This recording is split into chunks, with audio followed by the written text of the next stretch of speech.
And we are here with day number 3 here in NECC Overwatch Nationals. It's time for the grand finals, my friends. We are down to 2 teams left in each of our divisions. My name is Jeff. I'm here with Soav to get us started.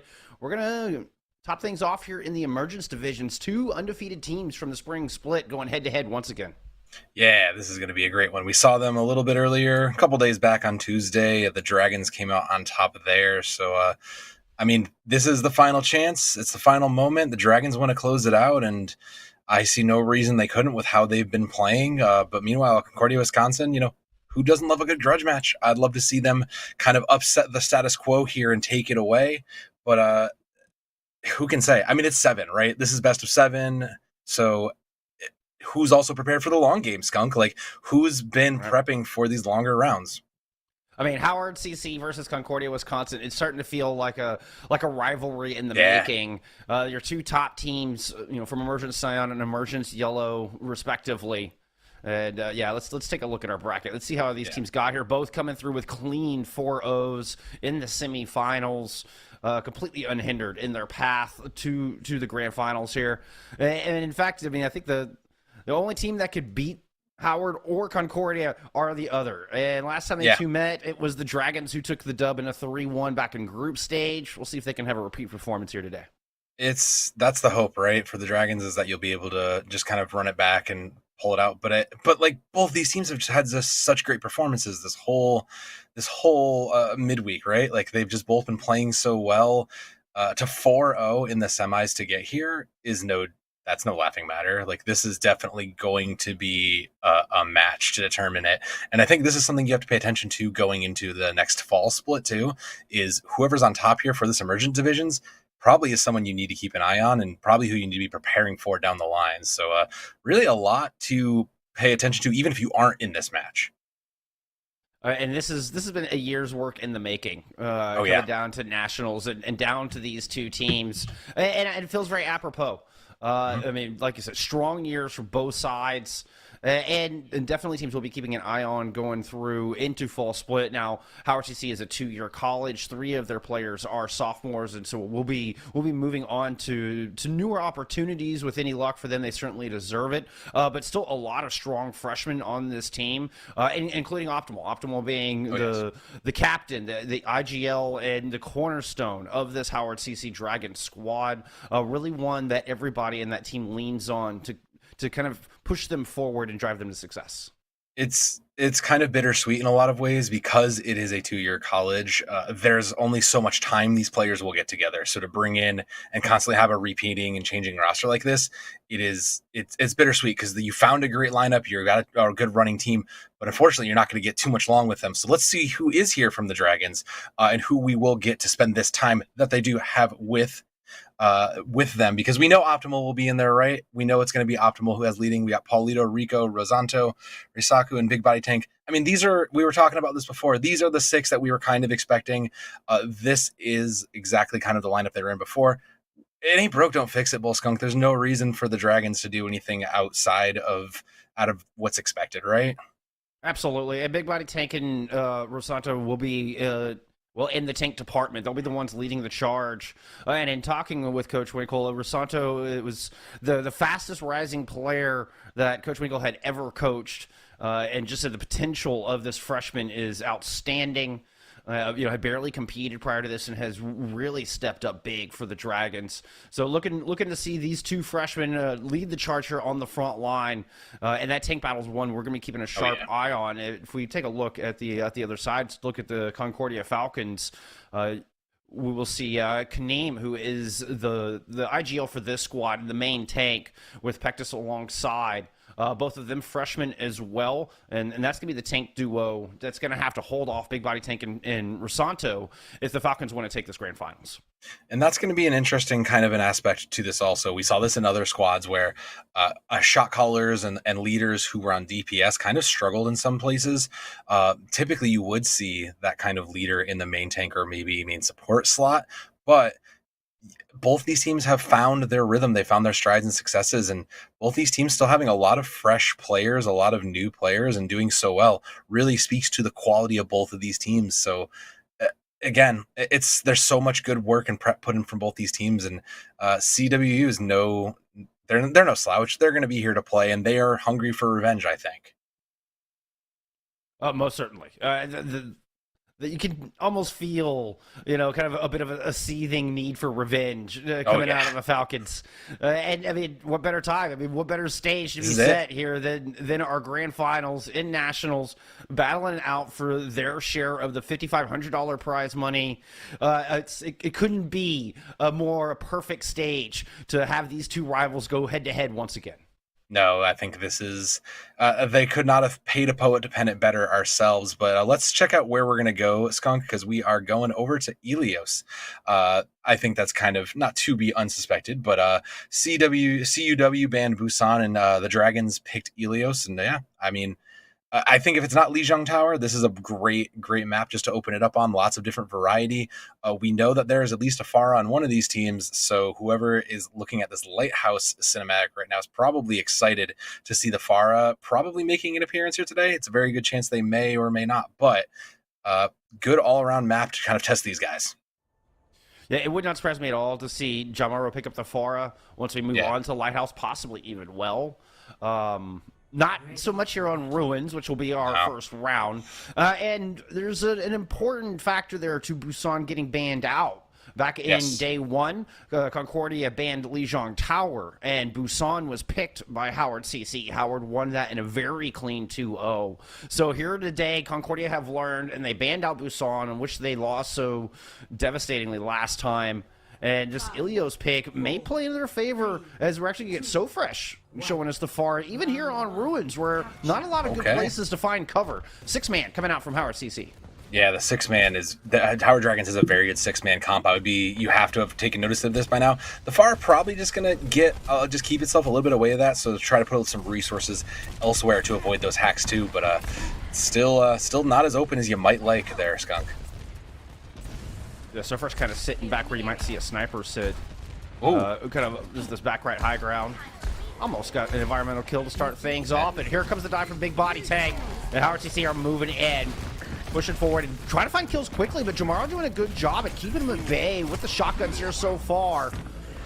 Both Winstons traded out early. Risaku has to just fade out of there. Nice shooting from Optimal. Takes So Fresh out of the sky. But they do allow the res to come through on Kaneem. So a tank advantage here for Concordia as they push back onto the point. Going to escort Jamaro in position to win that Reaper duel. And Concordia able to come back in, and they're going to take control after a short stint of Howard CC having some percentage. The Mercy there is a little bit, just a little bit more of a swing factor. That res, especially at this skill level, can make the difference sometimes. And Jamaro just helping to clean up. Great read from that, because bringing in the Reaper to punish that Winston is a great read. But the counterpoint to all that is that all this hacks, all these moments that Optimal has been getting, they already have an EMP. It's been one fight, so there's got to be someone keeping an eye out and hopefully keeping track of that, because otherwise Jomaru might get caught out, and you can't really afford for that with the EMP right here. EMP is going to find both tanks, both of which were coming up on ultimates as well. They need to find those kills, but the hacks fade. Kaneem's able to not only get the primer out, but receives a nano as well. Death Blossom invested on the point, doesn't find anything, but we'll finish off Paulito once that fades. Jamaro coming through with 2 kills here to start off this fight, and 2 very priority picks indeed. Main take, primary source of healing gone.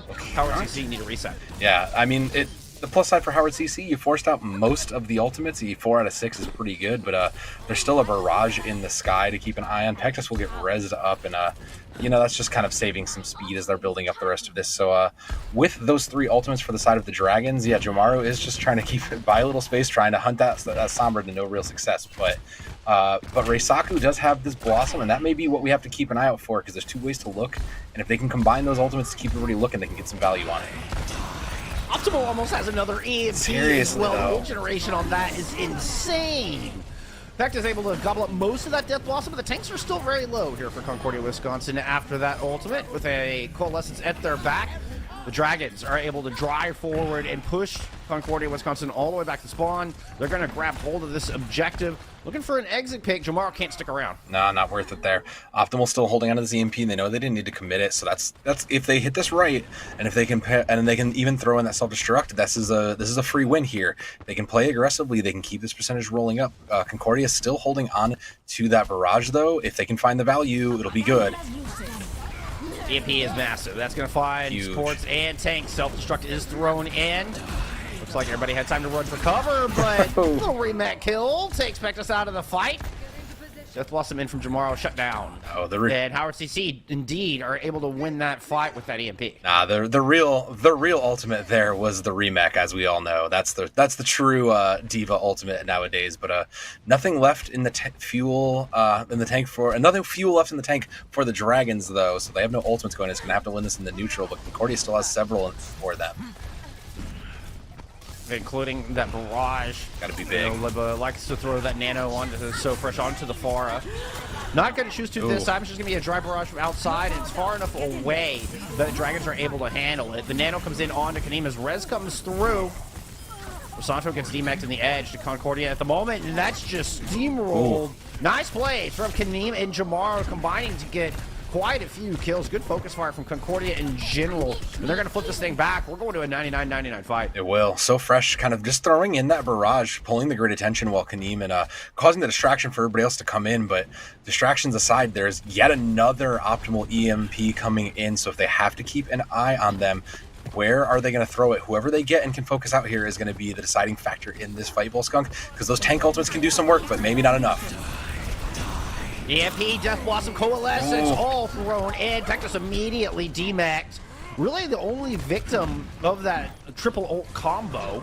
Jamaro strikes back and Politos out of the fight. So this is going to be difficult for the Dragons to sustain through without their more. It's going to be a sound barrier from Rico to try to make that happen. And at least a little bit of a revenge kill onto Ludlow. Rico getting involved, takes So Fresh out of the sky. Good for one. Struck in, takes down the pilot Diva while Ludlow gets resurrected. Primal on the point from Big Body Tank. Jamaro threw down another Death Blossom, but that 1,000 health is plenty enough to sponge that up. And it looks like Howard CC have a lot of point presence here. Jamaro's going to fall. Rubber trying to rotate back around, keep the tanks alive. Ure Seku's just putting in so much damage. So Fresh returns in the skies. And it's going to be a it's huge. there. Yeah, that's going to be disgusting. And a one-round win here for the Dragons. Optimal has just been getting so much value on this Sombra, and that's just so concerning. That was 3 EMPs in one fight in one round. You have to make note of that. You knew the Dragons enjoy this 6-man kind of rush comp. That has to be something you keep an eye out and track, because the raw value from the EMPs alone just has won that, just won that map. So you know it's coming. You have to prepare a little bit. Maybe it's time to bring in the Cassidy. I'm not sure about this Pharah. It still looks good here, but with how much value Optimal has gotten just from existing and from getting some minor annoyances, you have to be thinking, Bullskunk, maybe I need to bring in a little more CC, maybe a little more crowd control, swap to the Brig once you figure out this first point, but something's got to give, I think, if you are on the other side of Fort Wisconsin. Yeah, Optimal, just incredible ult charge. I mean, 3, if not 4. Yeah, I think it was 4, yeah. I think it was 4, including the one at the very end, which is just nuts. I mean, it's basically a 4-minute map. It takes 2 minutes to get from 0 to 100. Both teams getting to 99. Essentially 4 EMPs in 4 minutes, consistently for Optimal, and consistently winning fights with them as well. Concordia are going to go ahead and move on to this point. And grab some presence there. Even start to grab some control here before the first fight even really breaks out.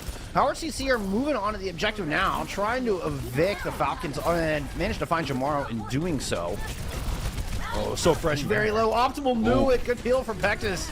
Means Optimal cannot quite follow up on that kill, but with Duckinator going down, Rez is off the table, and Howard CC managed to get control of their own. Yeah, the pharmacy fell, and at that point, you're already down too much. It's not worth it. You can't afford to keep feeding Optimal any more charge. It's been one fight where at 15%, Optimal's already basically at an EMP. A little bit more poking before, and there it is. There's that little bit of poke, though. They just got it, Bullskunk. They're already on this EMP. Like, next fight, there's nothing really to consider this. They're going to swap in the Soldier. Sure, I guess we're concerned. I don't know what we're bringing the soldier exactly for quite yet, but if nothing else, we're trying to get a little more burst damage out, and I like the idea, but Optimal is just ready. Optimal is ready for this EMP, and they'll get it in there, and it's... Oh, but Rico going down early, Skunk. That's a bit of a slowdown. Yeah, quite literally, as they don't have the speed to engage with the six-man column with Winston Rush, and it's pretty vital. Yeah. So holding back, now Kaneem is just going to push the issue. Nice anti-nade, but Big Body Tank finds some safety. Nano boost out onto Kaneem, but self-destruct is in. Riseku's able to get one as well. 2 kills here for the Dragons in this fight, where an EMP may not even be necessary to win. It looks like Optimal is going to hold on to it as the Dragons just pull through in the neutral. But not even in the neutral. They pulled back from man down, Bullskunk. They pulled down from Rico falling, and that looked like a great initiating point. That was a great opening for a Concordia to pull in and just decide that they wanted to control this. And they kind of hesitated a little bit, so that hesitation cost them. So there's still that EMP. There's going to be a sound barrier likely too, including that Death Blossom. So a couple ultimates coming in that way. Concordia has these tank ults, and maybe they'll have this barrage, but they need to disable the Sombra. If they can get the Sombra out of their vision, they're going to have an easier chance at this fight. It's tough with that Merciana to do that. Self-destruct coming in, try to start things off. Oh, and Rico gets booped off, taking it out early again in these fights. Barrage putting so much damage onto this objective, finishes off Rosanto. And Howard CC, once again, do not pull the trigger on the EMP. I really respect that patience, though. You know it's a lost fight. Rico got kind of a silly death. Lucio's shouldn't really be taking swims in reality, but I respect that, because that's 4 ultimates on their side. They can kind of just throw themselves at the point and win if they're counting well, because there's a Valkyrie, and that's some healing. Probably not enough for everything coming their way, though, Skunk. So keep an eye out. If they can force Ludba out of here early and Duckinator too, they'll be in a great spot to close out this map. Concordia, recognizing the EMP, has to be online at this point. They've got to know. As you can see, most of them on the high ground. Make it a little bit more difficult, spreading out all over the place. So Howard CC are just going to put all 6 people onto the objective, drop the EMP there. Only finds Kaneem with that. That doesn't mean they can't primal, and there's a lot of damage focusing down that Winston.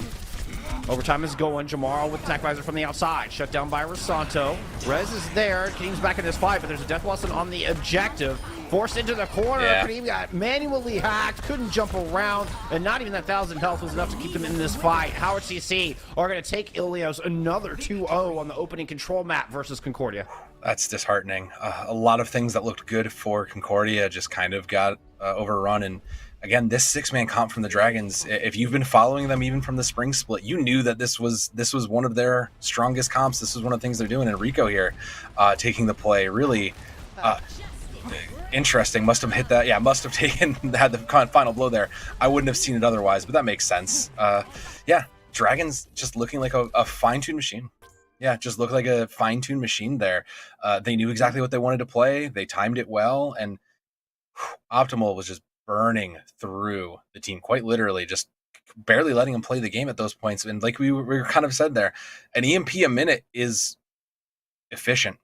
I don't know how else to put it. To do that once is impressive. Yeah. To do that consistently throughout the entire map is just wow. Yeah. Just huge.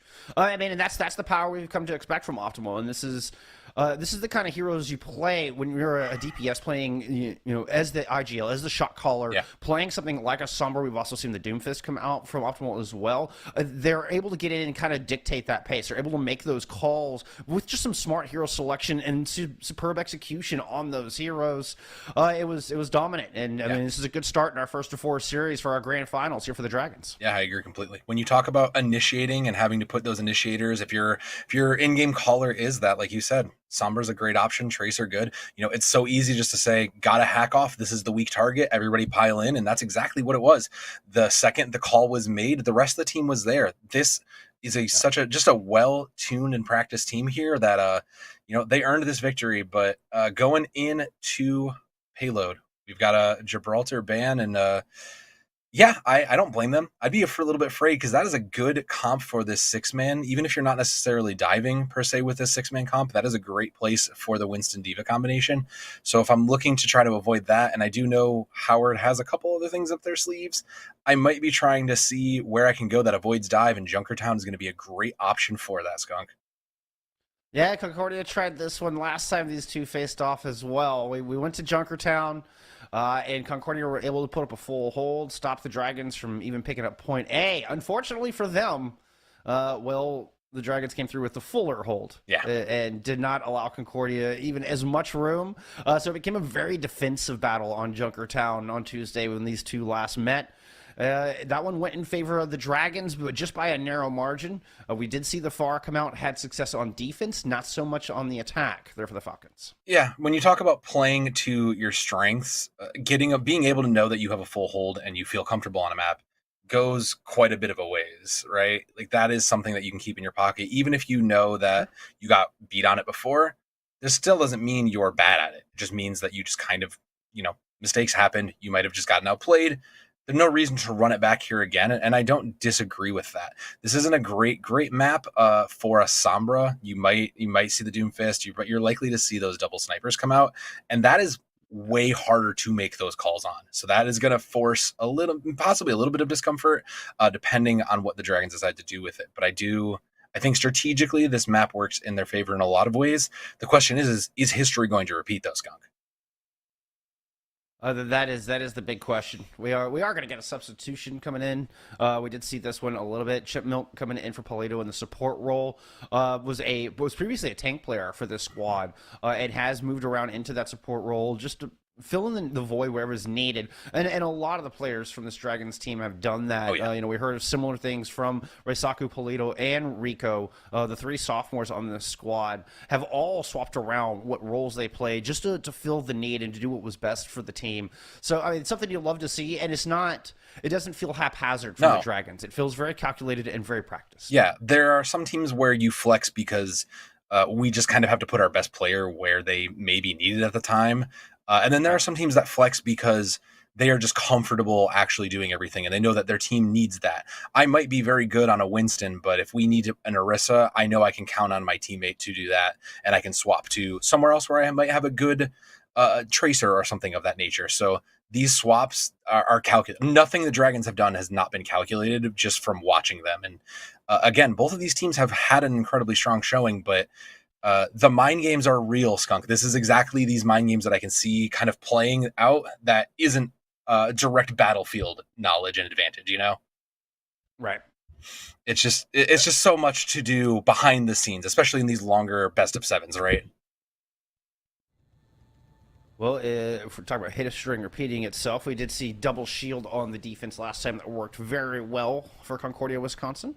Yeah. And it looks like we are going to see that again. As we have swapped sides, the Falcons are now in blue, the Dragons in red, which makes my OCD happy because it matches their logos, and it feels like the way it should be.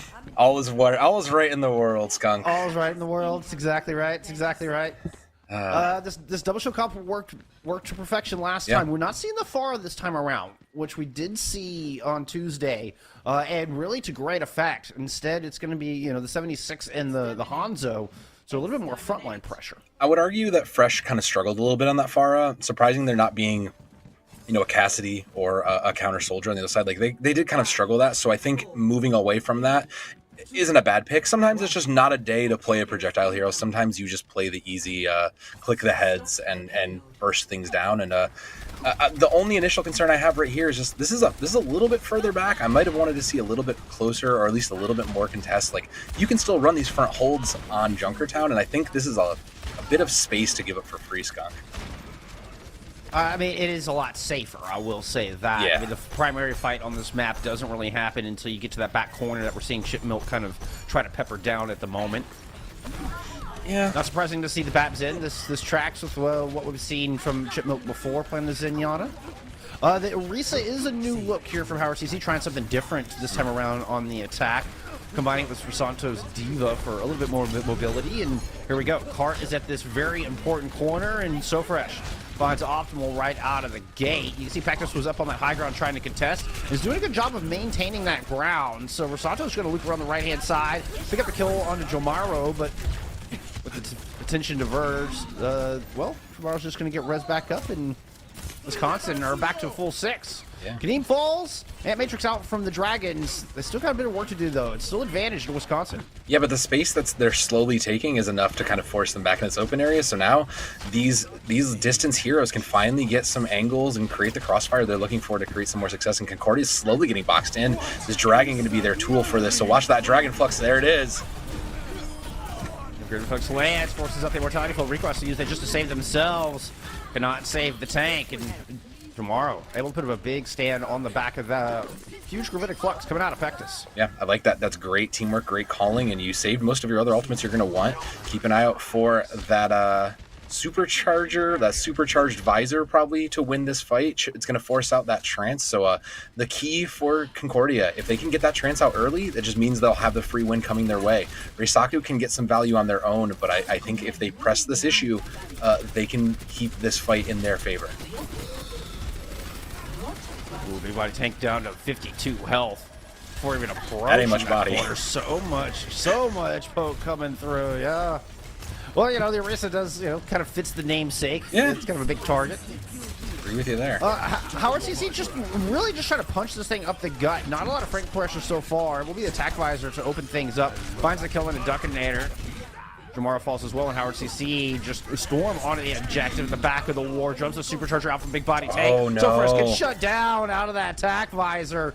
And we're going to see point A finished for the first time in the matchup between these two squads. That was the opposite of what I was hoping I would see. I was hoping I'd see Concordia play a little bit more aggressively. I know you're playing the double shield, but you don't have to be entirely passive. You can take an aggressive flank or play a moment.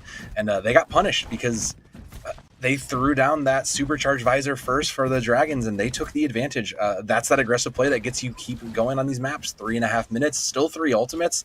They're looking at a good spot, but with just that, they're going to have that self-destruct and that opening window to kick us off. You have the amplification matrix on the high ground. Might buy some space. Concordia aren't too dissuaded. Like, they're not dropping down. You still have the double tanks staying up on that high ground. But Jamaro does get punished.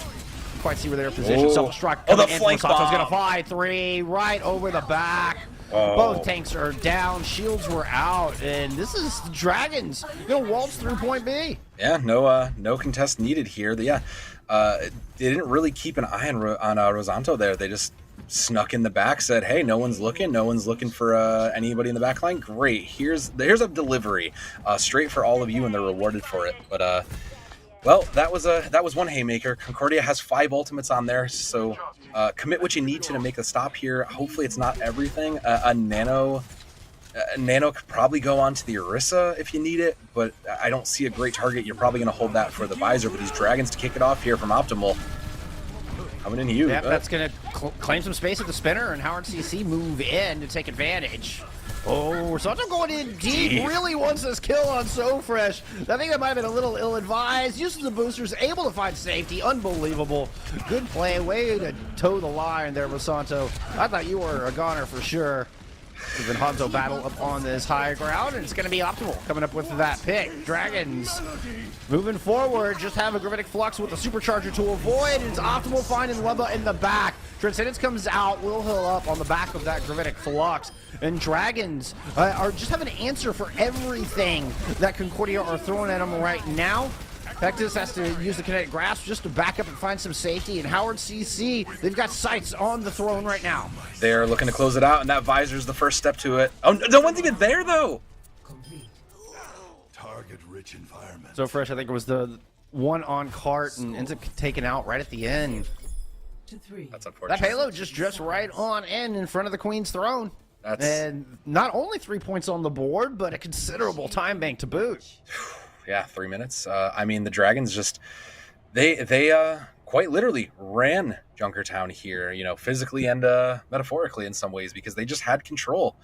They won those that second fight there, got control of A, and it just never stopped. They took the space, they realized the weaknesses that Concordia was presenting and took advantage of it. They weren't checking flanks, they weren't watching their backs, and again, in this big U section, you kind of have to keep an eye on everything, and then pressure in that.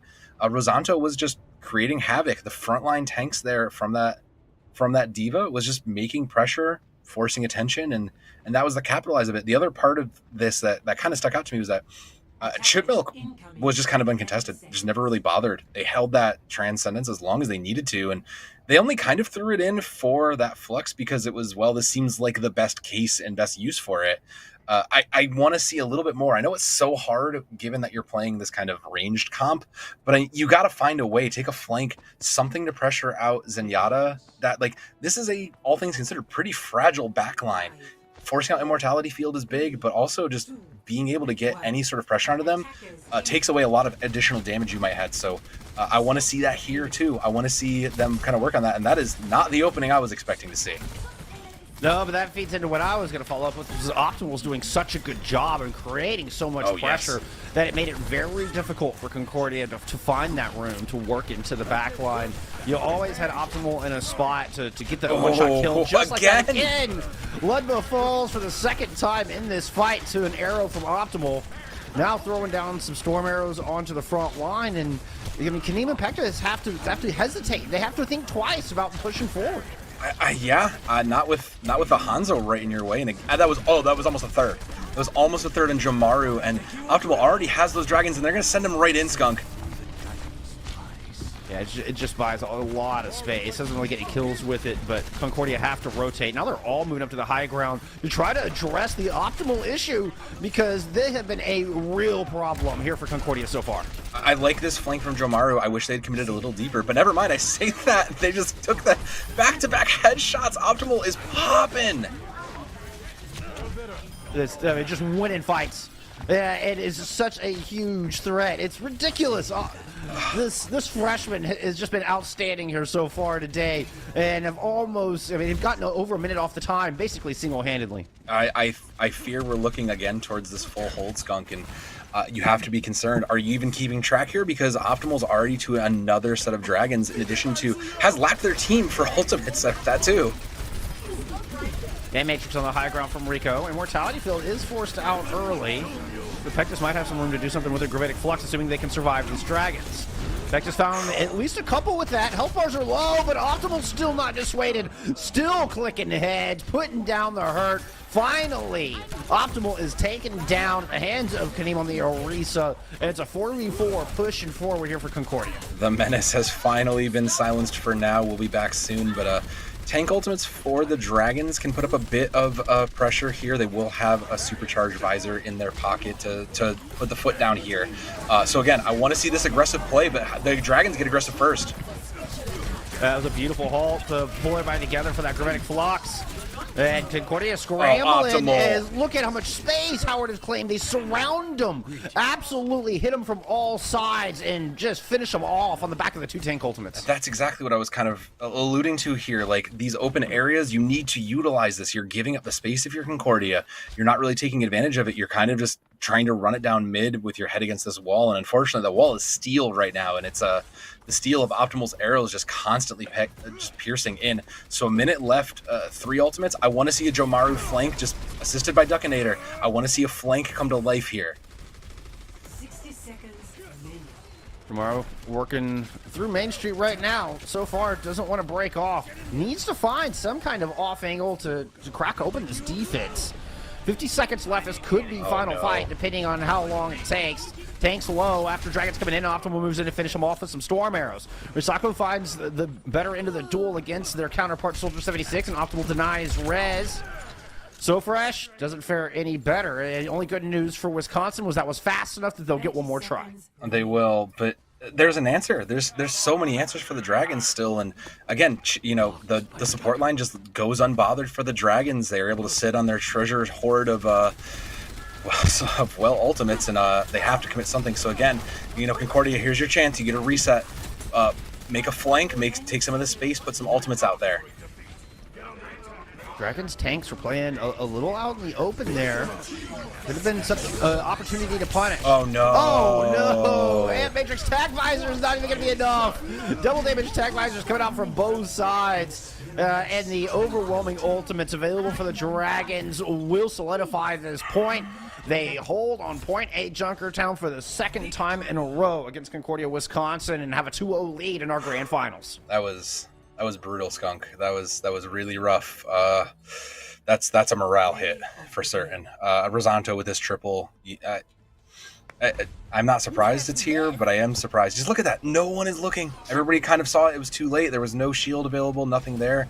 Great map awareness. Angle. Yeah, great angle. Just great map awareness from the side of the Dragons, and that's unfortunately kind of been the story of it. That's kind of been the story here is just there's been a lot of mental games that the Dragons have just been winning. And on the battlefield, you can see the picks just kind of been winning. And the DPS line, shout out to the DPS line from the Dragons because they have just been lighting up the kill feed. Just round after round, fight after fight.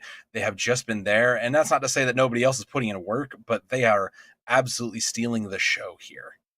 Yeah, Optimal and Riseko have been an overwhelming presence on the battlefield that has to be respected. Yeah. And a big reason Howard CC are up 2-0, and I'm curious how Concordia, Wisconsin are going to answer back. They have to find a way to contain these two DPS powerhouses if they want to, get the zero out of that map win column and start pulling their way back into this grand final series.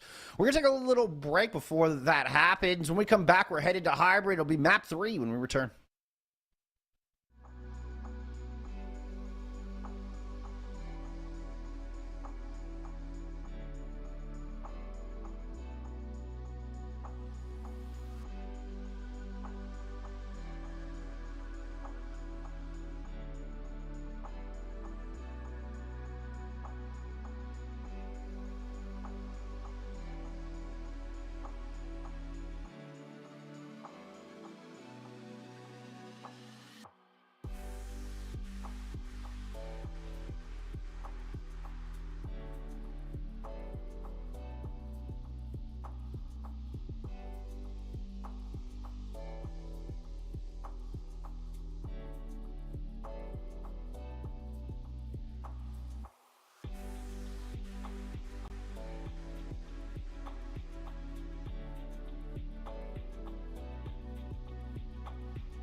And we are back. Howard CEC with a 2-0 lead in our Emergence Grand Final here in the NECC Overwatch Nationals.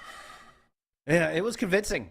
Yeah. I mean, Junkertown was pretty close last time these two faced off, but not today. I mean, that was a 3-point tank with plenty of time left in the bank, around 3 minutes, and then a full hold on point A for the Dragons.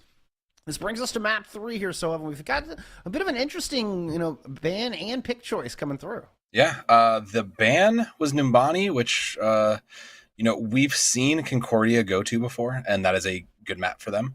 But the pick ended up being Hollywood, and while we were sitting and waiting on the edge of our seats trying to figure out where is the best place to go, Hollywood does seem like a pretty decent spot.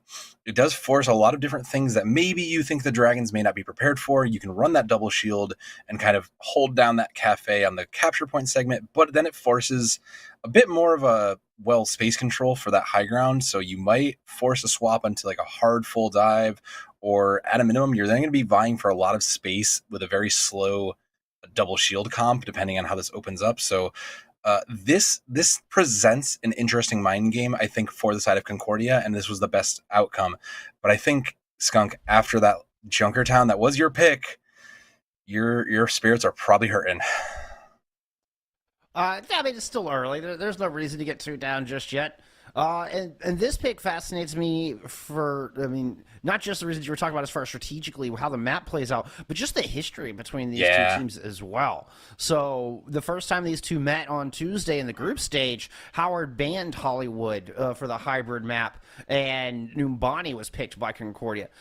That was a Numbani map that Concordia were absolutely perfect. Did not lose a single team fight, neither on attack nor on defense, and was the one map that the Falcons would go on to win in that group stage matchup. So, knowing that, Howard banned out Numbani this time. Do not want to see that map again. No. And so their original ban has come to fruition here in the Grand Finals, and we get to see these two face off on Hollywood for the first time. I think the bigger question to that point is, there was a fear to ban Hollywood initially, and now you've seen Numbani as kind of the big thing you're afraid of. So was the initial pick of Hollywood ban a very good take? And the Dragons are going to settle into what I assume is this back. Maybe they'll take the front line there, but they are going to settle in on this kind of anti-dive comp. I do like it. They've got a lot of CC on their side, so I think they're expecting a dive to come out, and they would be right for on the other side of Concordia. So Fresh over on the Reaper is I'm a little hesitant on it. Like, I understand we want the extra damage out there. I understand that, but I feel like in the perfect world, we would bring in a Tracer or a Sombra or something else. So it's probably playing more to comforts for Concordia. It's a little bit of a wonky pick, but I think as long as they can make it work, this looks like a great setup for them. Oh, and So Fresh is very deadly on this Reaper. Yeah. Definitely a comfort pick from what I've gathered watching this squad. And, one that they played on that Numbani map that they did so well. So this could possibly work, but it's going to require Concordia to find a way to close this gap. Not just everybody doing it in a coordinated fashion, but doing it quick enough that you don't get punished by the poke or the CC from Howard Dragons. Yeah, and there it is. There's that dive. They are ready to brawl. Yeah, they're heading right to the high ground, but look at all the health bars for Concordia. Everybody's so low. Immortality Field out a little prematurely from the Dragons. Didn't even really need it, as all their health bars are nice and topped off. Meanwhile, everybody from Concordia is showing critical signs from the healer's point of view. Canadian's going to go back on top after getting back to about half health. It gets forced right back off again. And this first attack has been thwarted handily. Yeah, the Falcons trying to set off and soar into the sky, unfortunately brought right down. Their only consolation here is those 3 ultimates that is in their way, but it's so hard to pressure this anti-dive comp, right? Like, there was just so much CC that even if you land and get some initial damage in, it's so hard to do. And you can see it just trying to chip away, just trying to get any amount of value in, and a little bit more building towards that blade. But there is going to be the next in. Yeah, I like the approach. A huge anti-nade over the top. That's just the tick. And combined with the Genji blade from Jamar, who's going to find 3 on the stairwell.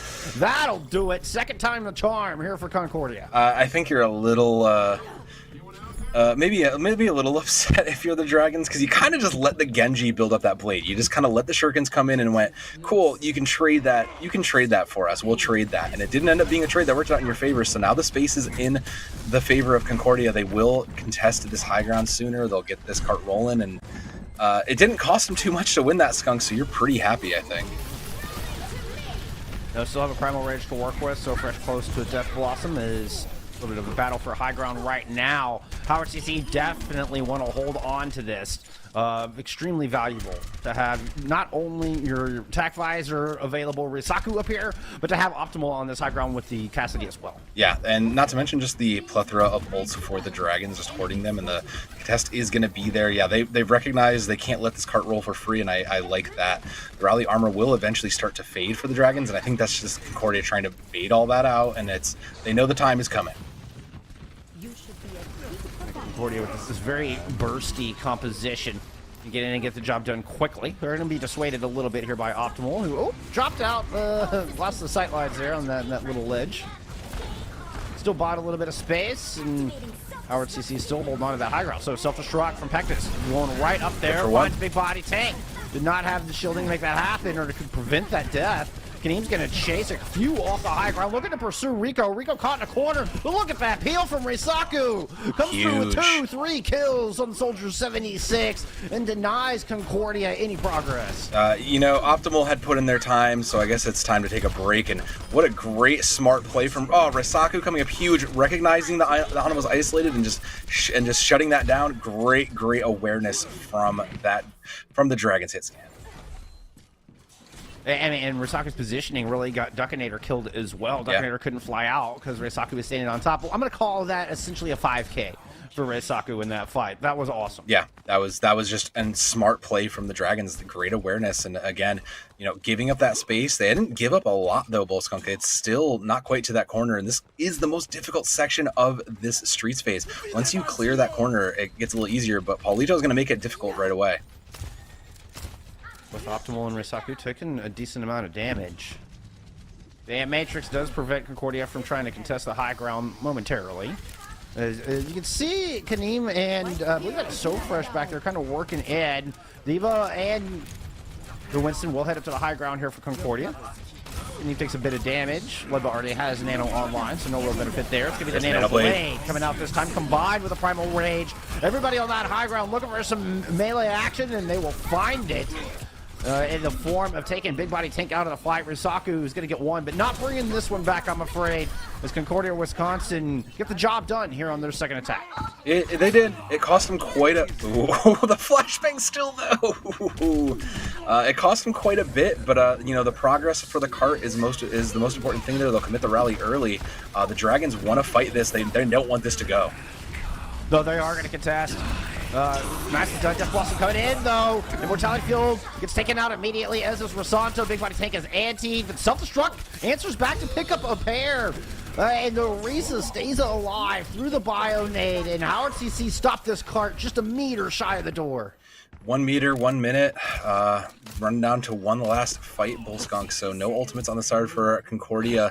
They may have to poke a little bit of this time away just to try to get something to find themselves a win condition, because it's right now in the neutral, and they've not looked too fantastic in the neutral, but they do spot out the Dragons retaking that high ground, and they've acknowledged that at least where the spacing is. So there's going to be an Amp Matrix, there's going to be a High Noon, put them together, and that may be the win condition that the Dragons need to keep this stopped here.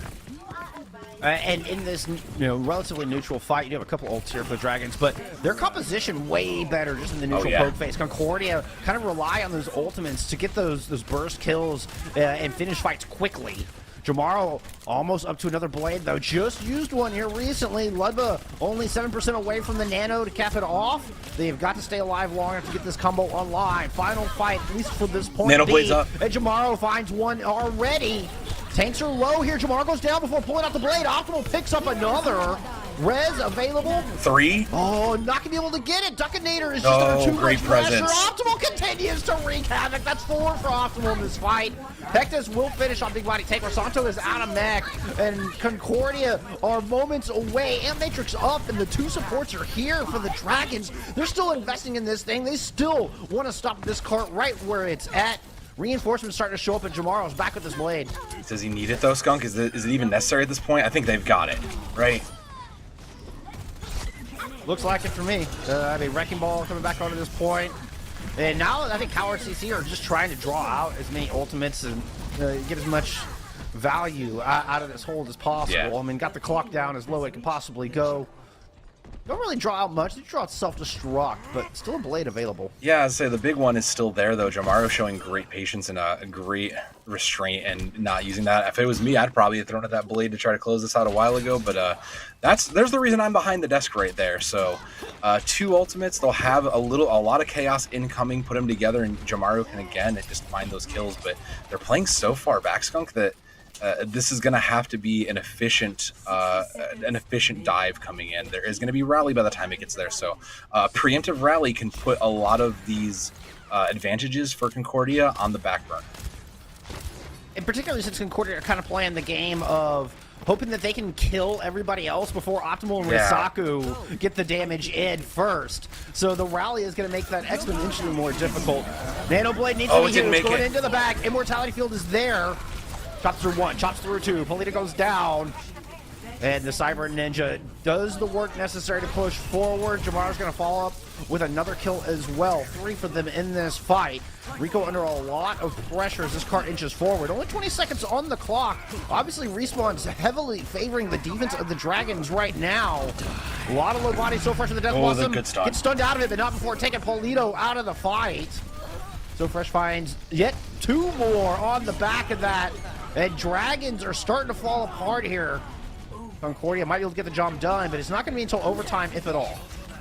It's going to roll in. I don't think there's going to be the last minute. Yeah, the Lucio won't even make it there, Skunk. That's going to be just it, just the last seconds, and a great return for Concordia. They really pushed it. They're refusing to give up there. And So Fresh putting my concerns of that Reaper really on the back burner there. It looked good, pulling out and finding that value there. So yeah, shame on me for doubting it. That was a great pick, and So Fresh showing that worth on that. But in overtime is a little, like, you're happy you got the full, but overtime, putting it in there in overtime is a little bit like there's still that's going to hang on you a little bit, because if the Dragons just manage to get there a little bit before you, suddenly your win condition only becomes a draw condition. They need to come up strong here on this defense, and considering that this was the map that was initially banned in their first meeting, I have to imagine Concordia is prepared for that, right? Like, they have to be well equipped and well prepared to win here on Hollywood.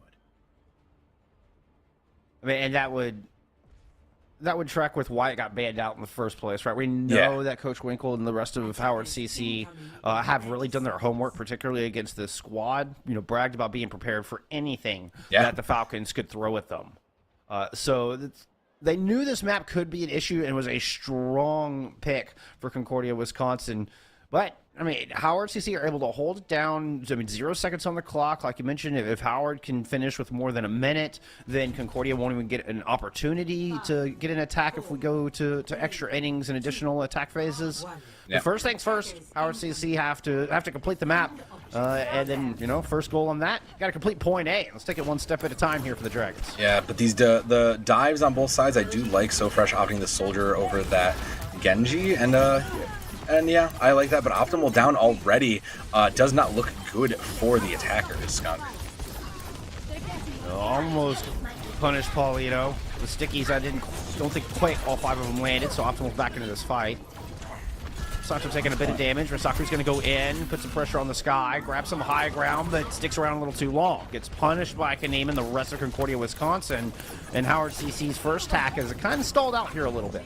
Just a little bit. The Genji, not exactly as fantastic here, just given how many beams and non-bullets are coming at them a little bit. So I think they're going to keep that Genji issue alive, but I wonder if there is a point where the Dragons maybe swap to something a little bit different.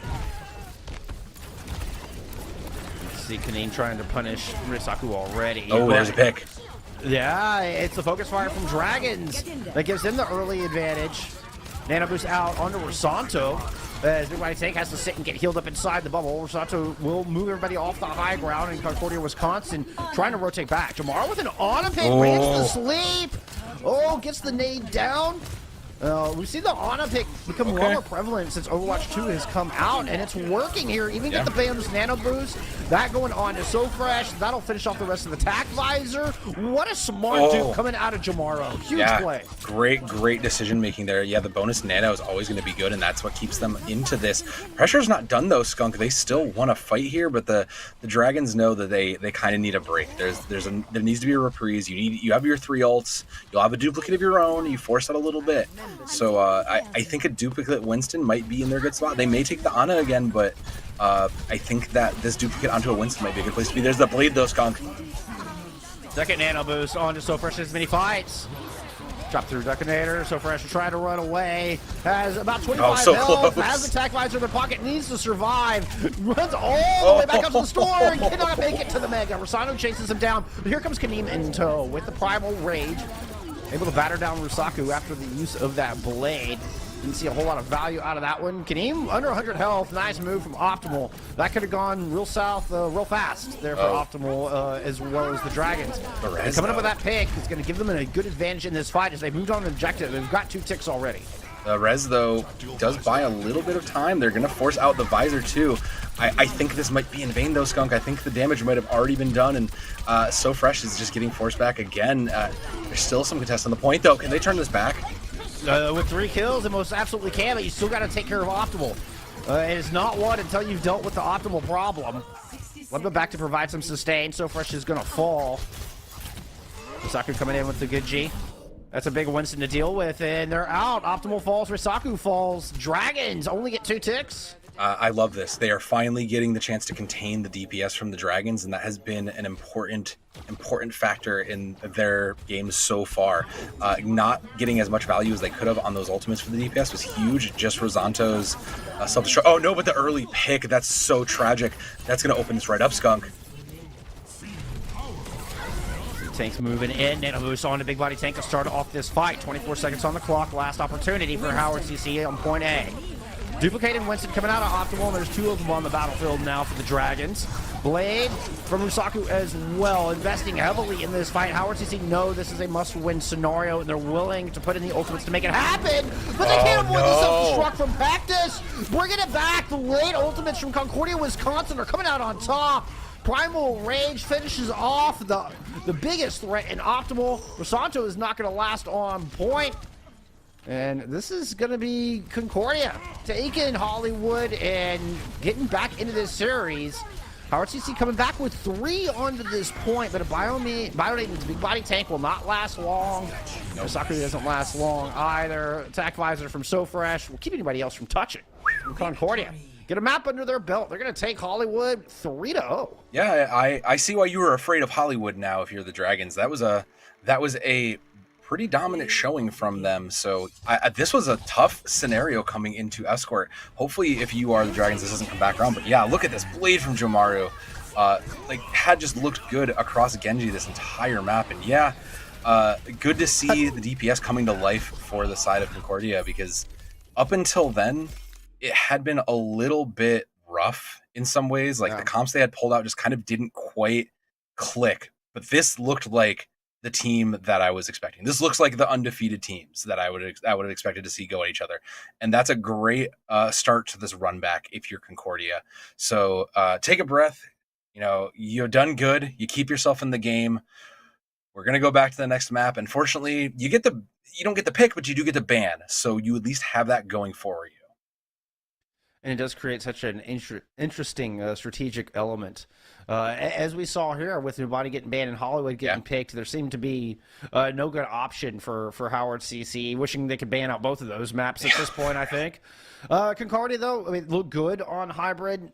Traditionally look good on Hybrid. Yeah. Probably their strongest map type from what I've seen. So Howard CC will only have to deal with that map type one other time here, assuming this goes 7 maps.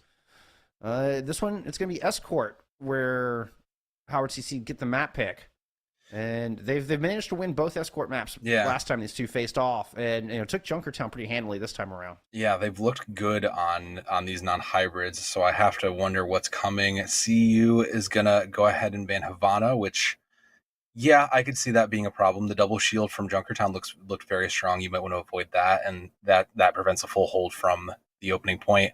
And what's left there? Dorado looks like a great choice. It's really hard to run that initial 6-man comp that we saw on Control.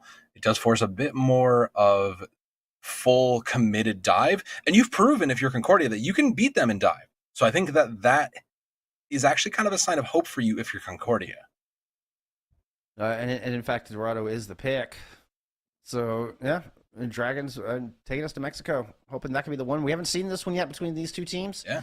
I mean, the 6-man is still pretty viable here. It is. Everybody can get high ground access as far as pretty much all 6 players from that 6-man comp, particularly with Moira now having that jump, can get a little bit of extra verticality in her kit as well. So it wouldn't surprise me to see that comp come out again, and Howard CC look very, very strong on that. Well, let me ask you now, because we have a sub, we have Chip Milk coming in for Paulito. Now would it surprise you to see the 6-man? Because that tells me they want to play Zen. Yeah, perhaps. Yeah, Paulito going back out, so these two have been kind of alternating between maps 1 to 4. Yeah. Apparently, the even number maps are Chip Milk maps. Yeah. Maybe that's the rule. I don't know. Yeah, that makes sense. Look. Sometimes you just have lucky numbers, and sometimes they happen to be evens. Sometimes they.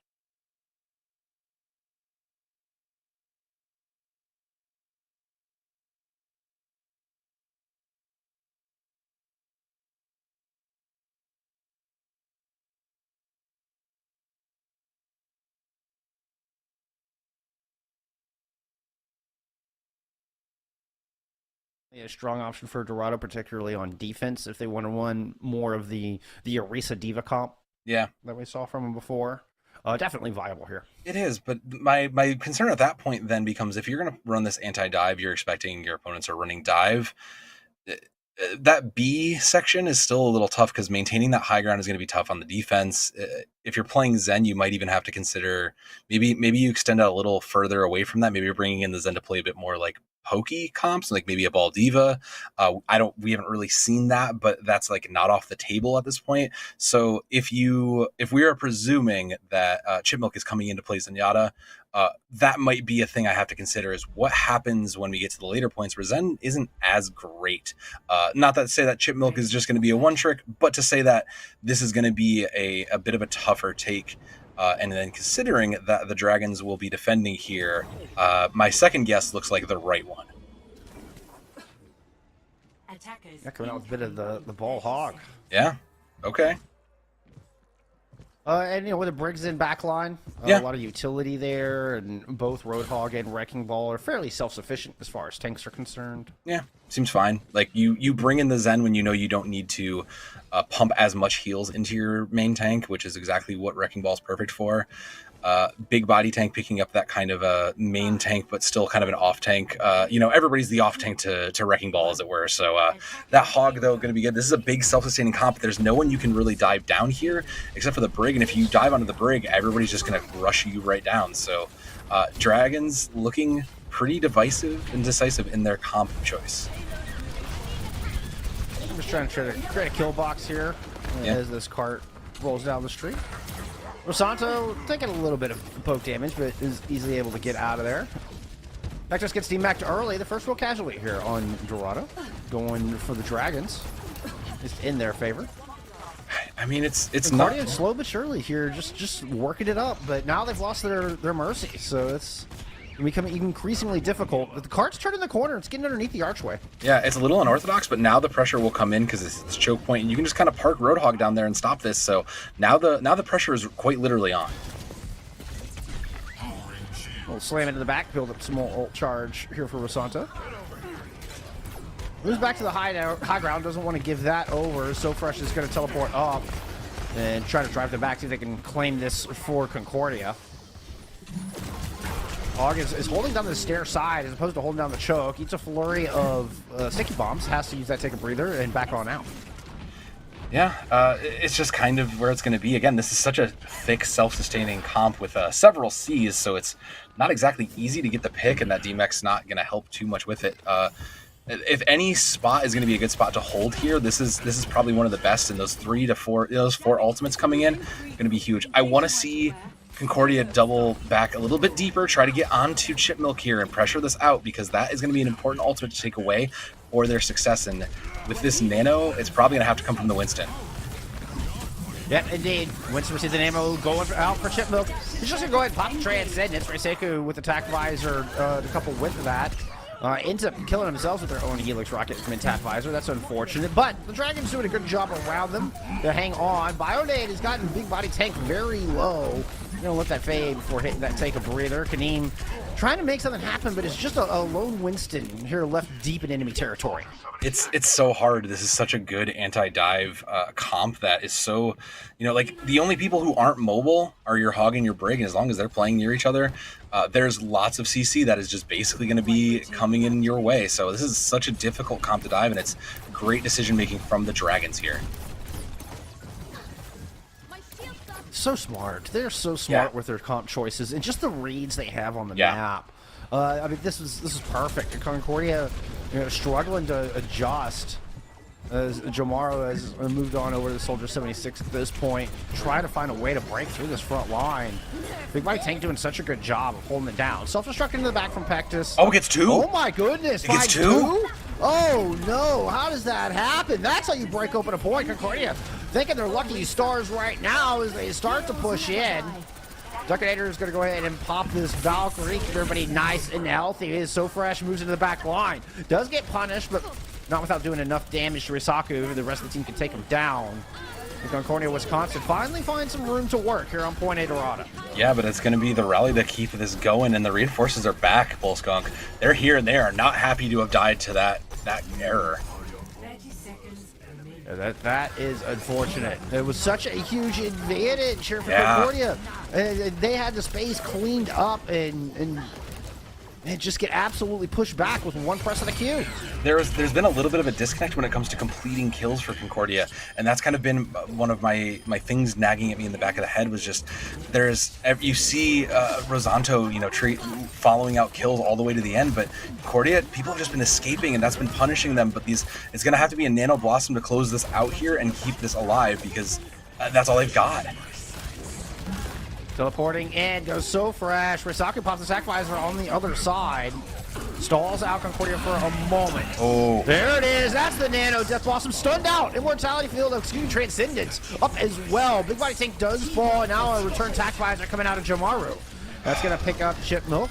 Looking for more targets across his left-hand side. Will find them. Risaku falls. And it took everything in Concordia's bank, but they are able to get the job done. It did. And it also drew everything out of the Dragons too. So there's a lot there. They still have a duplicate. They'll still have those mines, but you're not necessarily doing a lot with those right now. And considering how early it is in the point B, that's fine. But Concordia is going to give it up. They're going to alternate. They're going to alternate a little bit and bring in some changes. And I don't disagree with that. Like this high ground's too important to maintain. You have to put pressure up here. So Fresh going onto that Cassidy, just a little bit more burst damage, and I like that take. This is good, but I wonder what the Dragons have up their sleeve for these changes coming their way. Santo just doing a quick roll through. Kind of scouting everybody out. The mines. The mines on this corner. Nice pile driver. Can be able to get one with that. Does. Follows it up. The kill onto So Fresh with the miniguns. Does eventually fall, but here comes Optimal in the back with the focusing beam and a duplicate to boot. Chooses the Soldier. 76 here. He's just going to chase out Kaneem. I think that might have just been to live. I didn't see how low Optimal got there, but it felt like that was kind of just we were gonna die, so it was better to stay alive when the fight might return quickly. And there is the rest of that fight. So I think that's good, Skunk. I think they needed to do what they needed to. Optimal just duping whatever was in front of them in the moment. Back on the Reaper. Kaneem with the nano boost.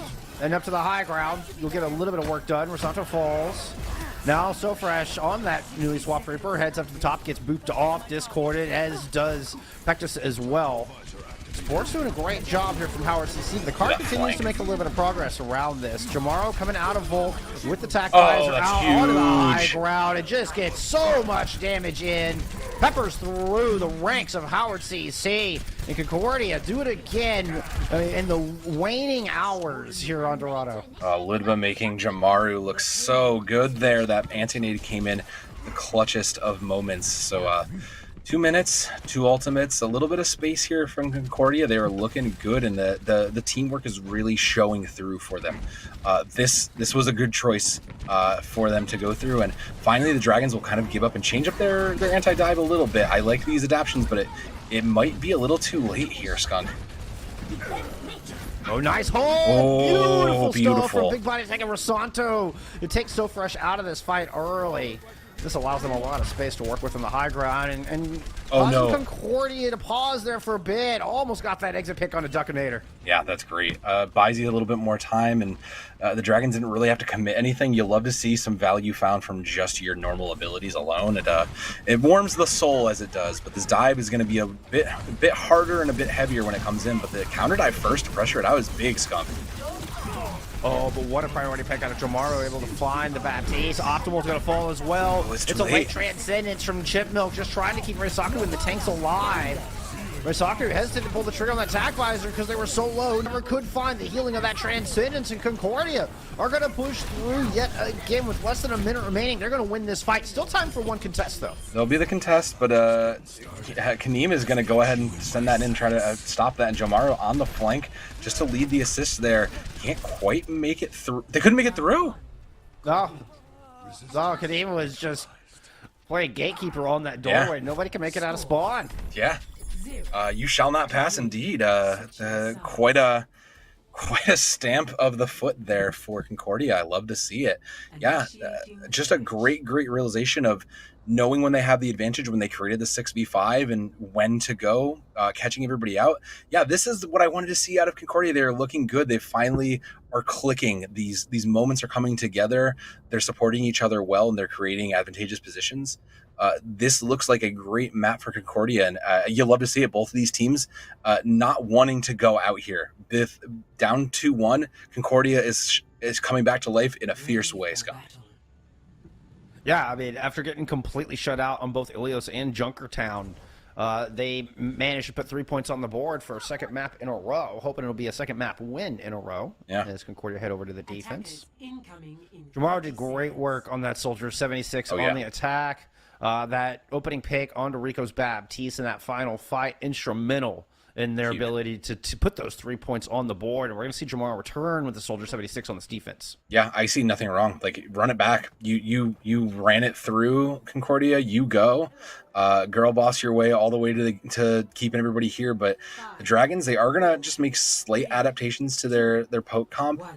And I don't know. I'm slightly a little less sold, Skunk. Like, this is still, like, on paper a great idea, but part of me wonders if we'd rather have something besides maybe the Hog, or maybe the Genji's not. I question the Genji as Reisaku goes down. Yeah, that was my fear. Yeah, can't win the head-to-head duel against Jamaro. Yeah. High ground claimed by the tanks of Concordia. Oh, Jamaro, though. Yeah, somehow Jamaro falls. Didn't quite see what happened on that, but it does give a momentary player advantage here to the Dragons as Reisaku has returned to the fight. Nice sleep onto that Ninja, and the Bionate in as well. Ludva coming up huge, but Optimal on the other side picks off a Duckinator.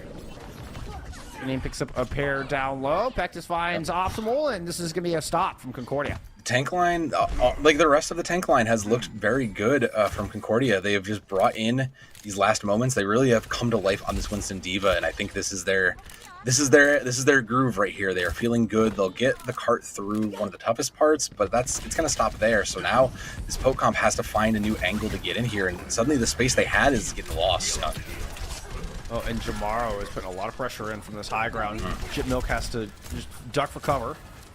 Try to find some safety from him. And there we go. Optimal is able to clap back, punish Jamaro, get them off of that position. Now the Dragons have this high ground for their own. You see Optimal pouring in shots from up there as Ludva's trying to keep those tanks of Concordia alive. Can't keep Duckinator alive as Big Body Tank will find that kill. Pops the pops the whole hog before getting swept out by Ludva. And the nano boost comes in on a Kaneem. Concordia getting aggressive here, and I like it. I like this posture. Yeah. Primal Rage coming out. not really pushing forward with it. It's kind of hanging back with the Primal and just bodyguarding the objective itself. So Fresh moves to the back. That Death Blossom will be countered by a Transcendence from Chip Milk. Duplicate coming out from Optimal gets slept out of their own Death Blossom. Do manage to pick up the kill on the Kaname before going down. And still the Dragons are fighting for every inch. Concordia refused to give any of it up. Risaku finding that kill, pulling out this blade. It should be point A picked up. Yeah, that will finally be the end of that. The mine's still there just to be safe, but I don't think there's much less in a contest here. But that's the problem with these longer comps, right? Like in the longer run of everything, the Dragons just have a comp that will out-sustain you. There's just so much more sustainability. It's easier to get heals to everybody who's everywhere, and that's kind of the concern. Concordia needs to continue to burst down these targets a little bit faster, close out these fights a little bit sooner, and that's how they keep themselves in this winning position. And right now, they have to win this high ground fight because it's going to be easy for Rosanto and Optimal to really control it, while Big Body Tank just kind of floats down there and pushes it along the way. The Fort Concordia are doing a good job of maintaining possession of the high ground. The force Dragons away for now. Risaku keeps testing the waters up here. Yeah. Does get Bubble out. And Kaneem's going to drop below half health. That Focusing Beam could do a lot of damage. Gets stunned. Kaneem is down. Optimal will find that final blow. And that's inside the courthouse, so no res from Duckinator. Cannot risk that play. No. +1 to the Dragons as they look to turn this final corner. They will, and they'll have several ultimates in their way. The duplicate probably going to come out onto that Reaper again. Maybe the Winston's. Maybe I say that, but it is the Mercy. That might have been a mistake if I had to guess, because I don't know that we were looking for that.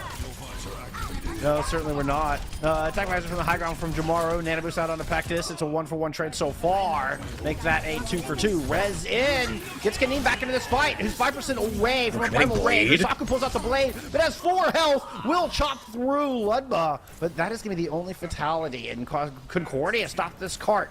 Just shy of point C. That's... maybe we're giving up the Genji. I don't know why we would have thought that was winnable there. There is ultimates on board, and there is a touch with 2 minutes and 30, but again, I think they just need to pay a little more patiently here if they're the Dragons. Like, they have the ultimates, they'll have these tools on board. Finding that initial pick is going to be important for them, because the sooner Concordia finds a target and isolates it is the sooner they get the victory here. And those 3 ultimates on the board, all looking good to isolate at least one person. Oh no. Santo's the focus of that. Self-destruct in from Pactus, won't find anything. Both tank ultimates invested, as a matter of fact. It's the Hellfire Shotgun to Sofrash that come up with the goods, taking Rosanto out of this fight. Kaneem diving in, trying to follow up on that anti-nade, and indeed, Big Body Tank goes down. Roadhog's worst nightmare. It's a Bionade out of an Ana, and Ludma delivers on that. Concordia going back to the drawing board. Ah, yes, the Roadhogs. Howard. Oh. Howard is going back to the drawing board. The Roadhog's natural enemy, the color purple, as we all know. The color purple. Yep. Truly the natural enemy. But I like this look a little bit better. They know that the dive is looking good, and did we? Yeah, we're giving that up. That makes sense. I was like, I think we might have wanted to value that, but yeah, given that we have to trade this whole comp out, yeah, I think that's fine. You're a little disappointed, but that's what it is. You're not disappointed by Optimal coming with an early pick and forcing res, though. You've got to have the speed, and you don't want to end up running Lucio's in. Yeah, it's just not enough. It would have been risky. You could have used the Transcendence to start the fight, but if you don't find the picks during the Transcendence, you're at a massive disadvantage. Oh, yeah. So they go through with the swap and find first. Oh, capped! Without that Transcendence. That's 2 picks here for Optimal, who's gone back to the Hanzo. Make it 3. Drops Ludma down with an arrow between the eyes. And this cart is moving on into the power plant. I think Optimal decided, guys, I don't want to play what is optimal, what we should be doing here. Let's just play what we want to do and what we're good at. And I think it worked for them. I think that's it, because Optimal already 75 to a Dragon, several picks pushing their way through. The Winston goes a little early solo, and that's concerning. I don't think they'll get out of there. Tomorrow down. I'm going to say that res was risky, and the Dragons, in fact, do take Duckinator out of this fight. Ludma alongside Pactus just trying to back up and get back into spawn. Kaneem is with them as well. This is a lot of space for Howard to claim, and look how many ultimates. They just swapped to this cup. We're already seeing there. Dragons, Ant Matrix, and Shatter are about ready. They've just found this pressure on, and Concordia, I don't think, really prepared for this. Jomaro going to give up and go to that Genji. They know they need to put a little more pressure down, but is it too late? Is this too much? Was this the last second swaps they needed, Skunk? Nano engage from the defense. Death Blossom coming out. It's going to get gobbled up. A Big Body Tank goes down. The defense matrix not quite in time. And Kanema and Sofresh combine for a near team wipe here on the attack. Dragons have about 65 seconds left to complete this map. Probably one fight. You still have 2 ultimates, 3 ultimates on board, so there's a lot on your way in Optimal. I say that I should say more than 4 because Optimal will have dragons by the time it gets there. But can they make something work with this is the question, because there's 2 tank ultimates, and that's enough disruption to probably put at least one of these ults out of commission. And again, an early aggressive play from Concordia might set this in their favor, so I want to see that early dive come in, and I want to see them take advantage of this kind of slow comp. Heading up to the high ground, Concordia are acting very quickly. And just moving on. Enrico's going to go and drop a sound barrier here down to 25 seconds still left on the clock. It wasn't quite desperation time yet, but the Dragons seem to be panicking. They are able to get a couple of picks, but the majority falling in favor of Concordia, Wisconsin. Optimal finds one before going down, and Concordia stabilize. 10 seconds. I don't think Reisaku can get there. Like, they have to be enough stall to maybe get some value of this. They will be there, but that's going to be high noon. Is it come up huge, Skunk? No, he gets punched out. No, Reisaku gets punched out of the dead eye. Nano comes in onto Kanemu's on this point. A little spin to win going on from the Wrecking Ball, and the supports are down here for Howard CC. It will fall to Concordia for the second map in a row. They started off this series flawless, but have dropped both Hollywood and about to drop Dorado. I would say, barring a 6-player self-destruct or something outrageous, we're not going to get anything like that. CUW come up with the map win here on Dorado. They're going to tie up our grand finals. It's 2-2. They are. They had me concerned for a minute. I'll be real, Concordia. You played me. I was concerned. I thought the Dragons were just going to run with this. Optimal going to steal the show just for a hot minute here. But I mean, the real story is, like you said, it's 2-0. They've got 2 for bringing this back, and suddenly we're going to likely see all 7 here. I didn't think we'd get to this point, but good on them, and shame on me for doubting this. This is a great way to kick off the final day of Nationals here for sure. Concordia making the adjustments, some smart map picks, and just some, just raw tenacity, able to muscle through and bring themselves back into this thing. I wouldn't have it any other way. So it's 2-2 in our grand finals in the Emergence Division. We're going to take a quick intermission. When we come back, we're headed back to Control for map number 5. Don't go anywhere.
We are tied up. It is 2-2 after a couple of phenomenal maps from Concordia, Wisconsin here in our grand finals in the Emergence Divisions. Dragons came out the gates swinging, won the first two maps in shutout fashion. Did not give up a single point on either Ilios nor Junkertown, but it kind of dropped the ball here over our hybrid in our second escort map. Leaves us dead tied heading into map 5, which is going to be Control.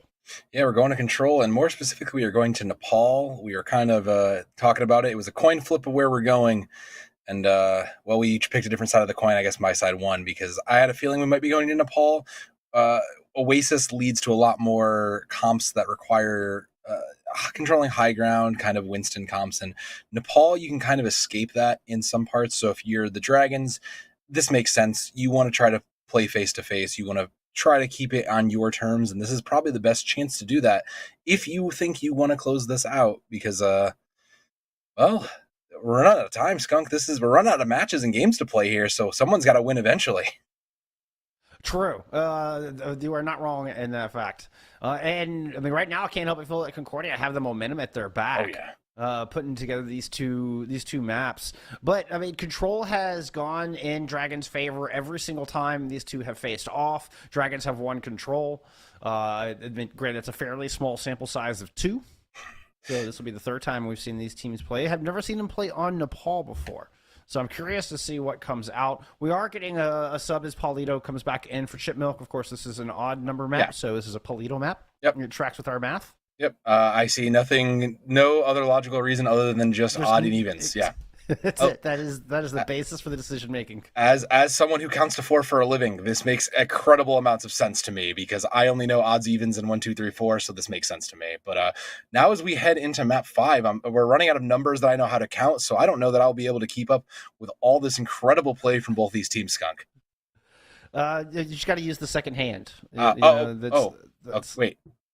I have two. Oh, that's right. Sorry, my other hand's usually off doing something else while I'm counting. Sorry. Yeah, you're right. I do have that. I mean, I guess I don't know. I guess you could go toes. That's a bit weird. Yeah, but the option is there for you. Yeah. Plenty of options here for our two teams as we get things back on track. Looks like we're starting off on Sanctum. Ooh, Sanctum. Okay, so again, this is great for that kind of a ball hog comp, but there's a lot of options you can see here in Concordia. No real thinking required. Let's just run it back. What's worked so well because this has been a comp that's worked so well for them, and yeah, I don't blame him. Jamaru looked great. Ludba has been a star on that Ana all afternoon, and Kaneem has been good on that Winston. I see nothing wrong with any of that. Meanwhile, the Dragons, they're going to try to go back to this kind of a anti-dive comp. They're bringing an Optimal and the Reaper, which is a fresh look for them, and I don't disagree. I think maybe there might have been a slightly better option, but the Reaper is great when you think about the amount of damage it just puts out. Well, and this indicates to me that Howard CC are going to keep distance and then just try to punish Kaneem on the Winston, knowing that Kaneem is going to be the first to dive in and try to spearhead the attack. So Howard CC are just going to set up shop on this point. They're going to just get nestled in here and deny any dive, or at least a tip 2, coming in from Concordia. Points unlocking, and this means that Concordia have to go now unless they're going to give it the tick for 3. No, okay, they will. They tried to move in, but I think Pegasus got booped off or something. First kill does go to Concordia, courtesy of Jamaro, and Howard CC are kind of backed up into this small room. Optimal's going to fall, and Jamaro able to just dash in and out of there. Good shots as Ludba continues to be a powerful Ana and a powerful presence on the battlefield. Oh, absolutely. Again, just being uncontested, there's no real way for them to do anything about this. Ana, who is safely miles away, just healing up the team, safely putting bullets into people who need them, and they've realized that is a thing they cannot stand for, so Dragon's going to swap it up a little bit. They are going to go to that 6-man, and I think this is a solid choice for them. It has worked for them in the past. It worked on Control the first time today. No reason not to do it again. The concern I have is that there's ultimates for Concordia, Wisconsin, so this first fight is going to be a tough uphill battle at the start. Good news for the Dragons is they got 24% in a losing fight. They're in that opening one, and they find first pick here as everybody just pounces onto Ludba, recognizing the power that Ana has been bringing to the Concordia team and their sustainability.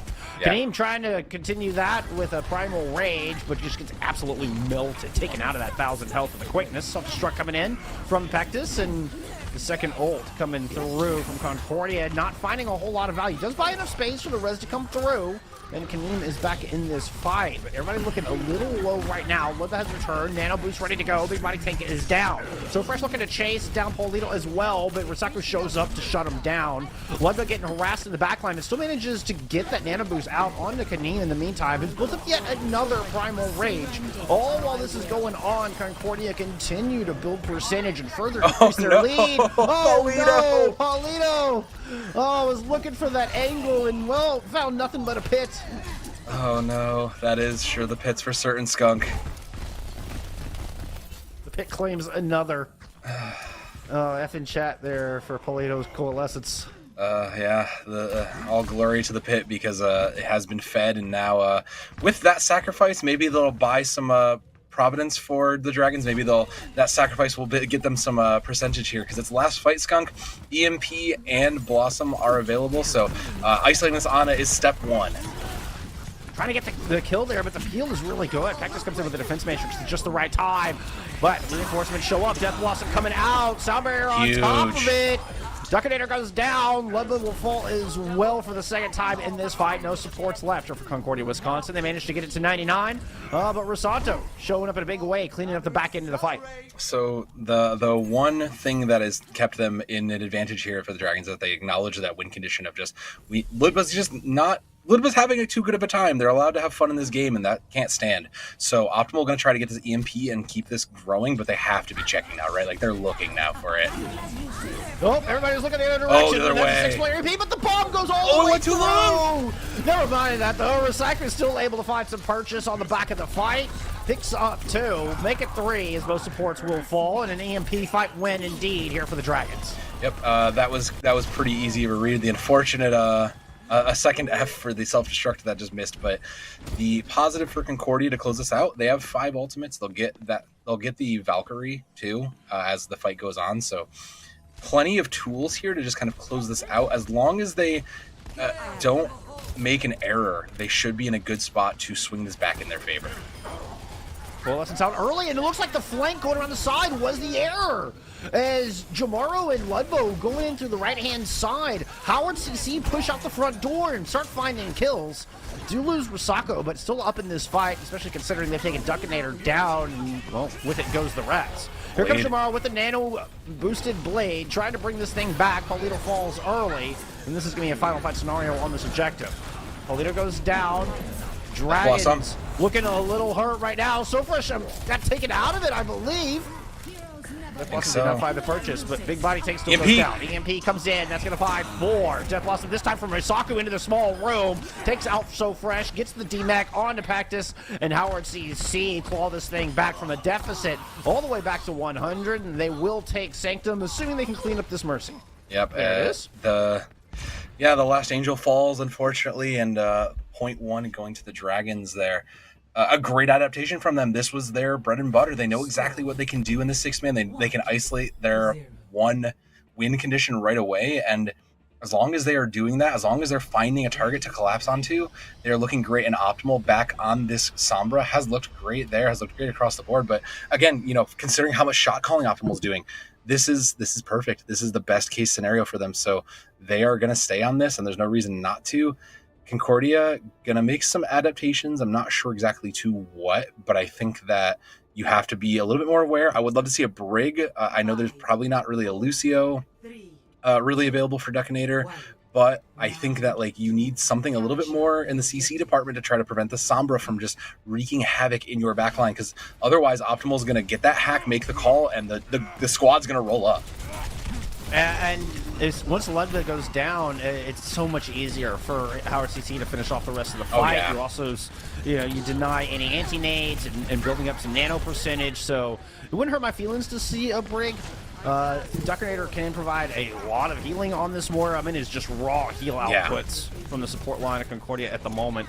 Once again, Howard CC able to get position on this point and grab control before the first kill even came through. Jamaro did fall very shortly thereafter, and now the Dragons are starting to pursue this. Bionet comes in on a big body tank. They've got to jump back onto the objective, but are happy to do so because they can just stand here and watch that clock build.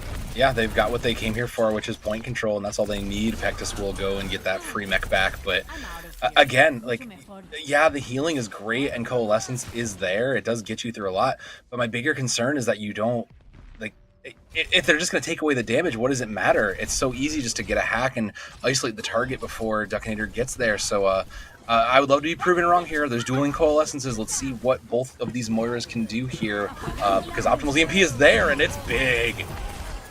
He's going to find 4. Nano Boost did make it out, but it's not going to matter. The Coalescence helps the tanks muscle through the front line. So Fresh just kind of stuck out there, just getting melted by a Coalescence from Polito. And this is another fight win, and a wonderful EMP from Optimal yet again. Yeah, Optimal just in their element here. This is not looking good for Concordia. They're going to make the changes in. They're going to give up that Moira, and they're going to back to where they started. So Fresh in the air. So I don't disagree. This is arguably the best segment for Pharah, but I think the bigger problem is that there's still several more ultimates for the Dragons, and now you're splitting your comp a little bit. The peel needs to come from the pharmacy to protect the front line now, and if you're caught looking from this Sombra, you're going to be caught out, and it may be too late by then. And Jamaro already falls very, very early in the stages of this fight. Optimal keeping so fresh in check while the rest of Concordia, Wisconsin are trying to move in from the right-hand side using a self-destruct to buy some space. Primal Rage online for both of our Winstons. Both are going to elect to go ahead and pop those ultimates. Not really getting a whole lot done. It's just Kaneem just kind of getting zoned out, but here comes the Death Blossom from Reisaku. That's going to find one already.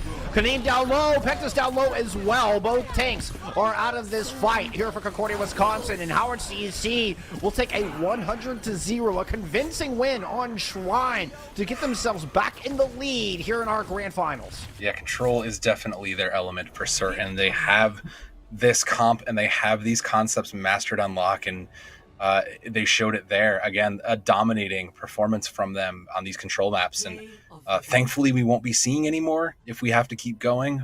But with it being match point, you have to be now considering that seeing this as a worst case scenario. Oh, this was a huge. It's such a shame that the bomb didn't connect. But Reisaku truly was the deep threat the whole time. Who's concerned about the self destruct? Like Reisaku was just the ultimate. The true ultimate there in that regard. Yeah. Good news for Concordia is we're headed back to hybrid. Yeah. A map type they have been very strong at. And you know what? You're talking about we're not going to go back to control. I got to put a little asterisk on that. Okay. There's not a 0% chance. Yeah. If we tie it here on hybrid, then we could potentially see a map 8, which would take us back to control. But right now, I mean, Howard are up 3-2 after, I mean, like you said, control is their wheelhouse. Yeah. They've yet to give up a single submap to Concordia between both times, between today as well as counting Tuesday's match. They have not. It's been a 2-0 every single time on control. They have just been a force to be reckoned with on that. So your goal is to try to keep it from that low percentage of showing back up again. And let me dig through my brain here and see what's left as we go back, because I don't think there's many choices left. And I think I think Nambani and Hollywood are out of the pool. Yeah. So that leaves us Blizzard World, which we did see on Tuesday in the matchup between these two teams.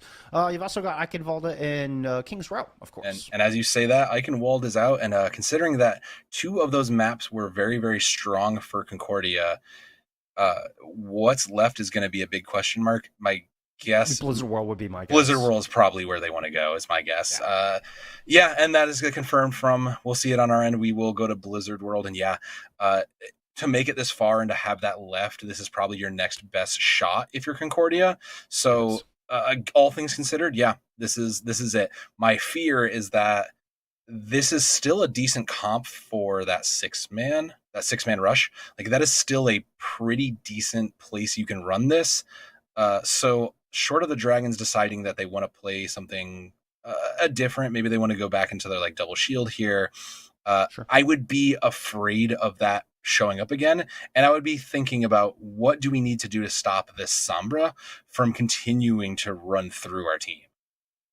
I wouldn't be surprised to see either the Sombra, particularly on attack from Howard CC, or an Orisa from either of these teams defensively on Blizzard World. Yeah, I mean, we saw it kind of earlier in the Junkertown. Clearly these teams know how to run these anti-dive, these Orisa Divas. The Sigmas are no slouches either. The masterfulness of these players and their ability to run these team comps and make these decisions has shown through this entire series.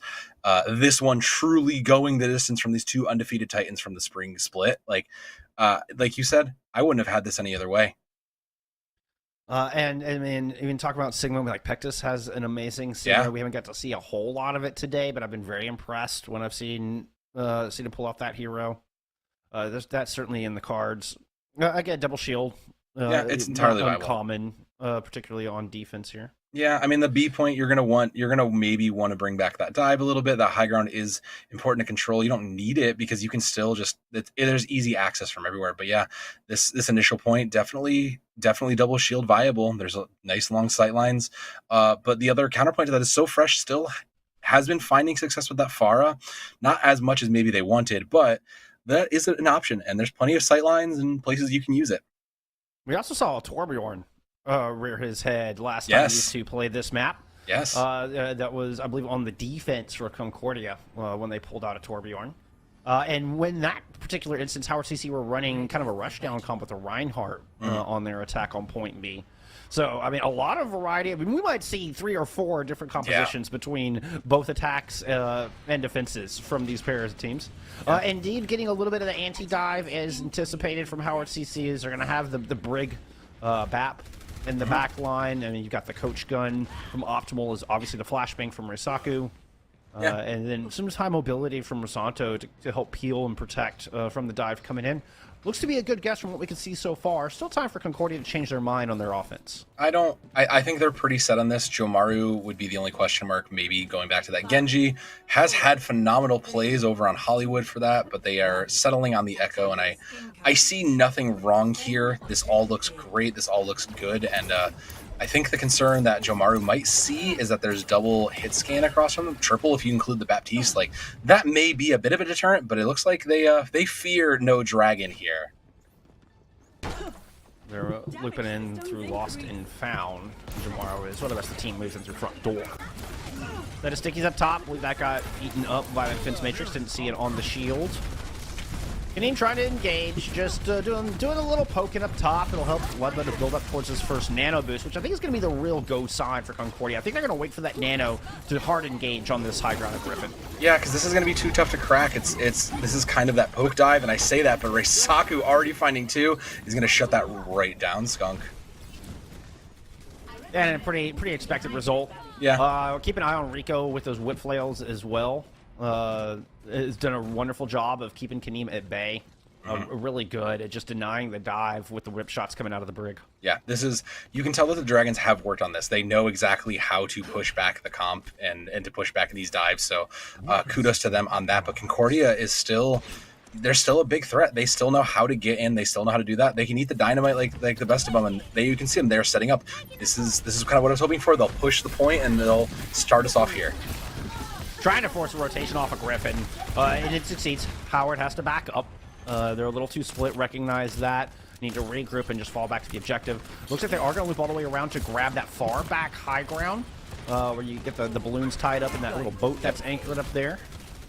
A little bit of a missed jump. Pectus gets D-Max. Kaneem struggling to work their way up top, be it from some CC or just a slight misplay of the jump mechanic. But Concordia kind of have to stop here and breathe for a moment. Yeah, they're just down a little too much. So Fresh is finally back, but still without a mech for Pectus. This is going to make this a little harder. You're going to burn so much more time off. And 2 minutes on the clock you're happy with, but the 4 ultimates for the Dragons, ooh, yeah, that's going to, again, just burning more time off. Like the 4 ultimates, you'll have probably 5 to 6. You might have all 6 by the time Concordia finally feels ready to go. Jumaru decides, no, they're not feeling the tree, so they're going to try and take a little bit of extra pressure from the Hanzo, and I like that. There's plenty of shield break to be had, and there's plenty of damage to be done, so I like it. The question is can the Dragons layer out the correct needed amount of ults to make a stop and keep their foot down here? It was an interesting kind of Mexican standoff there where nobody wanted to push in. But the nano engage finally comes through. So Fresh joined it up, but it's the dead eye to finish So Fresh off. Kaneem pops a Primal Rage, but Pectus gets D-Macked. And Howard CC are still 6 strong on top of the boat dock there. Polito eventually goes down, and if there's one you're going to find, that's a good one to pick off.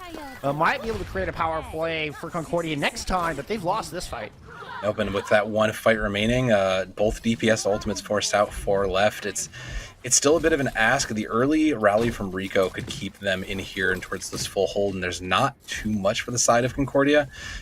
It's just been a bit of a struggle trying to get this. You've got yourself the positioning you're looking for. There is that early rally, but the positioning has been good. I mean, you might just sit and wait this all out, I think, Skunk. Oh, and this armor, I mean, So Fresh is going to do half damage against this armor. Because of the way those pellets, each pellet does less than 8 damage. So overall damage will get reduced by 50% to any target that has armor. Jamar not as affected by the rally armor, but the Reaper is such a big part of this attack. Oh, yeah. That Matrix now up, and D-Mac already in, Kaneem already down, Dragon's coming out from tomorrow. Sleep on a big body tank means they might get caught in it. They're able to jump out of it just in the nick of time. And with 7 seconds on the clock, Concordia, they have to invest in this no matter what. They have to try to stick around on this point. No opportunity for escape or reset. Nope. Really no opportunity for anything at all as Howard CC shut him out completely. 0% gained on Blizzard World. It's so tough because Concordia has looked good and they fought back so hard. And then you get to these moments where there's a moment of weakness and it just kind of wears through them. They lose one and they realize, well, we have to wait. We can't do this. And then they just make the slight error of not playing safe enough. Someone else gets picked as everybody else is getting back together. There's no mech. These small things just ate up so much time, denied them so many resources. And meanwhile, the Dragons were just able to play exactly the game they wanted to do here. So 33% is all that remains between the Dragons and victory here.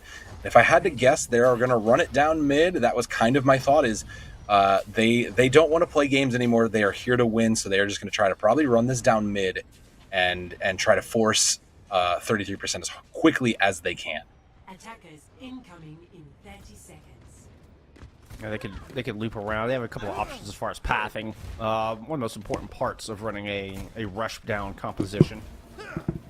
And have enough time where they can just build up a 6-pack of ults and then just go dump everything on the objective. Yeah. And just brute force this thing open.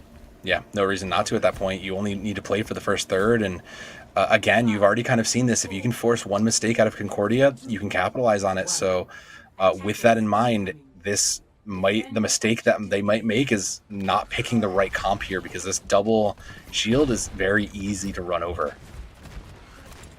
Concordia need to be perfect. Need to keep their distance from this rush down comp and not allow any progress if they want this series to continue. The best Concordia can hope for is a draw. Howard CC looking to close out the grand finals right here and now. On championship point, they're going to loop around back using that speed, trying to beat Concordia to the high ground. They managed to get there at about the same time, which is still a victory because that means Concordia is not maintaining that space they desperately needed. And 2 kills are already in for Howard CC. Optimal looking to burn down Pectus. Nice coach gun, better shot from Polito. Takes Duckinator out of the fight. The Dragons have done it from Howard Community College out of Columbia, Maryland. The Dragons are your 2022 Nationals champions here in the Emergence Division.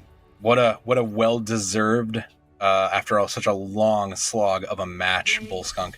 They just looked good, and Big Body Tank has been putting in so much work the whole game. Like, there is every single player in this lobby had put in so much work. Every single player had a moment to shine, but it just came out in the Dragons' favor. It's just the small things that really separated it here. The Dragons really just were able to capitalize on a lot of the mistakes. And I'd said this earlier, when they found the thing that they were looking for, they forced an error, they capitalized on it, it was done. The error in that case just happened to be, we rotated faster than you because we have a Lucio, and once they found that initial pick, it was all over. So kudos to the Dragons for giving us not only an incredible match, but also a little bit of a heartache and a heart attack in that third and fourth match. Indeed. I mean, Concordia kept it close. They did. Certainly did. The Falcons, unfortunately, just did not read that rotation quickly enough. They needed to get set and planted. And, I mean, Howard Community College just beat them to the punch. Yeah. It was a beautiful rotation. And it was that pathing I was talking about. And right from the gate, they picked the right one. I mean, they found the perfect way in very first try. Yeah, they just knew it. They knew exactly what they wanted to do. They played their game and they ran it down. I can't explain it any better than that. And I just don't think the Falcons were ready for that, unfortunately. So, well, there's always next split. Indeed. Dragons celebrating right now. Well-deserved, huge victory for them. And I think we're going to get to talk to somebody. We're going to grab somebody from the Dragons and get some insight here on their experience in Nationals and this victory in the Grand Finals. We're going to take a quick little intermission, get that set up. We'll return with our winners interview momentarily.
All right, we are here with the entirety of the HCC Dragons roster. What is up, y'all? Congrats on winning the grand finals.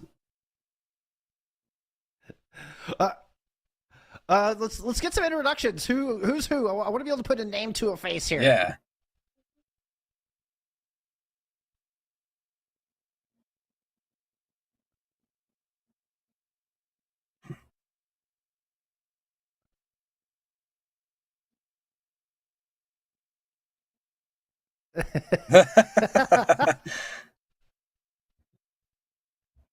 What a group of gamers. Who do I got to bribe to get one of those jerseys? Yeah, seriously, those are dope. Talk about the jerseys. All right. Huge win, huge season. Big congrats, certainly in order. How's everybody feeling? Like, what's going through your minds right now? What's the vibe like in that room right now? Just chilling.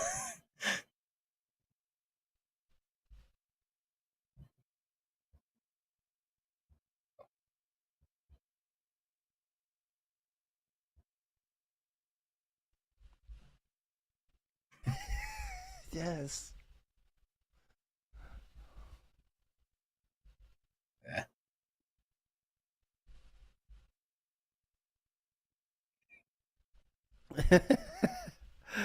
You're rewarded in the end. What Yeah. are you gonna do to celebrate? Y'all got plans for Yeah. tonight? What are you gonna do to go celebrate this wonderful victory? I have no idea what that is, but that sounds I have no incredible. idea what that is. Yeah. Oh man. So you got any questions for our team here? I feel like I'm hogging the mic. I know you got some yeah, of parting course I thoughts. do. I want to know, guys. Oh, I want to know.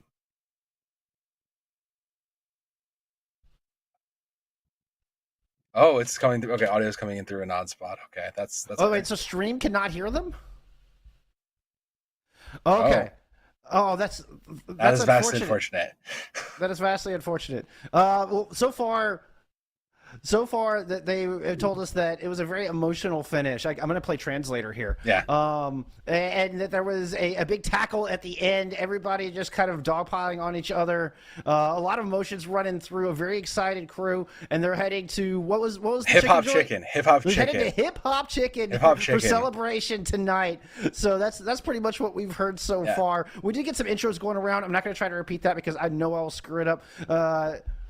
Yeah, But there you go. But shout out, yeah. But the Dragons, including their subs who may not have been able to play due to any injuries or for various reasons, yeah, like they're pumped. You can tell they're excited to be there, and I mean, those jerseys look great, man. Those are some fire jerseys on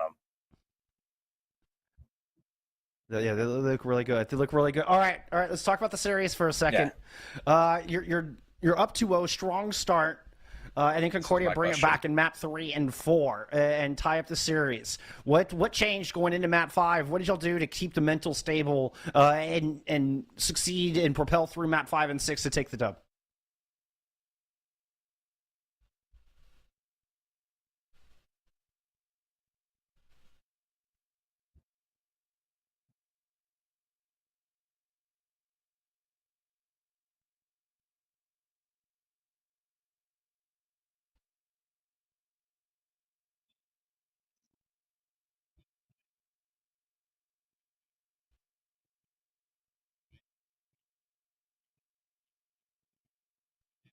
Mhm.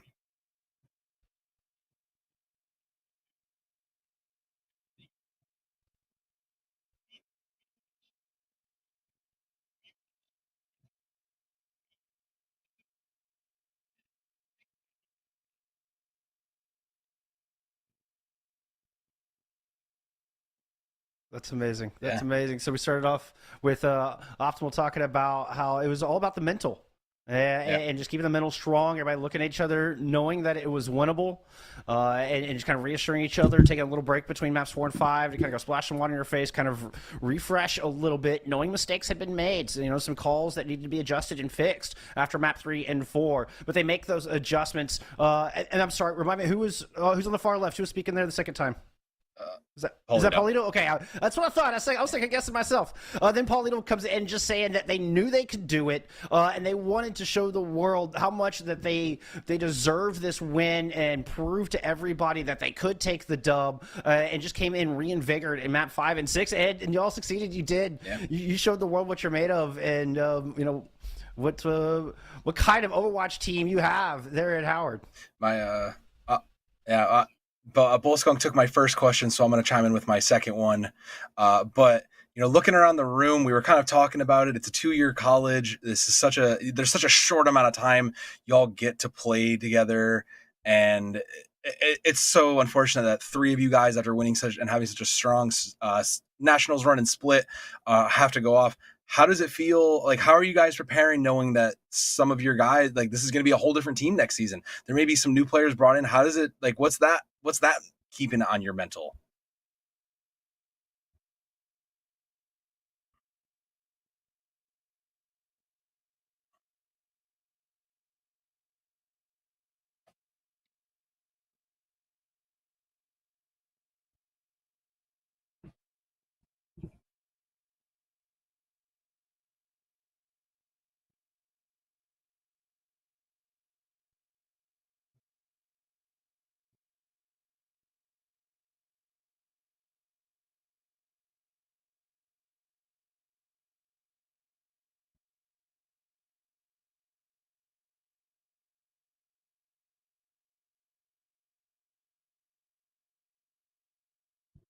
Skunk, care to translate that, or you want me to do? Yeah, no, I'm on it. So it's Optimal basically saying staying appreciative for what they have here, to directly answer Soav's question, staying appreciative for the crew that they've built. That there's may not be anything ever like it again, considering you had a rough fall start, losing 6 in a row, bring it back to win the fall split, go undefeated through the spring regular season, do end up losing to Hood there, getting 3rd, 4th for the spring playoffs, but bounce back in a big way in nationals. And they want to try to instill the dedication and the hard work that this team has put in to this season. They just hope that they can instill that into the next crew, the next squad that comes in to compete in the 22-23 season. I think they will. I mean, with a run back and a performance like that, I don't see how they wouldn't. Well, any shout outs you want to give? Any thoughts here before we let you get out of here and go celebrate your victory?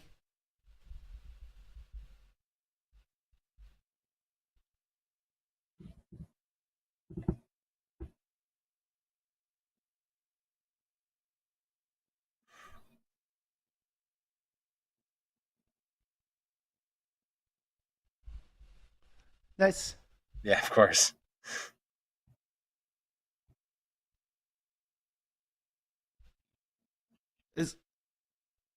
No, go ahead.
Oh, I'm gonna do my best to get through this one. Y'all may have to help me. Let's see, that was Brittany. All right, Marcelo, Darian. All right. Okay, so first off, we had Optimal shouting out Akash. Now, is that tank player Akash that used to play for Susanto back in the day? Is that the same Akash? Nubo. He's in Rocket League. Okay. And then there was a shout out early to Coach Winkle coming from Optimal as well.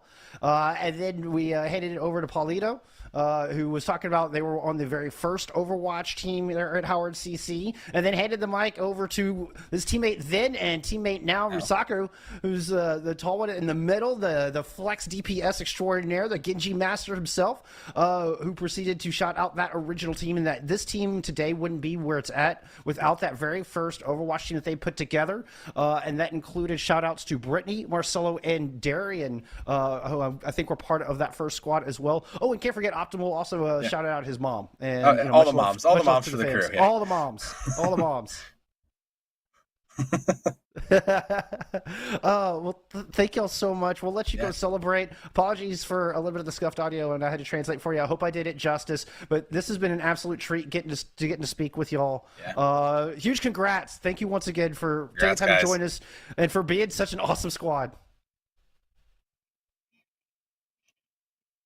That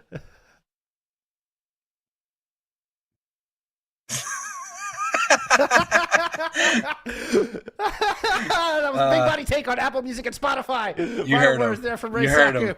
Oh man! I love this. Thank you guys. Oh, and big thank yous coming from him now. No, we appreciate y'all. We appreciate y'all. Phenomenal stuff. Oh man, that was good. Even through translated form, that was good. And you can just see the pure excitement and raw energy of this squad. Oh, what a treat, Soev! What a treat. Yeah. You gotta respect it for a team that's struggled and gone through so much. Like the time they had together, the work they put in. They had said it, and it was in the translation. It might have gotten lost, but the work they put in to get here, the hard work, the hard just grinding they did to get here, they deserved it. They're excited. They deserve that hip hop chicken, whatever that is. But I don't know what it is. But I could go for some hip hop chicken now with how good they're feeling. Well, we're going to take a little bit of a break and get set up for our second match here in our final day of nationals. When we return, we're going to have RPIA taking on Kansas Esports. We do have B stream going on as well. I believe that is NECC_Overwatch. If you want to go check out some other NECC 2, excuse me, forgive me on that. NECC 2. We've got some more nationals finals going on over there in the interim, but we will be back with our second match of the day here in just a little bit.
All right, we appreciate your patience through that extended break, but it is time to get into our second grand finals match here in the NECC Overwatch Nationals. My name is Jeff. I'm here with Mana Class. We're headed to the Champions Division to determine who will be our king here for the 2022 season. 2022 season, the entire, well, it's 21 and 2022 kind of, yeah. right? It's just the academic years, we call it. But yeah, no, Kansas Esports, RPIA Champions Division. Both these teams, it's no surprise they're here. I mean, let's be honest here. They both quite convincingly won their group. Now they're both here in the finals. And even though they both didn't play in the fall, they just came in and dominated the entire spring season, both of them. I mean, yeah, Kansas dropped like one game during their regular season. Oh well, you know, it happens to the best of us. But then they both won their spring playoffs, and now they're going to go to nationals up against each other. I mean, this is kind of, if you didn't predict this finals, you were probably having a lot of hopium for one of the other teams. I think that's kind of what it comes down to. And you know, a lot of times you get an underdog that may surprise people and come through. Not this time. No. It was the number one seeds, number one teams, one map loss between the pair of them. I wouldn't have it any other way. This is bound to be a phenomenal match here. I mean, here in Champions, I mean, we're in pretty darn high SR with these groups, so expecting a little bit more refined gameplay, a little bit more polish, and more punishing to any mistakes that are made.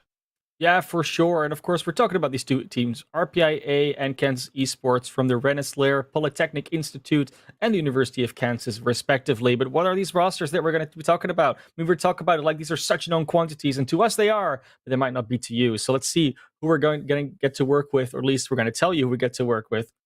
Yeah, we can do that as soon as we actually get to the game otherwise, but that's okay. We have a couple here on the RPIA side. It's Tevtron, Bigfoot, Declan, RJ12345, Z Hobo, and Blues coming at you here from the RPIA squad once again. And yeah, I mean, what is more to say about these? Like, all these names, they bring up so many memories of awesome plays they've been making the entire season. I'm not even going to focus in on one of them because they will just not do the other ones justice, I feel. Fair. And we actually have these in order as well. So you got your tank line up top. This makes my organizational side very happy. And the tank line is always what draws my eye first, partly because that's where I like to play the most. So it's natural for me to kind of, you know, sink in with that. But I feel like it really sets the tempo. And then your choices clearly determine like the objective of your composition, and then how you execute. Determine how you want to take the fights and how you want to set the pace for the series. So Tevtron and Bigfoot will certainly be catching my eye once we get out of the gate. Let's take a look at the Jayhawks here, coming in, be their opponent for this. We're gonna have Denizen and Swirlhawk will be the tanks on that other side. Okay, LOW, excuse me, is going to be the starting tank. Forgive me. So we got the freshman and the junior there on the senior screen. Will be the tank matchup taken on Tevtron and Bigfoot. Yeah, I got the support line here as well, in Neon Socks and a Wasp. Obviously, a support line you can always count on. Very responsible in the way that they've been carrying themselves, even though their age might not always reflect it. But they have both the tank line and a support line are obviously supporting a DPS duo, and that in this case will be Ben Zero Rules and Fwa. Definitely a DPS line that we can look out for. Not a whole lot else to say about it, and there's a reason why they're here, because they basically won everything, aside from that one match they dropped somewhere in the regular season, which we're not even going to talk about anymore, because that was probably just a fluke. But yeah, they're here, and they're going to take on this RPIA squad. And it's going to be an awesome match. This is bound to be another banger. The first one was certainly very exciting. I'd expect no less here as we head into the Champions Division Grand Final. Let's talk about our maps. Of course, we're in control. This is a best of 7 series, and we had the lower seed gets to ban out a map, and Ilios was banned out, so we will not see that throughout the entirety of this series. That means RPI have chosen Busan to set the stage for this first match. First map. We've been talking about it so much over the past few days, right? Like the reason why Busan is such a great map, and I'm just happy that we keep going back here because it gives me a lot more. I would say the same things to talk about, but because we keep having like these higher division teams and these higher stakes matches, those details become more intricate, right? Like you said it before, we're talking about pretty polished gameplay at this stage. Mistakes are going to be punished more, but it also means that they're going to more optimally make use of the way these maps work in both in what composition they pick, but also in how they execute it. And we might, for that reason, also see fewer swaps come out because the further you get, you would think, oh, they're more flexible because they're more experienced, but also the more adaptable they are with the single composition that they run. And I think the more that the small odysseys get punished, when you want to stick more to the meta, because it's easier for these players to recognize, oh, there is a flaw in this composition. Let's make this swap and punish that flaw. So you want to really bring out as rock solid as you can in the beginning, and try to not show any of those weaknesses just right out of the gate. Try to find the best comp you can, and going to Mecha Base. No surprise, we're going to get some flavors of Rush with Declan on the Doomfist. We're going to have a Cassidy from Fuwa on the other side. Round 1.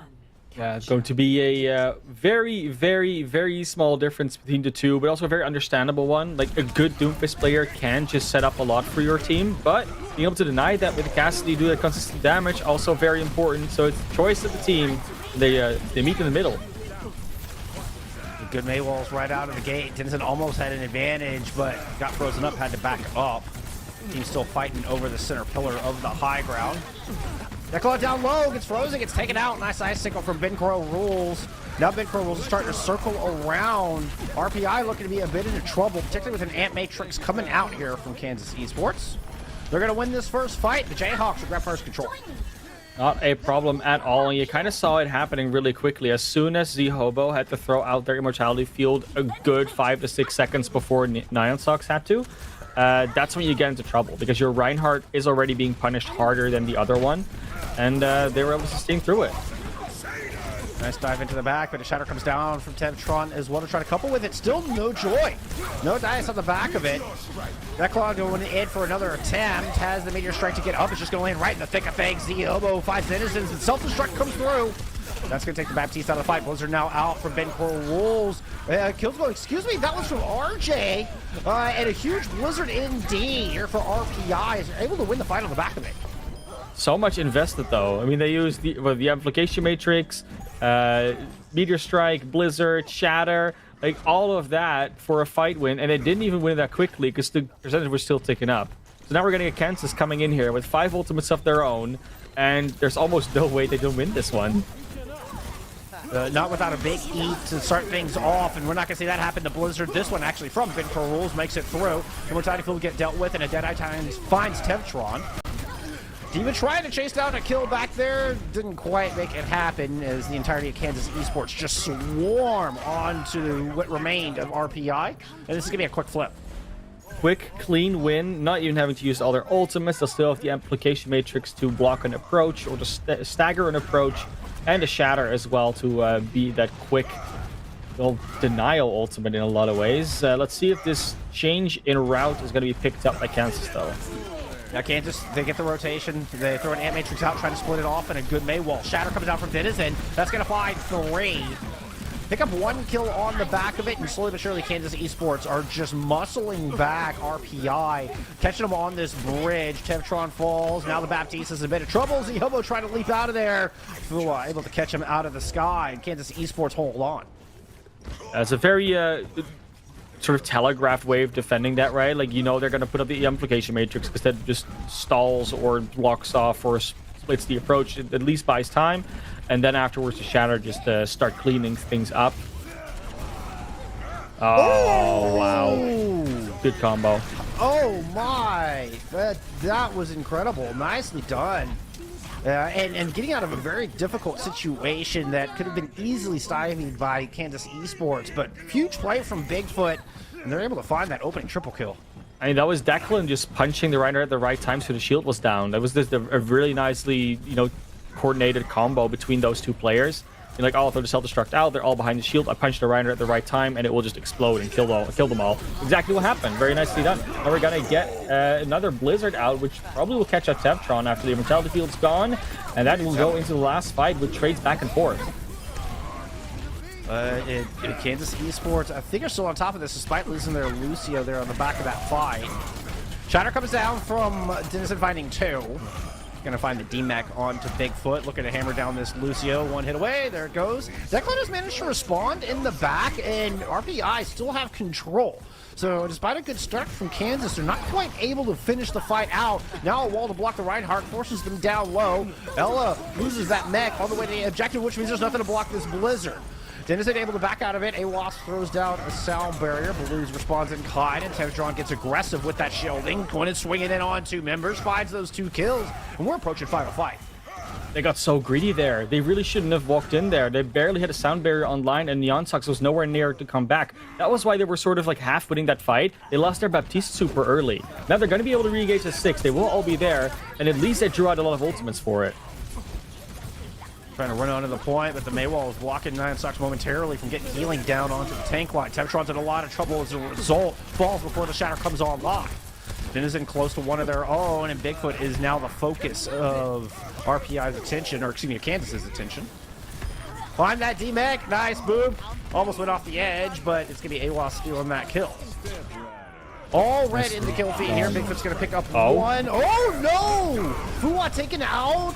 And Denizen throws out the Shatter to try to bring it back, but look at this. Hobo with a pair. Declan with a pair. Self-destruct now on this point from both of our squads. That means that Kansas has to vacate, and despite a wonderful start to that final fight, what a clapback from Declan and Hobo. They just walked in, got a remake kill, and like a bunch of other picks that kind of just shouldn't happen. That was Kansas again, just kind of getting caught off guard. And, you know, as much as it was sort of like a greedy play in that fight before the last fight, where they kind of went in without their Baptiste, at least, like I said, they bait out a lot of ultimates. So they gave themselves actually more of a shot in that last fight than otherwise they would maybe have had. It just didn't, eventually, in the end, it didn't work out because, again, they just lost out. Like, they fell. They somehow, like, the Diva, Baby Diva's still there, just gets the remake kill, and then everything else kind of falls apart after. It's just chaos all of a sudden. But now that they are back on a more open map, we're going to see both teams switch over to this more dive style, both with the Reaper Sombra, both with Lucio Moira. This is going to be complete mirror. Yep, 2 6-man teams fighting it out in the Busan International Theater. Control over this Mega and first control over our objective. Declan with a huge lead in the EMP department, which is kind of indicative of the damage they're pushing down. You can also see Kansas kind of being forced back into this little hallway. Bulk healing from NeonSox is going to get an early coalescence, so they're going to emerge from the tunnel with that ultimate and try to force it right on back. There is an answering coalescence from the other side, but Fuwa finds the kill on a Tevtron and a big advantage here to Kansas Esports. Moving back on at this point, Hobo falls. The shots from Declan, who now has an EMP ready to go. May not need it this fight. Oh, I say that. Denizen goes down. Very quickly charged there. All of a sudden is RJ with a double kill. Late sound barrier kind of isn't really worth it anymore because you didn't even have the points to like stagger some more percentage out of it.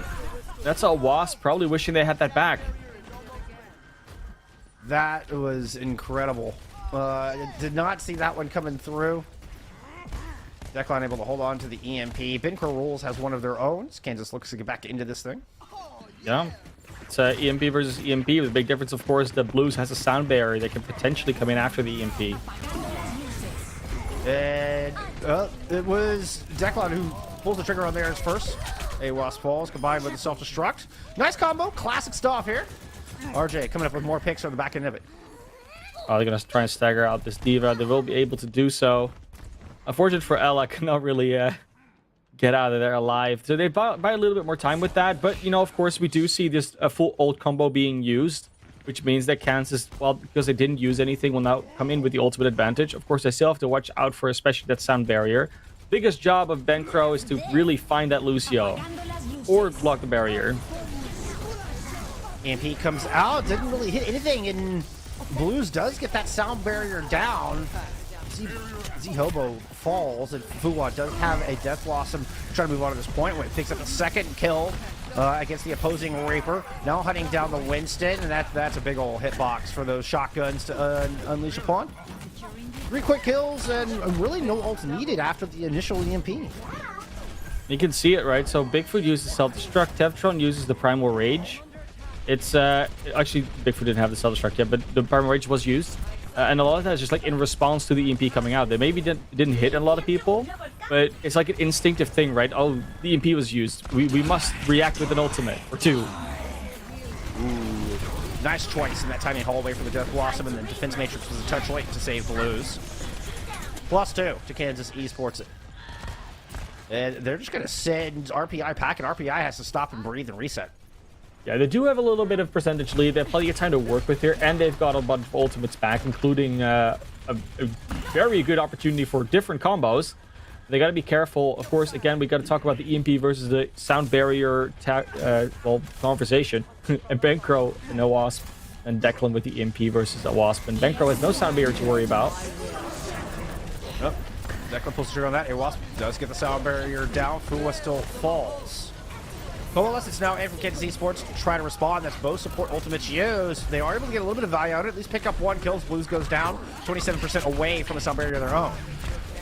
RJ looking for targets here, trying to find the Moira. There's a Diva in their face, down to 16 health. RJ falls. Nice play from Ella, but the Primal Rage is good from Tevtron. Good for 2 kills at least. Now looking for more. Trying to push Fu off the side. Fu was able to use that range form. Find solid ground once again, but is still being hunted. Tevtron low. A lot of focus fire coming through, but Tevtron stays on their feet, and RPI win the fight.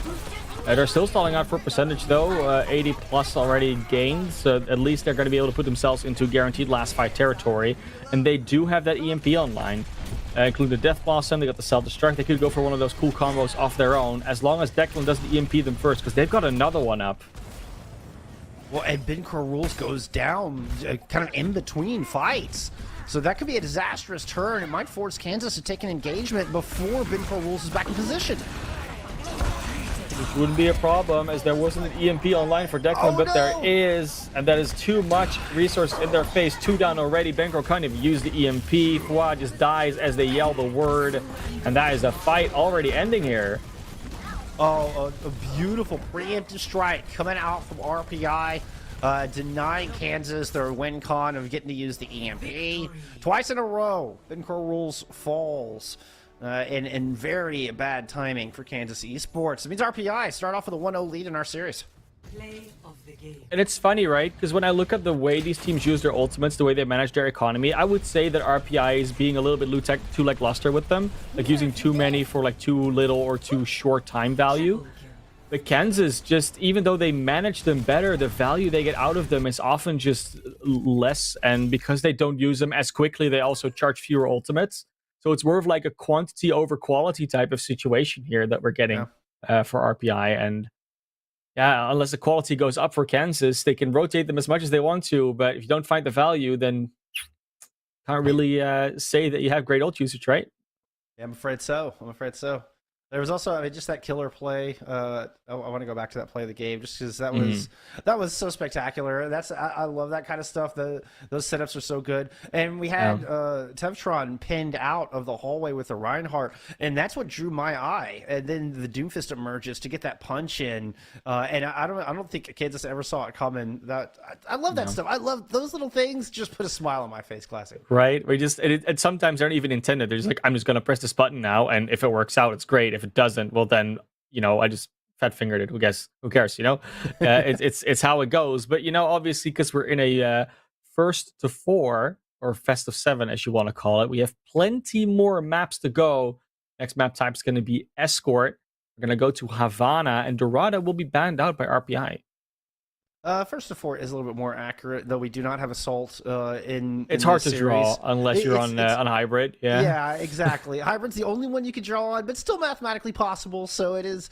First to 4 is technically more accurate, but yeah. Apologies, I got distracted. But you're correct. We're headed to Havana here for map number 2, going into Escort, and this is I like this pick. Havana is pretty straightforward in its layout and design, and kind of the strategies that go with it. It is. I would have liked to see them go to either like Dorado or maybe Gibraltar or something, because I do think these teams can bring us like some really fun dive strats, some like more of these mobility comps, because they more understand like how those work and they can execute them more cleanly. But on Havana, it's still possible. Like, you can actually run these mobility comps, especially when you talk about third and first. Longer sightlines, open space, more mobility. But a lot of time you will see teams use the brawl more, just for the simple reason that you can keep running at people. Maybe use a Pharah with it on the first point on defense.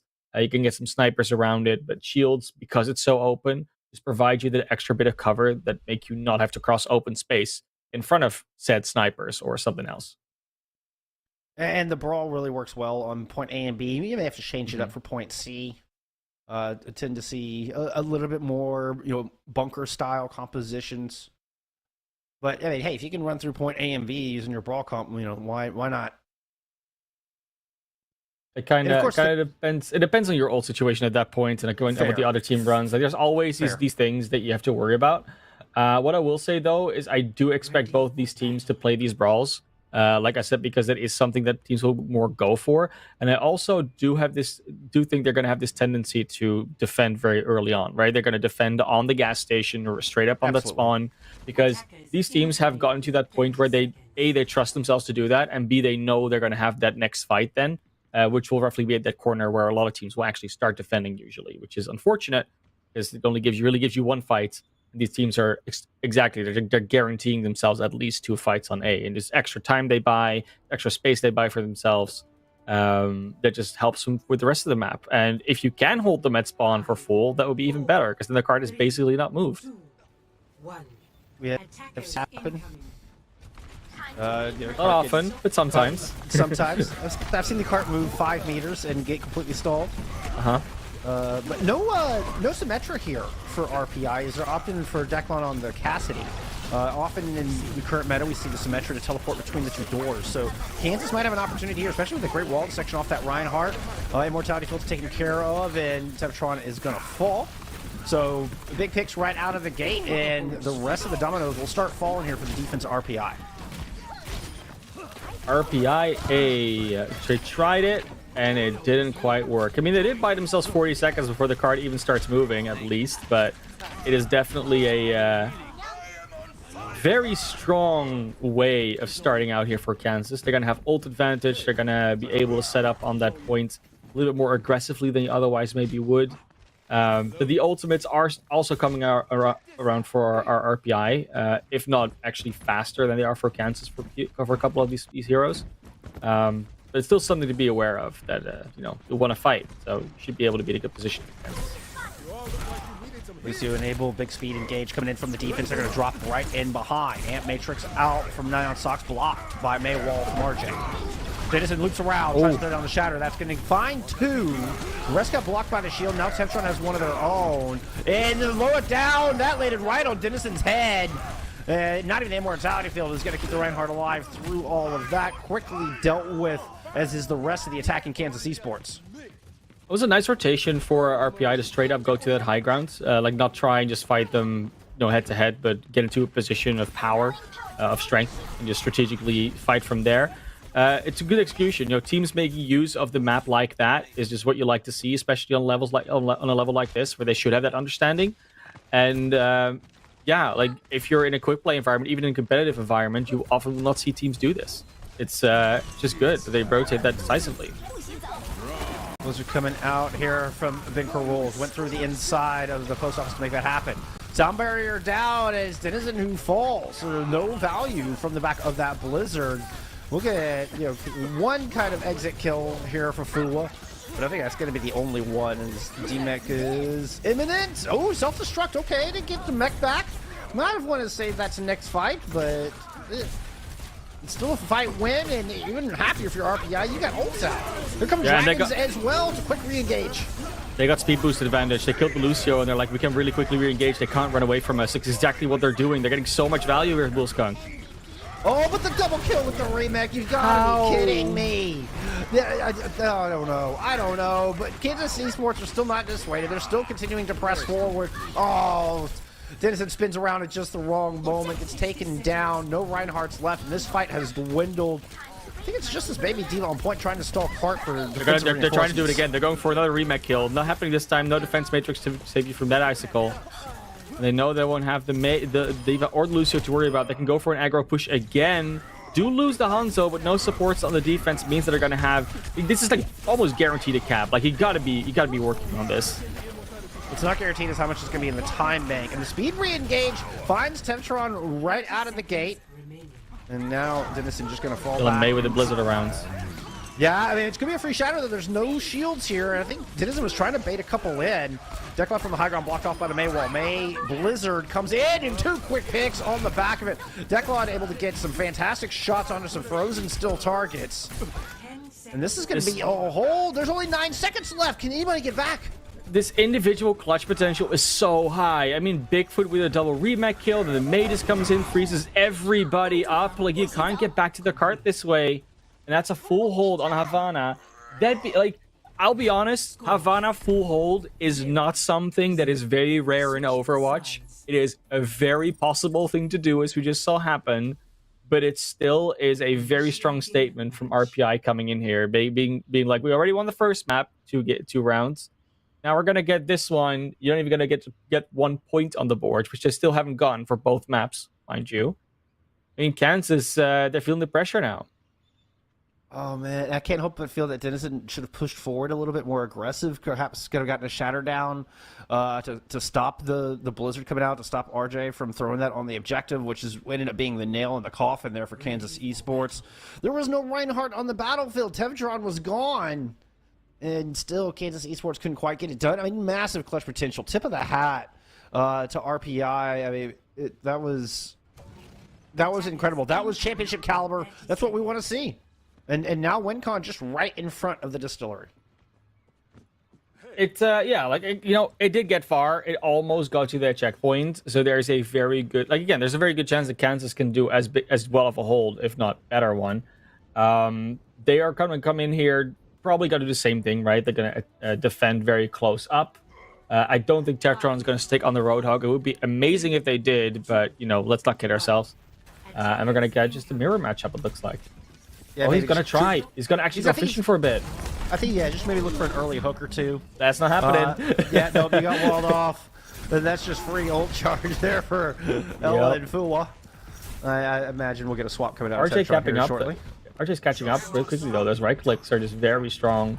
I wasn't saying it, man. May right clicks, probably the best alternate fire in the game. Can't argue with that. I just can't aim him. Tevtron takes a lot of damage early. Maywall at the back denies some healing. Tevtron still super low, still sub 100, somehow on their feet. Tevtron refuses to die.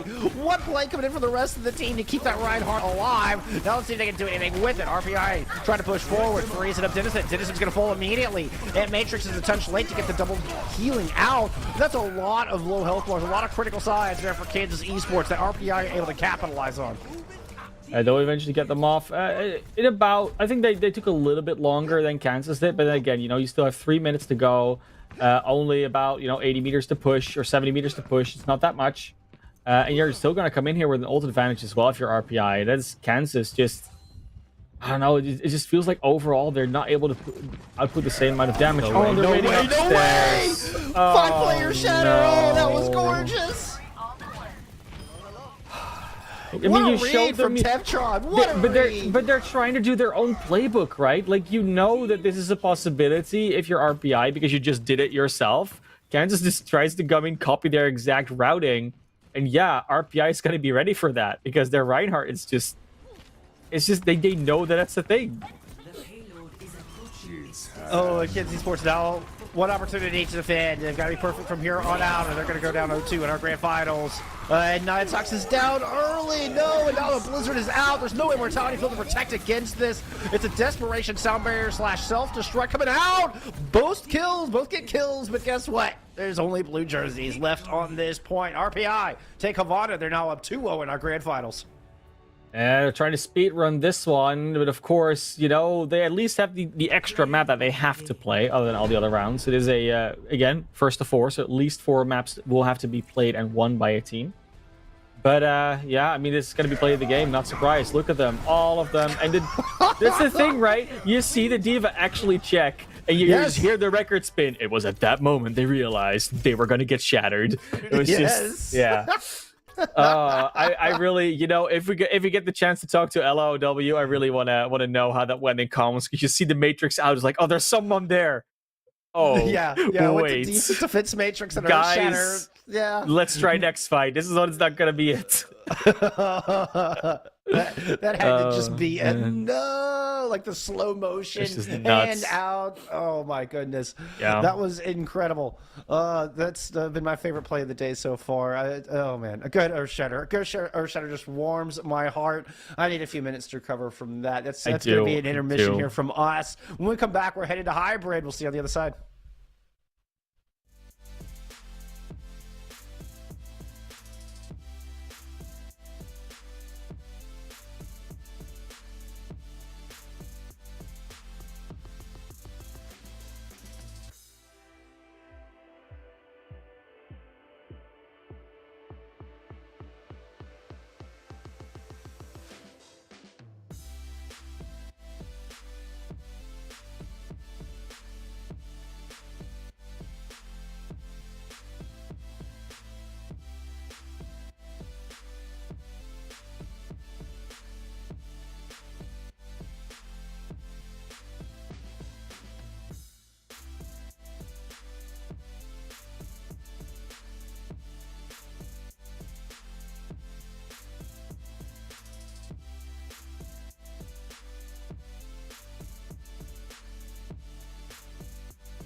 RPI up 2-0 after 2. In very clean fashion. It was dominant on Busan, a big full hold on Havana, and emphasized with one of the greatest Earth Shatters I have ever seen. Yeah, and that entire Earth Shatter, because you got to think about like everything that goes on around that, right? So you think it's not just that the shatter hits, it's that they were already there, waiting, predicting that they were gonna all go up the stairs there, which is twofold. Either it's something that everyone does, which not a real possibility. It's a very normal route or good route to take, or it's because they were in their heads. They saw us do it. It worked out for us. So now they're going to also do it. And we're just going to predict that they're doing it. Like it might have been a 50-50 guess. Who knows? I'm more inclined to think it's like more one of those scrim result culture things that you kind of know that everyone does that at that level. But yeah, I mean, we could ask them in an interview potentially. We'll see. Now, though, we might not get the honor opportunity for another shatter on this particular map until we get to the third point, because we're going to go to Numbani. If I know one thing about these two teams, I do expect them to sort of adhere to the high level culture of not playing Brawl on Numbani or Rush on Numbani. They're very likely to just run in with the Winston Diva here. Going to maybe see some Echo play, some Genji play, Hanzo play, things like that. Some Tracer Soldier can still come out. But generally speaking, you will not be seeing those Reinhardt Zarya, Reinhardt Diva compositions until you get to that third objective, in which you get a little bit more enclosed space, and especially that tunnel that will block off a lot of movement. No, Winston tends to be the main tank of choice, and then kind of built around that, like you say, some high mobile DPS to be able to easily access high ground, which is extremely important, clearly on point A and point B. Just a side note, RPI did ban out Hollywood, so we will not see that through the rest of the pool, and this is the Jayhawks map pick. Their second map pick in a row. They chose Havana. We're not able to get through point A. Jayhawks fans hoping that they have better luck here at map 3. Yeah, especially because, again, they have to start an attack again, right? So they have to figure out a way to get through this first one. And when we talk about Numbani, I mean, I've said this a couple times in the recent past. Numbani first, the reason why a lot of players sort of have this aversion to Numbani is because it feels like a 2CP objective. It's very defender favored. You have all this high ground around it, and it really feels like you have to perfectly attack it in order to get value out of it and then continue with the rest of the map. So that's why I love seeing it at this level, because these teams obviously are coordinated and they are able to pull off these more successful, clean attacks. Let's see if Kansas is able to bend this to their will and to their control. Taking support lines mirrored here, DPS a little bit different. And actually the more ranged pokey DPS coming out from the offense, which is a little atypical. Have to get Fua and Binker rolls, preferably some high ground. Binker rolls is at lower floor of Hotel. Does have that mega to fall back to, but is kind of being contained by RJ at the moment, while the tanks of Kansas are moving in on this right-hand side high ground. But early bubble usage and a lot of defense matrix coming out means it's going to be really tough for Dennison and Ella to push around this first corner, at least until they get those cooldowns back, and that means an opportunity for the defense to come in and force them off. They did do pretty well sustaining their health bars, though. They weren't in that terrible of position. They got to be careful, like you said. And they keep just being stuck on that high ground. They can't really progress further. They got to find a different place to jump from, and they got to go for the Ana. There they go. Yep, Nano boost out from both sides onto both Winston, and then Denizen has moved into the back. The nice peel and a great heal nade means Blues and Z Hobo are still at max health. They were barely tickled by the Nano boost of Winston of Denizen. Denizen is still alive and kicking, and a couple kills down low from Ella have opened some things up. I don't think you're going to be able to survive this one. Not this time. I don't know how that sleep art missed. I don't know how that sleep art missed. It didn't really matter. But, like, the beauty of that attack, right, is what you normally would do is you would send the Winston in there, maybe if you have defense matrix against, like, a nade or a sleep dart, and that's about it, right? But because they could solely send in the Nano Winston, block off both supports, they could take out the entirety of the rest of RPI without having to worry about them being healed. They had the heal and the damage advantage as a result. So very nicely done from Kansas, just blocking both supports in there. And it was almost, you could almost wonder whether RPI should have maybe peeled instead of tried to counterattack. Because that's old dive. You know, that's 2016 dive. You don't do that anymore. Right. Or, Overwatch 2 dive. One of the two. Yeah. Dragon's coming out from Kansas. 2026 dive, you mean? Yeah. Yeah. Blade in the back. RJ's able to cut through the Ana. And the Diva is very low. RJ's going to back up, having only 21 health. But job is done. Defense stabilizes. Yeah, I mean, that's you expend only 2 ultimates for it, so that's also pretty nice. Gonna see Kansas come up with about 4 of their own. Denizen almost do a second Primal Rage. Doing pretty well on the main tank role this time around. Good anti-nade, though, to start that off. Wow, almost certainly go... Oh, they barely stay alive. I mean, they get the self-destruct out of Ella. Has to use that just to get a mech back. Yeah, but Defron blocked up as a result. Back. Tac Visor, nano boosted, coming in from Great Rules. Nice duplicate from Declon's going to avoid disaster. Declon even receives a nano boost of their own, and another big anti-nade coming in from Swirly Hawk, who has subbed in for this map. That's going to keep Declon from getting that additional self-destruct online. But then there's rally up from the defense, making him exceptionally hard to kill. And this fight has gotten incredibly scrappy and all over the place. Denizen hopping way into the back line, but does get slept this time, woken up. Proceeds to try to pounce on Z-Hobo. Will take them out of the fight.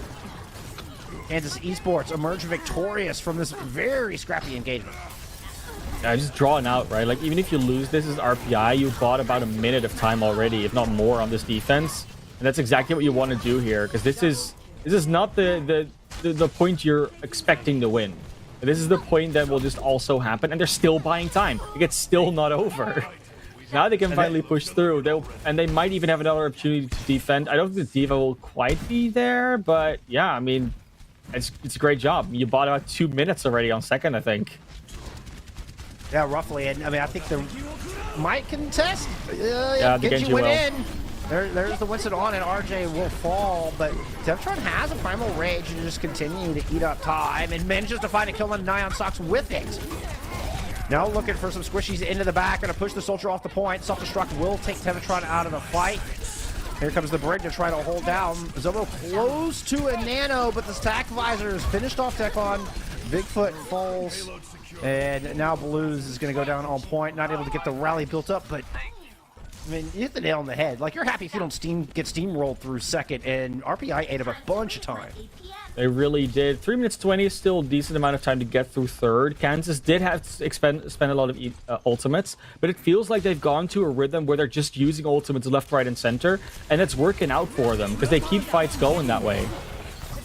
You know, this time going on to RJ, who goes in, fights 1, fights 2 with the katana, make that a third. It was a very clean blade, RJ. Oh my, huge plays coming out from the Genji. Yeah, that's 2 ultimates and a rally gone. 3 ultimates gone. Now you will only have a self-destruct and a duplicate. And Kansas, again, like, even though they've been using their ultimates, their pace of charging them, and because they're using them more often, has also gone up. So they're kind of matching this aggression that RPI was showing in the past 2 maps. And I think that's really putting more of like a pep in their step, if you want to call it that. And they're just going to go in aggressive with it again. That's a nano boosted pep in their step, particularly on the Denizen. Going in the back again, trying to separate the supports. This time, Declan's able to get some work done on the front line, though. Finding a couple of kills. Even popping this duplicate and gets the Primal Rage out of it. Harassing Ella from the far back. Soldier found a couple in the interim, but I don't think it's close enough to really swing this fight back. 2 minutes still on the clock, though. But yeah, it's already a minute 20 gone. Once again, they bought time. Cart's been rolling a little bit, though. So they could potentially finish this out in like a fight and a half. They will definitely have to contest with the respawns at this stage still. Yeah, they've got like 5 ultimates on the board, and there's like nothing left for RPI. They'll have a nano boost and a primal rage pretty soon, but it's definitely not the same amount of bank. Oh, nice! Oh, in the first ult, already finding value. Second ult from Bitco Rules, equally getting a kill. No DPS left standing here for the defense. Tevatron's gonna fall. And a clean fight win. The teamwork from Kansas and that supreme ult economy really serving them well here on Point C. I'm just trying to use the Primal Rage as well, which you would probably have liked to have for that last point, so you could actually use it. They might again be able to go in for Nano Blade, though, if RJ charges it quickly. Is about 30% away. Bitco Rules looking to take an aggressive off angle, trying to chase down the break there, but it was a nano boost thrown out from Z-Hobo, so we won't get that combined with the blade. And Tevatron fell to the self-destruct, so that nano just went into the void. Rally now out, blade coming out dry from RJ, immediately shut down by a recon arrow from Fula. Declan's still hanging on here, though, and Temptron's returned to the fight. He's going to go leaping into the back, and supports are now gone. Kansas Esports have to reset one last try. That was definitely the opportunity to go for it. I do feel that if you are Kansas and you want to take out these supports, you got to do it with a little bit more resources, because they keep sending like one hero after it. It's either the Winston, sometimes the Soldier, and they're not going to be able to do it on their own. Like, the Blues and Z-Hobo are too good at healing each other up and healing for each other. Declan with the duplicate on the Winston once again. Gets the Primal Rage and is just taking the attention of seemingly the entire team of Kansas Esports. Dennison is going to fall. Look, it's just two Primal Rages on top of each other. There were shadows. I can't touch. Oh my goodness. Barely. Yep, self-destruct is in. It's nothing but RPI left on this point. That's as far as Kansas will get. 63.25 meters has to be enough for them to win this map, or we will see RPI on championship point. It's a decent distance to push on Umbani. Like, again, it's mostly because RPI was kind of just buying time until that very last objective, which a lot of the time teams will sort of go for that, right? Like, they'll basically say, yeah, we don't win Umbani until we get the third, because second is almost impossible to actually hold teams on, and first, unless you are just a very strong, solid defense hold team there, it is hard to full hold. Like, it's not impossible. We've seen it happen even this week, but it's definitely one of those harder points to actually defend on. It's the same kind of thing with 2CP, right? Like, the first objective with Assault will usually fall, but it's just how much time do they have left for the second objective, and that's the kind of feels the same as it is on Umbani here. Gonna see very similar compositions come out for both teams. Not too much will change. Big difference here is that we're gonna see a Torbjorn from Bencro Rules, and I'm not at all surprised by that. If you see the way that Declan and RJ were playing, a turret is gonna throw a lot of problems their way. And yeah, Bencro can even get some normal shots in, even with the shotgun, can do a lot of the turrets versus the tanks too. The one problem they're kind of running into is that they don't have that much mobility or really like peel for themselves. But hey, you have an overclock, you'll be fine. And the primary fire, Overload. lovingly called the Cheetos, has a ton of damage potential. If you hit it. Yeah, if you can hit them. It's always what people say, right? Like, the Torbjorn one tricks everyone is always like, if you want to get good with Torbjorn, learn the gun. That's the rule. Yeah. Turret placement on the back left-hand side. RPI put some pressure on the second floor of Hotel with Temptron moving in there. Declan trying to put some fire down to the opposite side where the Ana and the Soldier are sitting in wait. Been trying so hard to get the turrets. Yeah. just doing some mechanical work there for Big Crow Rules. I mentioned that, yeah, I'm sure it does fall. Double kills coming through for RPI as they chase Kansas Esports back. And this is looking to be a successful attack on the very first try. It's sort of like, so Kansas went for the opposite, the alternative work that RPI did on their defense. So Kansas was like, yeah, we're setting the Ana and the Brig in the same place, but when they dive it, we all like, you know, we peel dive, so we get back to our supports and try and peel for them. And as it turns out, neither of the options really work for either team. So, you know, I guess we can throw that away. Got to find a third option for Numbani, I guess. Well, and I think now the question becomes, can Kansas take as much time off the clock in this second stage? And so far, it's not looking like it. A lot of kills going in RPI's favor as they just move forward like a torrent of death and decimate everything Kansas had to offer. Yeah, aggression on the ultimates again. Nano Winston, but rather Primal Rage after. It takes so much focus fire away that Kansas cannot really focus on anybody else, and especially heroes like Echo and Genji. As long as they're not being looked at, they can do so much damage, get so much value. They got their ultimates online now. This is looking to be a very hard fight to take on B, but they want to take it because you might be able to drag out some ultimates, set yourself up for third a little bit better. Even better if they can actually win it. They have a Molten Core to throw down on the point. That's going to come out immediately, but the duplicate is out. Oh, Molten Core's up high, and it's the blade from RJ that ends up lighting up the feed. Falls into a nice kill on the Bencro Rules as well. So Kansas Esports not really able to do much as far as stalling this cart out on point B. This is going to be a very healthy time bank, 5 minutes plus, and close to 6. So you lost 3 fights in a row for Kansas now. Second one wasn't really a fight, it was more like a chase down. But now you at least have the ultimates to work with, right? Like, you just use the Molten Core, okay, but everything else is going to be online. Oh, Fly needs to not be caught out there. Nice whip shot. That's Deftron potentially in trouble. No, it's Declan that's going to fall, actually. Looking to capitalize on that. Throw it out the attack visor and see if they can increase the advantage. I mean, absolute back and forth in the trades. Denizen was in very deep. Has to pop the Primal Rage to get out. It was Purple is low, out of sight of the Ana. Gets finally back in with the view of Swirly Hawk and getting topped off. Looks like, yeah, Declan finally. Far in the back line. Everybody focuses them down. Moment to breathe here for the defense.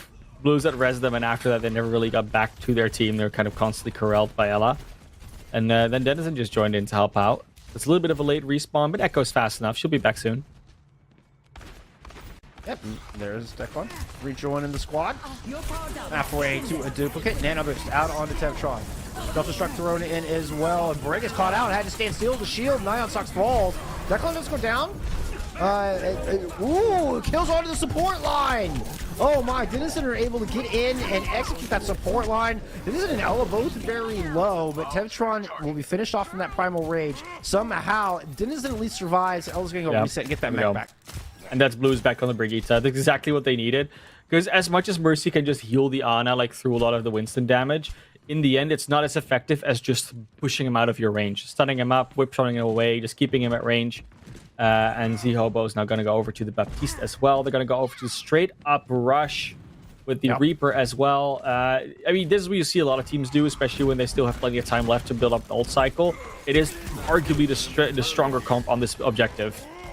Yeah, not as much finesse, just brute forcing this thing open down this long straightaway. It's also about the sustain. Like, you want these clean fight wins, and you can't really do that if you keep diving and they keep counter diving you. Looks to be an early kill on the Blues, which takes the speed out of this rush call position. With RJ falling next, that's the damage power removed as well as now the shielding and first fight against the Brawl going towards Kansas Esports. Declan thought they were still on the Echo all the way they were hiding out there on the Cassidy. Nah, of course they were just going for a little bit of a backup after their entire team got pushed in that corner. Looking at this, though, we're going to see Kansas Esports with a bunch of ultimates in the bank. Of course, they just swapped an RPI, but they did do a good job of starting to charge a bunch of these ultimates up. Still 3 minutes on the clock. Plenty of time to actually charge them up and use them twice if they wanted to. Yeah. Maybe even 3 times if they're really quick. I mean, RPI have been lightning fast on this ult charge, so that wouldn't surprise me. Denizen goes down early, can't pop the Primal Rage. Disastrous start here for this defense. Self-destruct come in though, and Declan falls. And Matrix up, but who is left to take advantage of it? Self-destruct now coming in from the attacking RPI. That finds 2, including Swirlhawk on the on, and the bulk of the sustain now absent. Denizen's going to return to this fight. And Kansas Esports are still playing this far forward and still up there, stalling out this card a little bit. Yeah, they're definitely able to buy a little bit more time and space for a recontest, but a lot of players falling very late, especially Juan Bencro, who have the ultimates ready. That Molten Core could be huge. Doesn't get fully eaten by Bigfoot. Lucio touch Neon Sucks on the cart. Will not even... Oh! That got pushed off, and then the High Noon was 2 zoning. I see that from RPI. I mean, it was always going to be hard to hold after that first and second point. They did a good job for a while, Kansas, but it was just too much time on the board, and eventually that swap to the Brawl was all they really needed. Going to see that beautiful Nano Blade from RJ. This is clean, and there was 4 kills from this. Yes, 2, it was. And 3, and there's number 4. Super clean. Yeah, I'm missing the spray emote. That's what I'm missing there. you know they want it. They're like, oh damn, I unbounded. Damn. I didn't think I was gonna get a kill. I didn't think I was gonna get a successful blade on Genji in 2022. No, but I understand. I don't even know what the Hawks need to do anymore at this stage. They're just getting outplayed on like every single role at this stage. I mean, and You mentioned it earlier that they did a fairly good job against the Brawl. They really started to find their rhythm. Even on their attack, they were a lot more competitive as far as in the ult economy. The way they were cycling their ults looked way better than we saw in maps 1 and map 2. But that attack from RPI, they just put themselves so far ahead, 2 very clean points put up back to back in an overwhelming time bank, and it was just a little too much for Kansas Esports to try to hold off. Just a tiny little bit, unfortunately. But hey, they got one more map. Let's say one more map. They got to basically win 4 maps if they want to bring this back. They got one more map to at least put a score on the board, to like feel like they were here for a reason. They are here for a reason, don't get me wrong, but to feel like they have something to bring against this RPIA squad other than winning like a couple of objective points here and there. And yeah, last game mode. I mean, I would say last game mode. We don't do assault, I think. So yeah. Nope, we're going back to escort. Gonna go back to escort. And we can't do Dorado, we can't do Havana, so we're gonna see another ban come out here.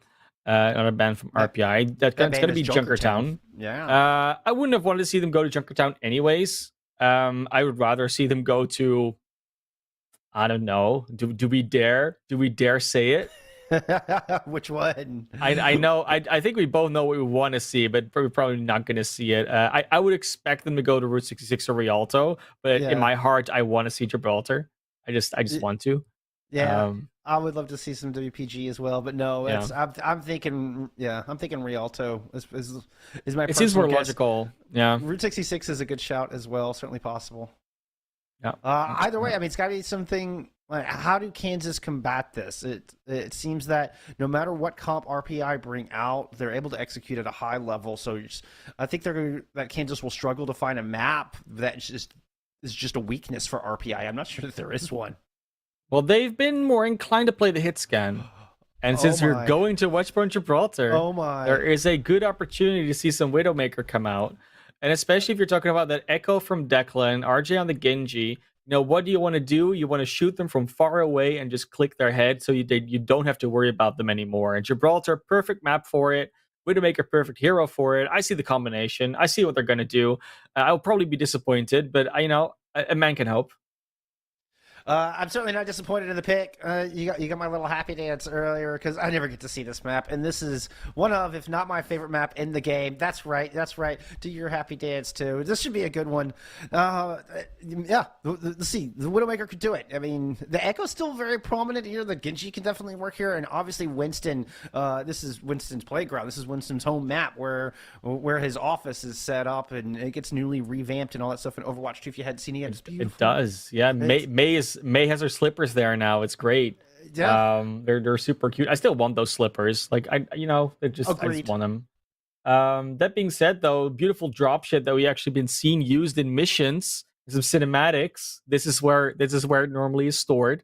And we're gonna be seeing whether or not they're gonna make it to the drop ship in the first place, because we're gonna see the attack again first for Kansas. And we have a substitute as well coming back in. So a Wasp was in for at least one map, out for one map. They're going to come back in. So Serial Hawk is out again. And we'll see what that means in terms of hero picks. Because obviously, it's not a guarantee that you're going to get the same heroes as before. But Ana seems to be a little bit less likely with that. That being said, Brig Ana is pretty good, like solid support combo on a map like this, especially if you're going to go with Dive. And very good at defending against the dive and working with playing the with dive. It. Yeah. Well, we saw the Numbani. Like, there's a reason why they were running it and why they're both picking it in spawn right now. Absolutely. And I mean, this is not surprising from the defense. Declan is pulling out a tracer for the first time today, so that's something new we have yet to see. That is new. But this is just looking for shiny. high ground control. Yeah, definitely shiny. Yeah. You get that with that beautiful light that you have in Gibraltar, right? Like the low-hanging sun. It's like one of the things that people complain most about when they talk about lighting in Overwatch. Oh, but the sun is shining in my eyes in Gibraltar on the long stretch. Like, yeah, but that's what makes it cool, because it's so unique. It's also just a unique layout. I don't Yeah. think there's another map like this in Overwatch. That so you see some similarities between certain maps, but WPG truly an original. Stop the It payload. really is. And they do the symmetric teleport just to check if there's nothing on the high ground. But there were things on the high ground, and they got antied really well. You barely saw it on the feed. But there was a beautiful anti-nade from Z-Hobo that just denied the supports there live. And I get some straggling kills as well. I think Bankroll barely makes it out alive. Yeah, he does. He can go back to spawn. At least it's some old charge from Neon Socks, but not a lot. Not as much as Z-Hobo got. No, that's quite the nano difference. And Denizen gets hit with another Bionade upon approach and has to use Leap just to jump all the way back into spawn. Ella's kind of hanging out down low and slowly sneaking the cart through. Denizen's going to go back to the high ground, but a nano boost is going to be online here shortly for Tevtron. Tevtron down to sub 100 health, gets topped off, and I'm expecting a counter engage coming in. There it is. Tevtron going out, going right into the back line. Bionade down, and Awas is going to fall. Fuwa's going to fall as well. Z-Hobo showing up in a huge way here for RPI. They're just solo carrying this essentially. They're basically saying you go there, you go there, you go there, and then they'll support it by nano, anti-nade, sleep darts. It's just everything's hitting at the moment for Z-Hobo. Won't have another nano boost for this fight. Obviously, Neon Socks will. But if these anti-nades keep hitting, what are you gonna do? Like, this is really Ella that's gonna start eating them. Otherwise, there's no stopping it. Oh, and that's another big one. 3 go down in that one, and Big Pearls falls. Yeah, Kansas Esport will find a DMEC, and actually the kill onto the pilot due to Bigfoot as well. But now Primal Rage in that tiny room could have been dangerous if not for the sleep dart. Denizen has a nano boost and is trying to fend it off. Both of our Winstons will come up with a pick. But Kansas losing their supports in that. So dare I say RPI found more impactful kills in that engagement. Who was still trying to get some work done here, though? Yeah, you don't want to stand in a hallway and there's just Hanzo shooting at you. The anti-nade just comes in casually, always hits it. Z-Hobo has the magnet. It's like they combined Cassidy's Overwatch 2 sticky nade with this anti-nade on Z-Hobo. Always hits. Yeah, just in Z-Hobo's possession. RJ gets caught up on those dragons somehow. Fua will fall, but there's a rally coming in from RPI as they try to pull this back from a 4v5. Attack visor from Big Core Wolves.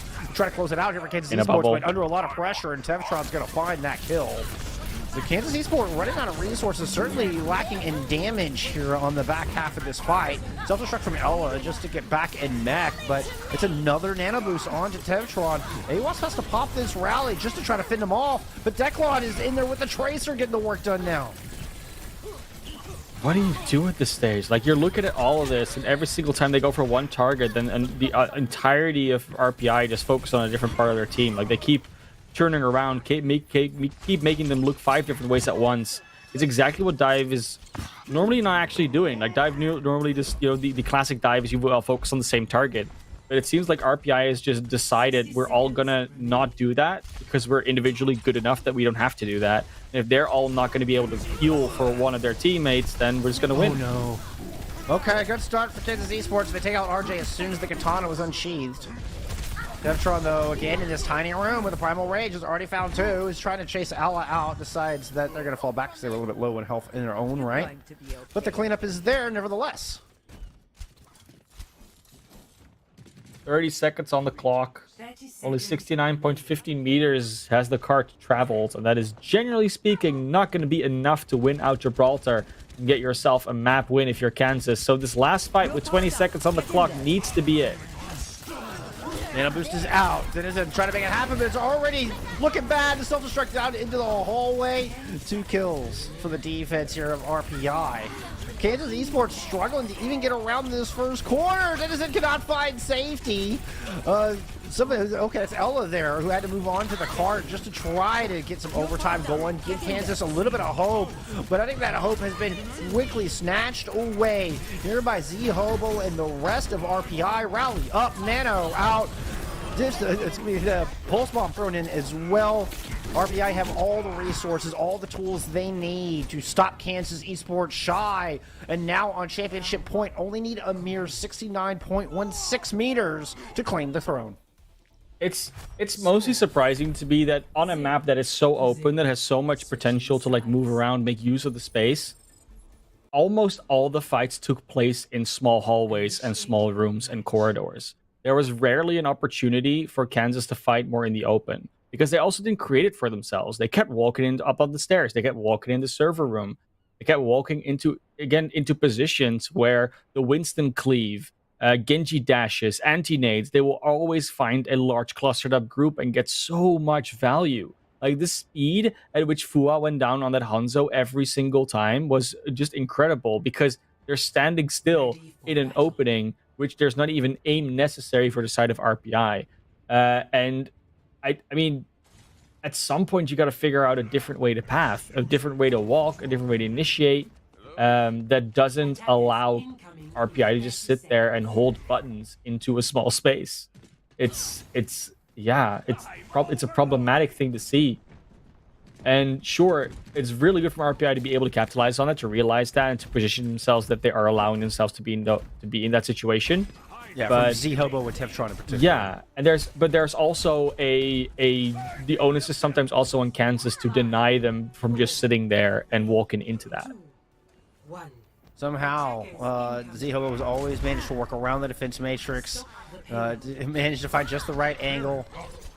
Well, yeah, but you can't. That's the thing, right? Like, if you're all bunched up in the corridor, you will not see that anti-nade coming if you're the D.Va. Like, Ella would never have even seen the Ana move her arm. You can't see the Ana if you're that bunched up. Yeah, that's so true. You're just kind of guessing. Kansas Esports trying to hold this top box at the moment. You got Declan back here with a Widowmaker, and it's going to force Kansas to think twice about trying to take that point. Look at how much damage they took up there. Has to drop the bubble just to try to escape. RPR are not going to follow into server room. They're going to let Kansas emerge and just rotate around. But this cart's so close, RPR just needs to win one fight. This is always going to be more of like a one fight sort of point anyways with how far the cart went. Yep. This is definitely, can't get off the cart now. Nope, Z-Hobo's super close to a Nano. A lot of low health bars here for RPI, but it's Kansas struggling to finish them off. Winston does eventually fall. AWAS trying to force somebody back as they receive the Nano boost. The pseudo raid boss, as she's been called, now has a rally ready to go just at the right time. AWAS was so low, but the blade is out. RJ receives the Nano, trying to go slice through. Blues is going to throw down a sound barrier just onto the Genji and themselves to reinforce this ninja and allow RJ to win that fight, emerge onto the point, muscle past this lava. Oh, but the lava burns him down. There's still a couple members remaining here from RPI, but this fight has broken on both sides. A Bionade, of course, it's a Bionade from Z-Hobo to close it out. RPI are moments away from the championship. There it is. It's a clean 4-0. And not only do they get first place in the spring playoffs, they claim first place in nationals in their very first semester here in NECC. The Engineers have tinkered their way all the way to the top. Haven't heard the last of these. That is definitely one of those situations where you can just see the gap between two teams. And it's not like Kansas is a bad team again. There's a reason why they're here. And we sort of almost expected them to be here. But RPI is just that team that almost falls between that gap of champions and legends, right? They think, where do they, should they be up, should they be down? And then you got to wonder how big the gap is between the next teams. And I really would like to see them in these tournaments with these, which is legends teams, as we call them, or like the highest echelon of teams in Overwatch Collegiate, just to see how they do there. And there are some couple of examples in the past, potentially from some of these players, where we've seen how they've done. But obviously, we're gonna have to wait until fall, when the new semester starts, when the new competitions start, to really see what these teams are made of in the grander scheme of things. But here at the NECC Nationals, like you said, they take away the win. RPI A. There was an RPI B as well. No, RPI A did great. Again, no surprise that they won. They just were on another level today.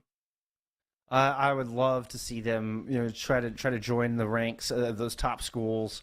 Perhaps see RPI try to compete in some other high-level collegiate tournaments, like the official Overwatch Collegiate Cup and something like that. Because this is a great squad, a wonderful synergy. I mean, you could almost just pick a name out of a hat from their 6 starters and call it Player of the Match, and you would be correct. And you wouldn't be in error in that. But hey, I mean, this small little school out of Troy, New York, coming out on top, and when we're going to get a chance to talk with them, we're gonna take a little bit of a break and set up for a winner's interview, see if we can get some insight on this championship victory. Bear with us just a minute and we'll be right back.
right, and we are here with Ninja Master RJ coming in from RPIA. Thank you so much for joining us for the interview. Congrats on winning the championship.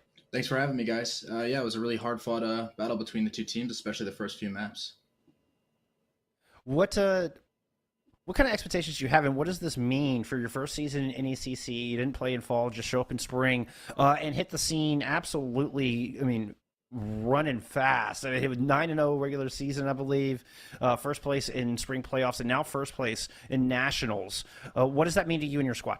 It means a lot to us. You know, we were trying NECC out for the first time, as you said, and it was a really awesome experience with the divisions and really kind of getting our feet in the door. Our program is still, I would say, pretty young and pretty inexperienced, so we're hoping to develop on the successes we've had and really recruit new players, build up our program, build up our streams and stuff like that, and hopefully, you know, reach new people. Awesome. Yeah, because obviously, you know, a little bit of a side thing is you're officially graduating now. Yep. Like you still need to get your diploma. Yeah, what's next for RJ? Do you already have some plans lined up? Not yet. I've still been doing some job interviews, so hopefully those continue to go well. As for the team, I know that we have a few new people hoping for that DPS slot, as well as actually some role shifts that might be happening. So definitely excited for the new changes coming out for our roster. Ooh, so are we. Don't Yes. spill the beans just yet. We'll see them in the fall, I guess. Yeah. Certainly anxious to see that. I gotta ask about some prep coming into this match because y'all looked head and shoulders above Kansas Esports, and Kansas had a phenomenal season in their own right.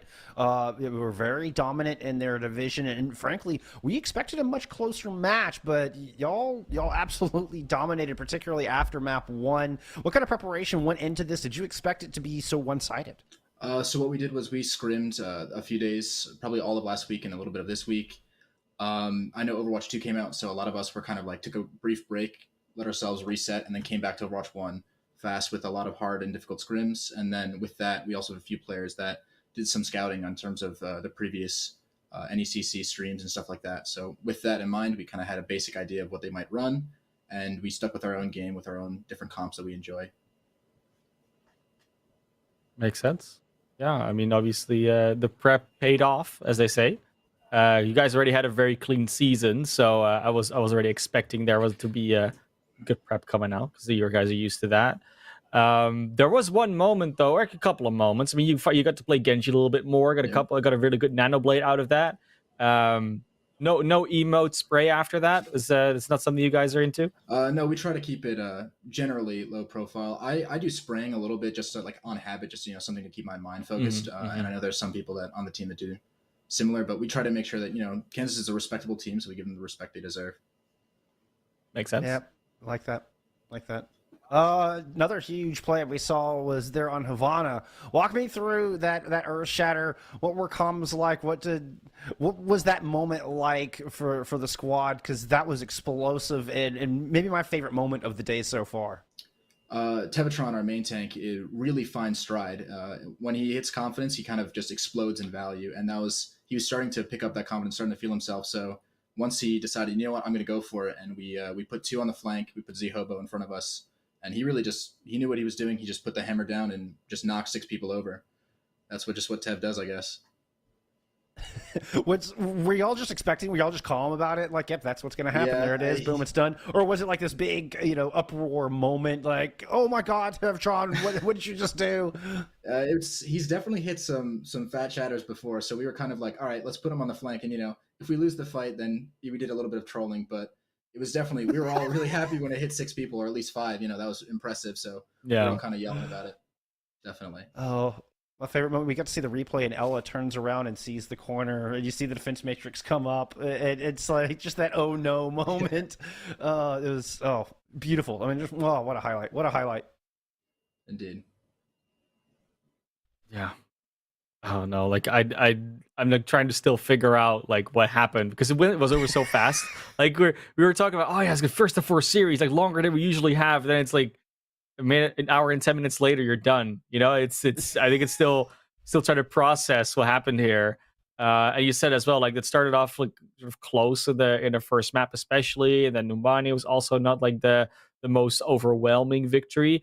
Like there was just a couple of full holes on Gibraltar and Havana that I wouldn't say I didn't see coming, but they were just so convincing that it just went faster. I think most of us expected. Um, so yeah, I don't know if you guys, again, like with the prep, etc. Of course, you maybe you would have seen this coming. But I think like before the interview, you said as well, like I thought they was going to be a little bit more hard fought. It definitely was something that we weren't expecting a 4-0. We were looking for a difficult scrim, and I think definitely Mhm. that's what showed up. I think, as I said with Tepatron, the rest of our team really scales with that confidence. So once we found Yeah. that first win 99-99 on Busan, that was a really big moment for us to gain a little bit more confidence, then a little bit more and a little bit more, and started snowballing. And I think that's why the games went so quickly. It was just a few very close calls at the beginning, and then once that started adding up for us, that's where we found our stride. That unerring confidence. Well, it served you. It served you very well indeed. What are y'all going to do to celebrate? This is a huge victory for you and your team. What are you going to do tonight to celebrate being the champions here in NECC? We have an inside joke, Applebee's. I don't know where it came from, but every time we win, just Applebee's. So that's probably where we're going to be tonight. Awesome. Well, any shout outs or otherwise anything else you'd like to say here before we let you go celebrate? Just a shout out to Shupak, Thunder, and Witten. You guys are awesome, and everyone else who's been really helping us throughout the RPI season. I know they're our casters and our coaches and stuff, so they've really helped us out. Thanks, you guys. Well, hey, we thank you for taking the time to come and share your insight with us. Congrats once again on the dub, and enjoy the rest of your evening and give our congratulations to the rest of your squad. Thank you. You too. All right, that is Have, two of our have a three great night, grand RJ. finals. Of course. Yeah, that's the number Yeah. 2 down, Skunk. Only one more to go. And it is, I mean, I wouldn't say the best, but it's the one that I've personally been waiting for because it was the one that I was was also planned for. But I go all the way back to the Legends division. Finally going to get Northwood versus UTD. And I mean, yeah, that's going to be a very hot matchup. It's going to be a little bit of a wait before we start because, of course, this series, like we said, was over very quickly. We'll be back as soon. We'll be back as soon as possible with that matchup. Going to be another first of 4, and could be a barn burner if I've ever seen one. Oh, I'll be watching from chat. I'm curious to see who we get in the support role there for the flex support for Northwood. Landon has since moved up to the London Spitfire. I'm curious if we're going to see them here today. Could be a big factor. But hey, in the meantime, we do have more Nationals Grand Finals action going on over on NECC 2. So go over there, enjoy some more Overwatch while we get set up for our final match of the night. Otherwise, we will see you back here for that Northwood versus UTD match in just a little bit.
Hello, everyone. Good evening, and welcome to the culmination, the final match, the final grand finals of the NECC Nationals, the Legends Division. I'm Man of Class here today with LaFawn. And LaFawn, we got a banger for us. We do indeed. The Titans, the Clash of the Titans, if you will, Man of Class here as we get set underway for the grand finals. The final game is set to go here in University of Texas, Dallas, Northwood Esports. No strangers, not just to us, but to themselves in terms of how well they've played up against each other, even most recently in the bracket in the playoffs. I don't think it was even yesterday. It was really, really recently. Like you said, they've been playing each other all season. They've been playing each other recently. These players are very familiar with each other in terms of outside of even NECC. Bunch of players that are familiar with the contenders environment where they've been playing in, or trials, or open division. They've been seeing each other in ranked a lot as well. I have no doubt about that. So yeah, friends or enemies or frenemies, I think all the words apply today. And I mean, these teams, programs too, no strangers to success at the grand scale in Overwatch. Most recently, of course, Landon being signed to the London Spitfire. So Northwood, a program that breeds success. University of Texas Dallas, the same. They've got former Overwatch League caliber players in their coaching staff. Annie is the one running that development program at UTD. So clearly a wealth of performances to be expected from both teams. And I mean, starting off as we always do in Control, we got to talk about how explosive it's going to be out the gate. Yeah, I definitely have to. And Ilios is a great battleground to take us to first. The map that has been banned out, because of course there are also map bans, are Busan. And because we're in the finals, we're doing the first of 4 or best of 7 format as well. So we get to see at least 4 maps between these teams. Last time they went to a 3-1. So we're going to potentially see at least 5, maybe even 6 maps, depending on how they do. And getting to pick your maps gives you always maybe a little bit of an edge. It really does, right? Map selection can kind of swing things in your favor. Unfortunately, that did not work out too well for UTD the last time these two teams set up again. Northwood came in the victors there, 3-1 scoreline, as you highlighted. As we, get a quick look at the rosters to start off the series, getting into the game itself.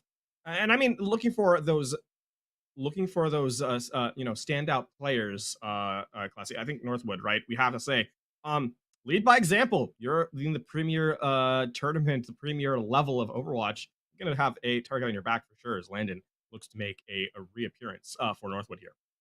Yeah, for sure, Landon. But I mean, they're in general, right? This entire roster is just filled with names that we've been seeing for years, months, forever is basically the word that we use there. I mean, Seasons, Dynasty, Dimitra, Boat, Cowman. It's just a full-on star roster in terms of that, and that has helped Northwood greatly in the past. Will undoubtedly help them tonight as well.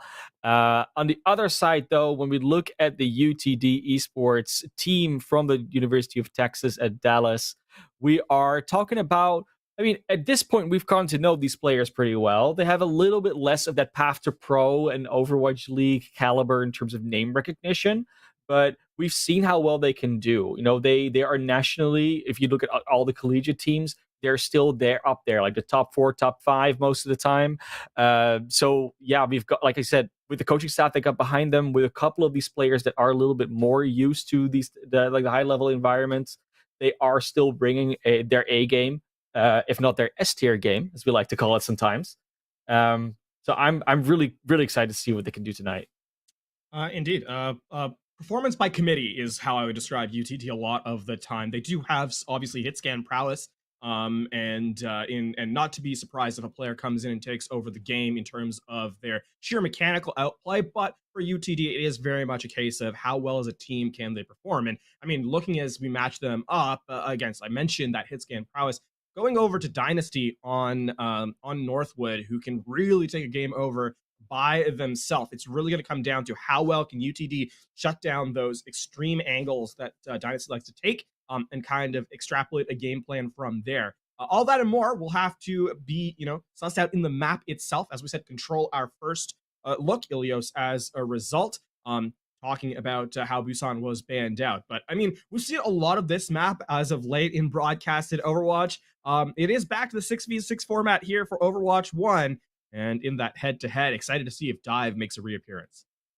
Yeah, for sure we do. And depending on which stage we go to first, dive is, I would say, a guarantee, but it's something that we're very likely going to see from at least one of them, if not both.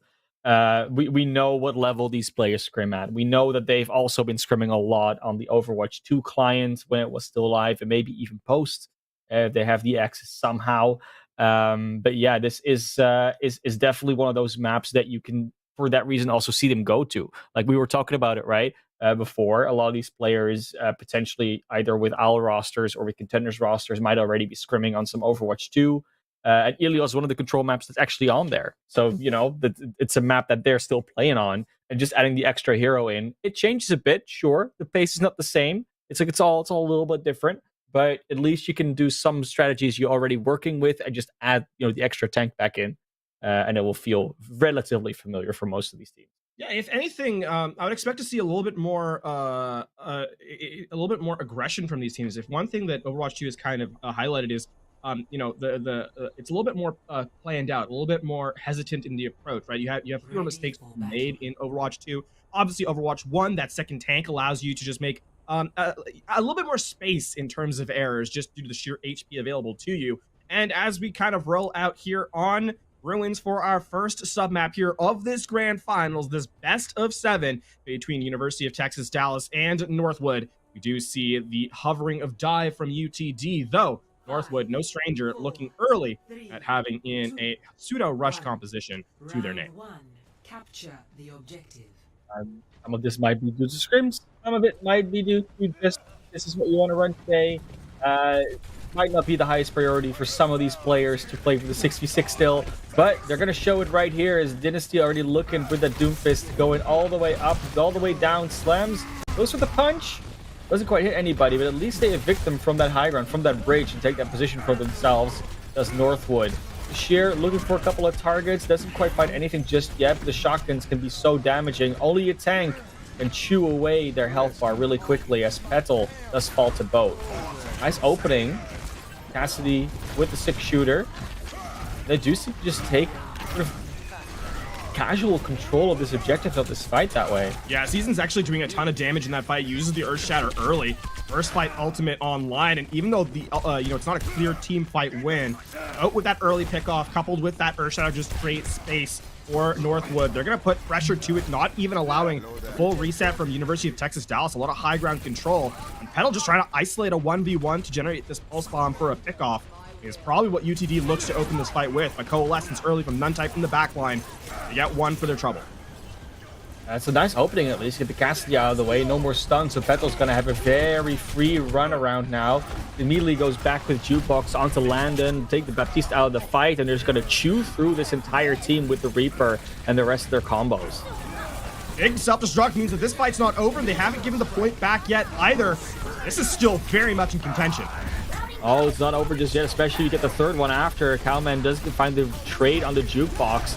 No more Diva on the side of UTD. And with that sound barrier coming in as well, they just get the extra sustain they need. And against, I would say almost against all odds, but with the self-destruct especially, they're able to just keep control and go all the way up to that 69% mark. God, Cowman playing absolute hero, right? That 2K with a self-destruct. They're not going to let it go forward either. Making sure the peel is in time and no reset allowed. I mean, Northwood Esports now setting up last fight territory. They definitely came to play tonight. 80% and counting. One more fight does UTD have to try and catch this one back. Got a bunch of ultimates in the back, though, and that's already the self-destruct out. Finds Mitra. Nice disable for the wall right not to be able to get away from that one. And as much as Kashir tries, cannot get close enough for that Death Blossom. Just taken out. Another self-destruct from Cowman. Ridiculously fast in the way they were able to charge that. And Petal just has to back off with that Tracer. And with all those ultimates they had, they just cannot make a dent. Landon sitting up here on the high ground, not being assailed whatsoever. The point will flip over. 2 kills for UTD, but playing from a disadvantage. The last couple eliminations come in. Kashir stays alive for but a moment. It looks like the flip will be in time.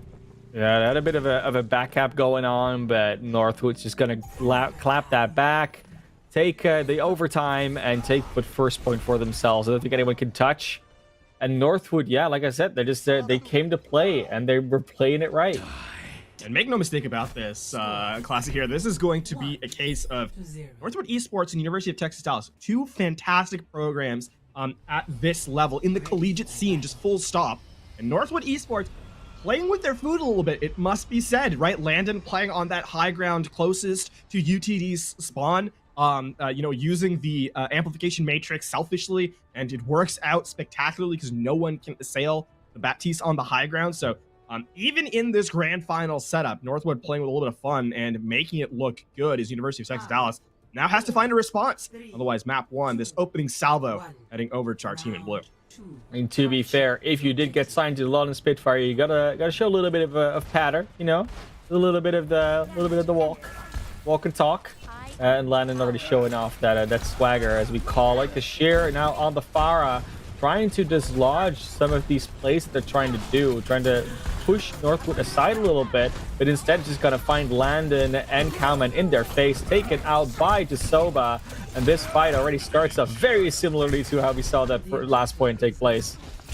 A lot of players, when you look at the composition Northwood's running, like, who's the hit scan gonna deal with Farah in the sky? And Landon says, just hold on a sec, I got you. Dynasty looking to make a reply of it, and will actually do so. Where they left off, they pick right back up. And it's going to be another capture here that's going to be delayed in its approach too. University of Texas Dallas has to go for a full reset here. And I mean, the big issue here is this composition that UTD is running is a spam dive. It's not really designed to go all in on a target. That also means that, in the event of a win, there's no real win condition established spectacularly, with a focused dive. Louis gonna get hooked up. A ton of damage taken, will have to retreat for the moment. Dynasty does get taken out finally. That means they don't have to worry about the Doomfist jumping into their backline anymore. But, if there's a hook in the way, Cowman will find Petal. No more Diva to deal with a potential Farah, but, they don't really need to, I guess. Even though the Farah is finding some value at the moment. Landon still trying to stave off all the offense coming at them together with the Reaper. Nice anti-nade to try and block that off. The Immortality Field barely saving their lives. And meanwhile, Dynasty comes back, takes down Soba, is traded back, but you do miss that support right now for Bashir. It goes awfully low already. Season's looking to perhaps hit that Earth Shatter on to the tank line as they come through. There it is indeed. Gonna get the Solar Shatter, and that's gonna be elimination onto Louis. Oh, the barrage comes back though, gets 2, trying to go for maybe a 3rd and some more follow-up, but Cowman with the whole hog will just push everybody away. No danger for the one-man apocalypse that is the Roadhog. One more hook will get the next kill. Does get disconnected because of the CC the Dynasty provides. There we're going to see the support kill, 72%, and Northwood does not want to give up any percentage on Ilios. Oh no, Dynasty, don't do it to him. Yeah, he's doing it. All right, yeah. He didn't have the health. He did not have the health. It's 30 HP. Come on. Still, that's going to buy a lot of time for that reset, and now with 15% remaining, you have to wait for that full recollection of your squad. Soba switching over to the Baptiste, but it feels like a last-ditch effort, and no one's keeping an eye out for Boat. There's a 1 trade over, and now down to a 5v5 in the final moments of what could be this map. Managing to find Landon with a pulse bomb is not something you see often, but it happened this time around. They do actually find more and more picks. Nice boop into the well onto Boat as well. This should probably be the flip. Finally, they can do it. Win a fight and flip the objective. And UTD, they have gosh darn done it. Critically speaking, it also was an efficient fight win in the sense that they got a lot of resources away from Northwood, right? We saw Umitra use the sound barrier. And a couple of switches now as we see a lot of or see rather Season switch over to the Wrecking Ball, or ostensibly to contest, but in the moment it is now going to be continued forward. Season staying alive, and they get 1 pick off, another one too. Boat is going to get another elimination, a little bit of revenge onto Kashir, and all of a sudden this is looking bad for UTD. I was just gonna say, I like that they go this far forward. They're trying to show the same aggression that Northwood is showing them, but the problem is if you don't get the eliminations, it's just not worth it. Just giving away the old charge, giving away the space to work with in the minefield is not gonna slow down Northwood all that much as Dynasty finds Louis. And that's Petal, the lone tracer on the flank. Jukebox just gets demeched and deleted from the game. That's overtime started. Probably gonna tick down, and first map almost undoubtedly here going to Northwood Esports. Victory. Northwood making that one look easy too. A little bit of a song and dance at the beginning. We see the commentary in chat from Seasons as they go next to Indeed. I mean, that was just a spectacular run by Northwood. It's not often you get to see a team playing with their food at this level of gameplay. Self-destruct forced out in this highlight, and yet even still finds 2 on the 2 players that have fade abilities as well. You hate to see that. That was definitely a clutch turning point for Northwood, allowing them to keep the fight in their hands in that first round and really giving that final fight territory over to Northwood Esports that they translated into a victory on round number 1. I mean, Classy, one thing to kind of highlight here is just how much more aggressively, I heard you touch on that a little bit earlier in the round, but how much more aggressively Northwood is playing, and UTD just has not been able to respond on the high aggression map type that is Control. Yeah, and with the map ban of Dorado coming out, I'm almost surprised. I would have liked to see some Dorado between these teams, but there's plenty of other escort maps that are coming up, and with it aggression. I mean, escort always feels like that map type where you can release the same like hybrid after you get that first point, where you can just keep on going all the way to their spawn. So I kind of feel like we're potentially in for some aggressive spawn camping on the attack and the defense here from Northwood. But UTD has some time to compose themselves. They know how Northwood wants to play this, and they need to find a way to either answer to that by being a very strong reactive team or to counter that aggression with aggression of their own. Yeah, and looking back to history for a little bit, and by history I mean yesterday, and I mean the round before, from where they played each other, this is the map type that UTD was able to steal away from Northwood in that 3-1 scoreline. So certainly precedent set in terms of how scorelines could play out. I will also highlight the fact that the style that Northwood has been playing has been unconventional in our established setups from the later stages of Overwatch 1, right? We've seen very committed play styles since our last patch in terms of balance. You have the full dive, which usually focuses on either the Winston or the Wrecking Ball, and then you kind of fit pieces around that with the Tracer, with the and so forth there, sometimes the Echo. And then you have the rush composition, you have like the bunker double shield looks. Those are the 3 sort of stylistic ideas. Northwood has eschewed most of that and run what I would call a hybrid dive rush look, where they have the Reinhardt, and Dynasty and company are still really playing, Dynasty and Boat are both playing a very fast-paced style on the DPS dealers, be that the Reaper, the Doomfist, etc., etc. So I'm curious to see if that's something that UTD has a solution for in the upcoming maps, because when you try and dive the front line, well, it's a rush composition, so they're pretty stable, sort of in that brawl aspect. And then the DPS are just doing whatever they kind of want in the backline, and all of that makes up for a very, very difficult approach. So certainly questions to be answered here by UT Dallas on map number 2. With map number 2 being Havana, there is definitely the opportunity to be aggressive, both on the attack and the defense, depending on how you want to play it and where the card is and what comp you're running. Like, there are so many options here for that.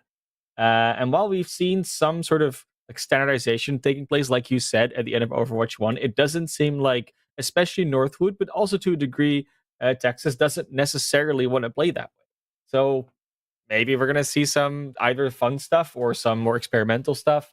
I would love still to see, again, the Farah spawn camp come out here, because it used to be incredible.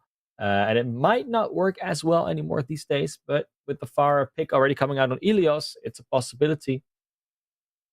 The one downside to that is that Landon was a one-player wrecking show, right? In the anti-air department, right? Not often that you see a Baptiste do that. That's usually kept in the upper echelons of flex supports, but Landon's certainly that. In fact, Baptiste is arguably their best hero. So as we get set to load into the game itself, there we go. We'll get a chance to know what the defense will look to take. Same sides, Northwood still in blue, UTD in red. Ready for And battle. so far, no surprises. Double shield Yeah, I for Northwood.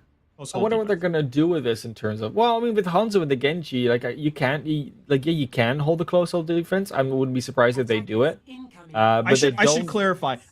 Because I realize now there's a closer hold on this map. I mean, this first corner that we kind of see up on the defense, right? Yeah, Where we don't call that the close hold. I think we just call that the quick play hold, right? I realized as I was saying that, I was like, wait, Havana has an actual spawn hold. So you catch me in a bit of a poor wording there, but we get to that corner. It's okay. We like to clarify things. It's how we do. But yeah, we might actually get to see some pedal Widowmaker, even if it's only for a couple of shots. It is definitely the map to do it on, especially when you're on the attack. The most interesting thing about this actually is Jukebox on the Zarya. Not really. Usually, you play the Zarya with an aggressive tank, whether that be the Winston or the Reinhardt, where you can actually gain energy on the entry. Louis Orisa is not going to really play that far forward in front of the shield, so certainly going to be a tough order to get a lot of energy up. That being said, already at 100% and try to deal a ton of damage in close.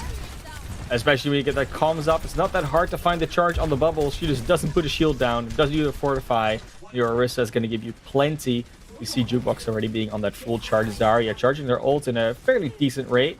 We're going to get a Cashier soldier on the high ground. Petal just shooting in the shots with the Widowmaker. They're definitely putting them back to the sidelines. But then there's Kalman from the high ground just saying, no, no, no, no, no. I counter Widow now. I am the real sniper in this game. Gets the Baptiste for good measure, and all of a sudden that entire attack just collapses under the boots of Northwood Esports. We really talked of Dynasty and Landed at the start of the show, and well, we should. They're fantastic players, but Cowman, in their own right, a fantastic off tank, and has really showcased why.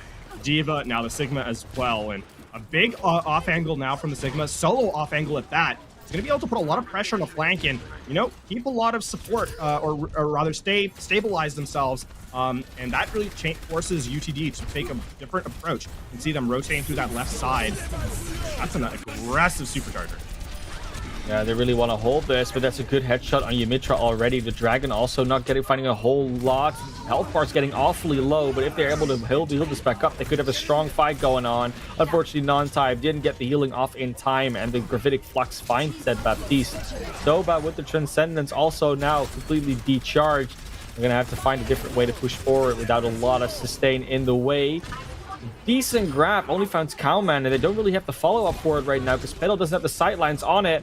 And without the Widowmaker finding anything, and with Seasons now going all the way to the back line to get them, this is a very big problem here for UTD, where their front and their back line looks to be a little detached. Petal, though, does find those two in the late of the fight, so if they manage to quickly re-engage, it could be a good one. What a roller coaster of emotions there. Petal pops off for 2, and then Boat just replies with a headshot. And unfortunately, regroup quickly they will not, because there's a Dragon Blade in tow for Dynasty.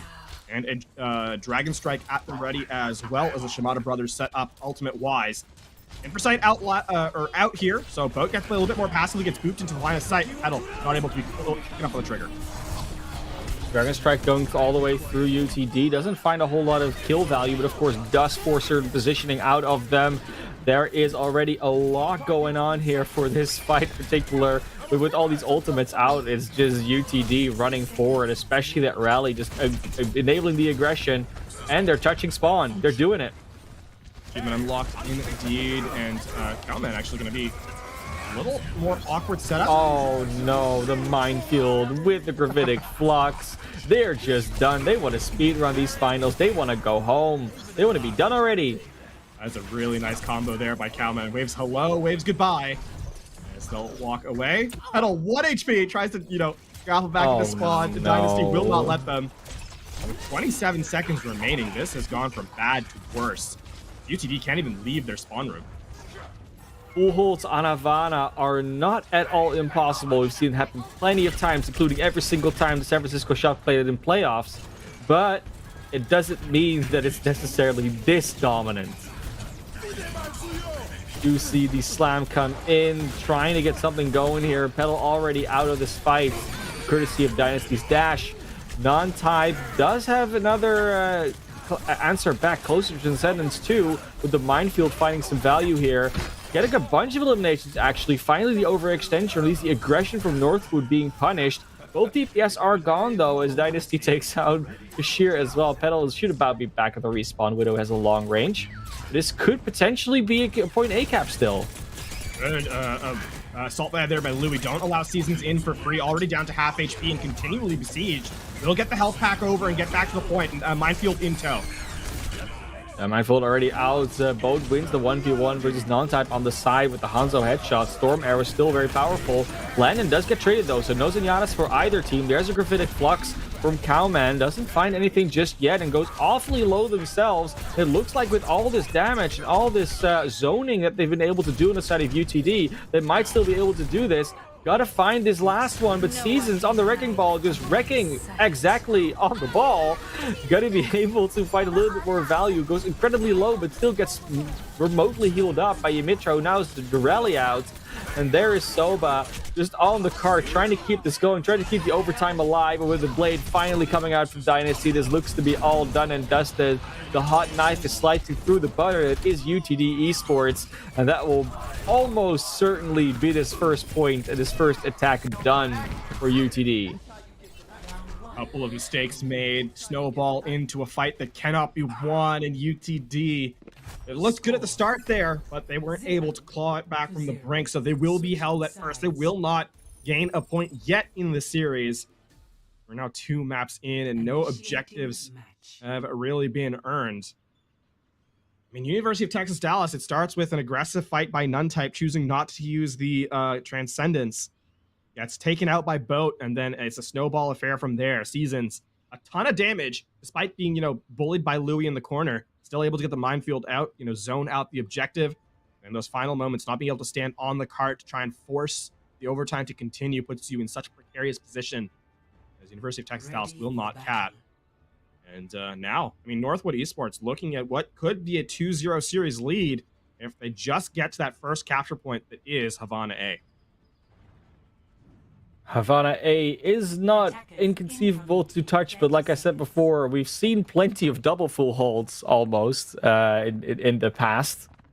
I wouldn't put it past them, but UTD does have a mountain to climb in terms of evening themselves up with Northwood, who have just been on fire so far. Maybe Petal on the Cassidy will be able to do something a little bit more than their Tracer and their Widowmaker have been able to, especially if you're able to stun up Seasons and Dynasty a little bit more. Yeah, this is very much an iteration of the zombie comp that we've seen, right, with the Moira Lucio. But the only issue is that Northwood has more clear win conditions. Although, I say that, and I see that Cowman is on the Sigma, so there's going to be some wholesale swaps coming over. A near mirror, in fact. Ella going awfully low, and the support just isn't there. This doesn't get healed up. They do find the Lucio as a trade, but there goes Kashir, there goes their own jukebox. Louis falls, and non-type gets eliminated. It's just the snowball straight up. And Petal going back to the Widowmaker. I don't know if they just don't want to win this map anymore, but Petal's got to hit these shots, and with this aggression from Dynasty, okay, does get punished for that. It would have been ridiculous one if he manages to get that off too. Yeah, it would have been. Dynasty making a little, hey, pay attention to who's the better Doomfist there in that first fight. But, Landon's, look at this aggressive setup. Oh, they don't even know he's there. Oh, they know now. They know. He's been spotted. Dude, oh, the duel's coming out. One of you has the immortality field. No, you knew he had two, and there goes another Graphitic Flux comes out. The Mercy's gone, and they've barely even fought. It's just been like all these tiny skirmishes across the map in different places. The 1v1s keep getting won out by Northwood, or the tiny, the semi-team duels, as we call them. It's looking grim. It's looking dire. UTD is trying. Jukebox does get the roll over on the Dynasty and is able to touch up on the cart, but the Reinhardt won't make it, nor will most of the rest of the team, even with that teleporter from the Symmetra. Cart is rolling, and Cart will be reaching the box of victory as Northwood brings themselves up to the 2-0. Cowman using the final moments of that map to take a well-deserved rest before they go into the break.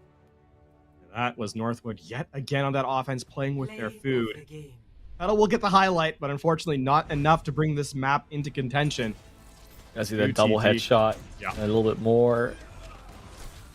Right as Seasons gets 2 with 1 pile driver. Nothing happens. There we go. That's the 1. That's the 2. And then they get headshot by...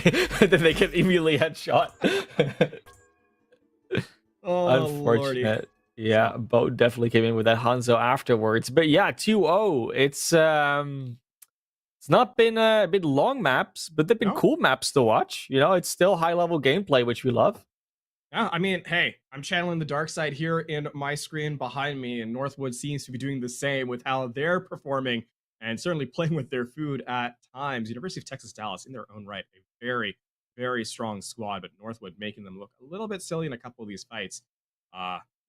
We'll take that BAP versus BAP fight in that, in the final moments of Havana as a 0.5 versus 1, because Immortality Field was up for one Baptiste, the other one didn't. Yeah, but like unfair of an advantage. just because it's not fair doesn't mean, like it's still the game sense type of stuff. And the thing like Landon is there because he knows he can do it. And he does, like doesn't run away because he knows he still has the immortality field. Like it's all those decision making things that eventually make you a great player, which Landon obviously is. Not to throw any shade on any of the UTD players, obviously, but there is just there might sometimes be a little bit of extra sprinkle that you just know a player can bring. And yeah, they can't even rely on their staple maps. Kings Road, not playable for these teams because Northwood bans it out. Northwood bans it out. And actually, this is going to mean that we no longer will have a repeat of the performance of the previous series between these squads. As a reminder, Escort was the map type that University of Texas Dallas was able to steal away from Northwood in that previous round. This time around, it will not be the case as we look at a 2-0 scoreline so far. And through two, Northwood has been perfect as well, Classy, as they have not even given up so much as an objective point here. Granted, the first one was control, but heading into map number 3, we're going to need to see a little bit of a turnaround from University of Texas Dallas because we're going down 0-3 in this best of 7 would be a terrible circumstance for them to find themselves in. And all that more will have to be found out as we get into what could be the final hybrid map of this series. It very well could be. I mean, yeah, I'm like with all the maps that are left, there's so many different options you could go for. I don't even know what I would do if I'm UTD. Like, I do not know what would be my preferred choice. I mean, as a caster, I know.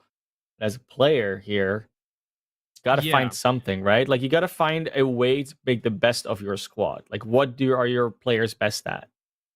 And I mean, no doubt here that again, University of Texas Dallas capable of playing any style they choose. They've showcased it before. They've showcased it on broadcast as well, right? We've seen Die from them. We've seen Rush. We've seen the double shield.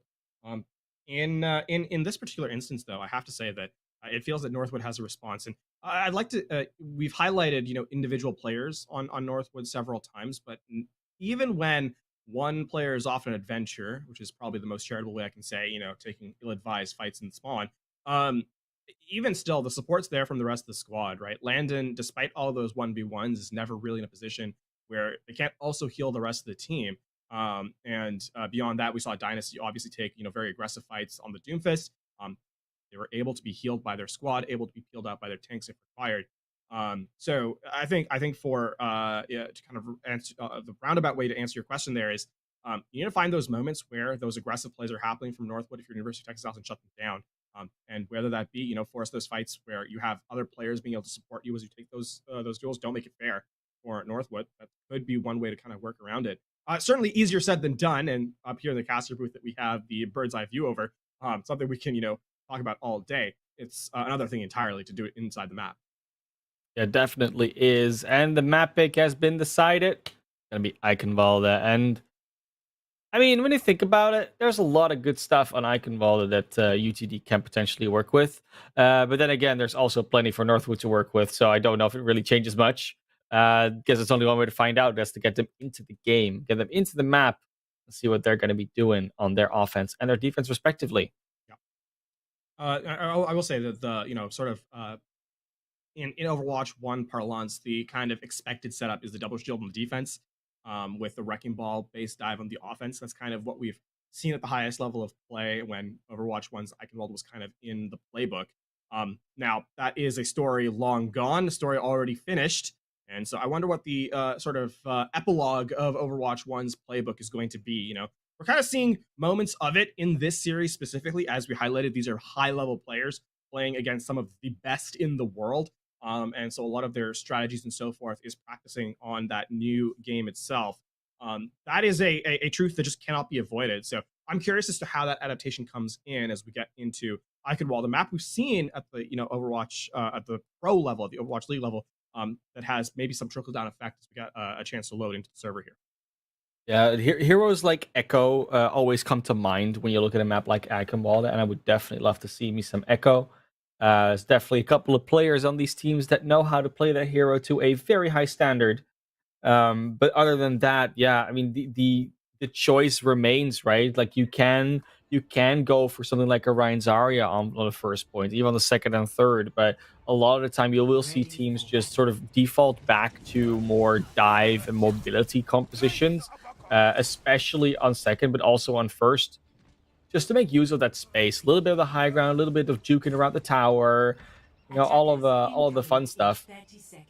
You can already see that Dynasty has found their spot on the Doomfist, just roof surfing. One of these things that the famous Florida Mayhem cheating rule also describes as not being allowed in Overwatch League. But over here, you're free to do it. Yeah, roof surfing is certainly an interesting conversation to be had. Northwood Esports continuing to run the wrecking ball. A little bit of Roadhog coming in. Cowman has now played 3 distinct off tanks in this match. We also have a substitute to talk about. Minipone coming in for UT Dallas. Nuntype going to be stepping out on the support role as they make their debut here in the grand finals. Early look with Baptiste in tow. Immediately, we already see the hook. We see the uppercut. That is 2 players gone, and UTD probably gonna have to go back to spawn, maybe get some ult charge, but that's literally about it. Cowman's not gonna... Oh, he's gonna lose that 1v1 against Louis, actually. Who's the better hog now, is what they're saying. And they do actually find Dynasty as well. So with, especially the hog being a relatively slow hero, they can find that one. Hog diff brought forward. Unfortunately, the fight's already over. So you'll get the moral victory, I suppose, but the fight certainly will not be in favor of you. And, I mean, Caesar's gonna get out with their life despite being caught in a trap. The Junkrat wasn't alive anymore, so, you know, not a lot of extra damage when it's only a Widowmaker. Despite those disparate pickoffs, despite those disparate pickoffs, Northwood's gonna be able to reset at 6. Dynasty ate no less than 3 different CCs in that fight. Yep, but you know, it was enough to get them, and that's all that really matters in the end, as long as you don't miss those cooldowns for something else later. Still someone hiding here on the stairs. I think that might be... Oh, it's not Landon. It is actually a Mitra on the Brigitte. But there's also a Landon with the Amplification Matrix. Doesn't quite get anything there, but doesn't have to because there's so much other damage coming out. In the end, it is just a full team wipe as soon as this hog goes down. Do we get the horn? No, just too late. Oh, we do. Nice. There is going to be the full team kill. And, I mean, not content with letting the fight end. Northwood gonna hit the spawn doors. Cowman gonna take a nap, and I think it's gonna be set back to the respawn queue. No, Landon there as well with the Immortality Field. So, Cowman not gonna be punished for the indiscretion. Instead, catches a stray headshot. That was a good headshot, though, to get. Petal just noticing that the Reaper was there, did hear the footsteps. Oh my goodness. Yeah, nope. You're not going to be able to get that one. Unfortunately, Seasons goes down to the tire, but you still find these picks in other places. No mini Pong going down to the Mitra on the side, who plays that Lucio excellently. The Jukebox made it to the objective. They're past the gate. As long as they can defend their Junkrat, they might actually have some damage left, but there is a... Ooh, doesn't actually get the lot out of the Death Blossom, does both. But they do lose Kashir. Jukebox also falls, so that is just another moment where just being on the objective is not enough. You need to actually delete the other team without losing your own members. And it's just not happening for UTD. Every time they find 2, all of a sudden Northwood finds another 2 or 3. They just keep on not... Yeah, they can't cleanly win these fights at all. Jukebox is now taken to playing mystery heroes in Spawn as opposed to the tank role. As Jukebox, I think, now on their 3rd tank since the gates have opened of this map. With only a minute remaining, Northwood Esports have the firm mental control of the game, not just the objective gameplay as Landon takes a nap. Gonna get the full... I mean, there's no words for this. It's just bullying at this point, right? Like, it's just going into the spawn, punching people back through the doors. Like, no, you can't get in here. This is my area. I get to play here. You don't. The decision that Dynasty is making. Cowman on the Roadhog will be able to get out. No, will not be able to get out because that is a whole hog in the way. Seasons goes back in. Doesn't have the minefield to contend with. That's an anti-day. A lot of CC and a lot of damage. They might actually be able to get at least on the point with 6 people without losing anybody on the entry. It's still a little bit early. They're not quite there yet. Louis Kashir just popping off of this Torbjorn now. They do make it at least with 5 because they do not take Louis with them. But it does look like they might actually capture this objective. I don't think they can actually... Oh, they can touch. course, Lucio Yep. can still get there. Has the sound barrier as well, and Kashir falls to the Roadhog. Oh, you speak too soon. You can never count Northwood out. And it does seem like in this case, exactly as well, is just going to be Jukebox trying to belong with the supercharger, but unlucky. Oh, there's a whole hawk in the way. There's a Dynasty that can just punch people out. And with 89%, they have to be content because it's not going to be any more on this attack. And so this is now going to be 3 maps confirmed, where University of Texas Dallas will not take a single objective.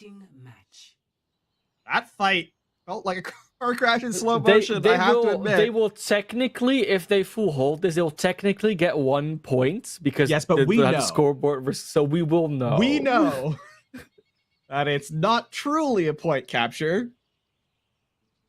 Oh, man. It would be a map win. It And would be that a counts map for win. more. Unfortunately, there's still 4 minutes to prevent what can only be described as Your big brothers, yes. certainly there were 2 controllers attached. One just might have been that old beat up one you give to your younger sibling. Yes. Yeah, that's exactly what's happening here. It feels like. And I mean, put this in perspective. Northwood Esports were 7-1 in the regular season. Yeah. University of Texas Dallas 6-2. So far, UTD has not been able to take a victory off of Northwood. Those defeats happening in the regular season were also Northwood inflicted. So I mean, it's an awfully good time to start your comeback. Let's put it that way. University of Texas Dallas have their work cut out for them. No mistake about it. You gotta start somewhere. Might as well be on Icon Mode with a full hold. See, Pedal just hiding behind them in spawn. They're just gonna try and do their own spawn camp shenanigans, going straight after Soba on the Ana. Don't quite get that off though, and with only losing Dynasty, it looks like that's just gonna be game. Not over just yet. I mean, maybe UTD has some comeback shenanigans or clutch shenanigans as well, as we do see the Reinhardt swinging around in Jukebox, actually finding quite a bit of value. But it's going to be most of Northwood still making it to the objective. The tanks are just going to be chilling out there. And with just a Genji and a Wrecking Ball coming back, that's not going to be a whole lot of damage, a whole lot of value to try and stall this out a little bit longer. Yeah, they can stall. But you got to find some picks as well if you want to do something. Dynasty doesn't even want to be on the objective. They just want to shoot people. They just want to punch people. Due to the attempt for the hammer kill on the Doomfist. Okay, that's a victory in of itself, right? The post It was not actually the hammer that got the final blow. It was the nade. It's so sad.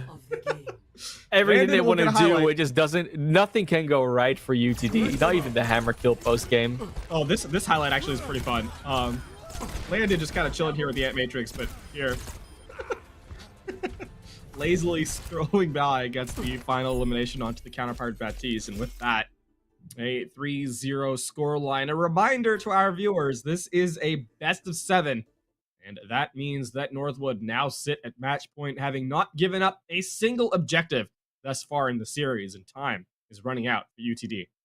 It really is, and we're going to give them some time to work with, an extra couple of minutes just between maps to talk it over, maybe grab some extra water, maybe, juice themselves up with some game fuel, whatever you might consider that to be. They could switch out their chairs, probably will help as well, get the proper gamer chairs out. We give them some time to do that, or we go to a quick break, and I will be back for potentially the last map of NECC.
Welcome back, everybody, and welcome to what is, unless a giant miracle has all of a sudden occurred, is very likely to be the last map in this entire NECC stint that we've had. The Nationals, the playoffs, the grand finals in the Legends, and it's a 3-0 for Northwood. Potentially turning it into 4-0 really quickly, Elephant. Yeah, and quick has been sort of the descriptor of this series, right? This has not been particularly close, one-sided even, you could say. I mean, University of Texas Dallas going to have to turn things around awful quick because mistakes are no more. Cannot make any. This is it. Your backs are against the wall.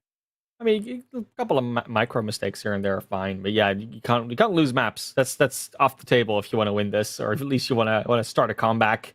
Junkertown, a very losable but also very winnable map. Well, is the beauty of Junkertown. You never know what is going to happen, and I'm down for some pirate ship.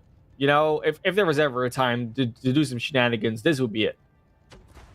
Ready for battle. Maybe the other thing to kind of highlight there, speaking of shenanigans, University of Texas Dallas hasn't really thrown Northwood anything they haven't expected and or responded to. Northwood has really been the one driving sort of the majority of the gameplay. And stylistically, University of Texas Dallas is going to have to come up big. I mean, we're not even talking about like map wins this point. We're talking about fight wins. University of Texas Dallas has a grand total of 2 fight wins in the entire series so far. One of them happening on Ilios way back in map 1, and the second happening on Havana in map 2.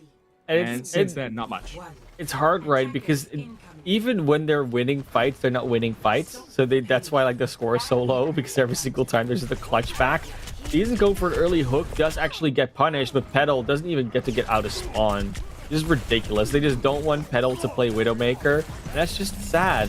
They're such a good Widowmaker, but now we just get a Sombra that is charging 50% of EMP after like a couple targets in spawn. Well, Petal will get another headshot here, but in the meantime, in the chaos, landing here on the flank. Just jump over the wall if he wants to get out. That's the beauty of Baptiste, right?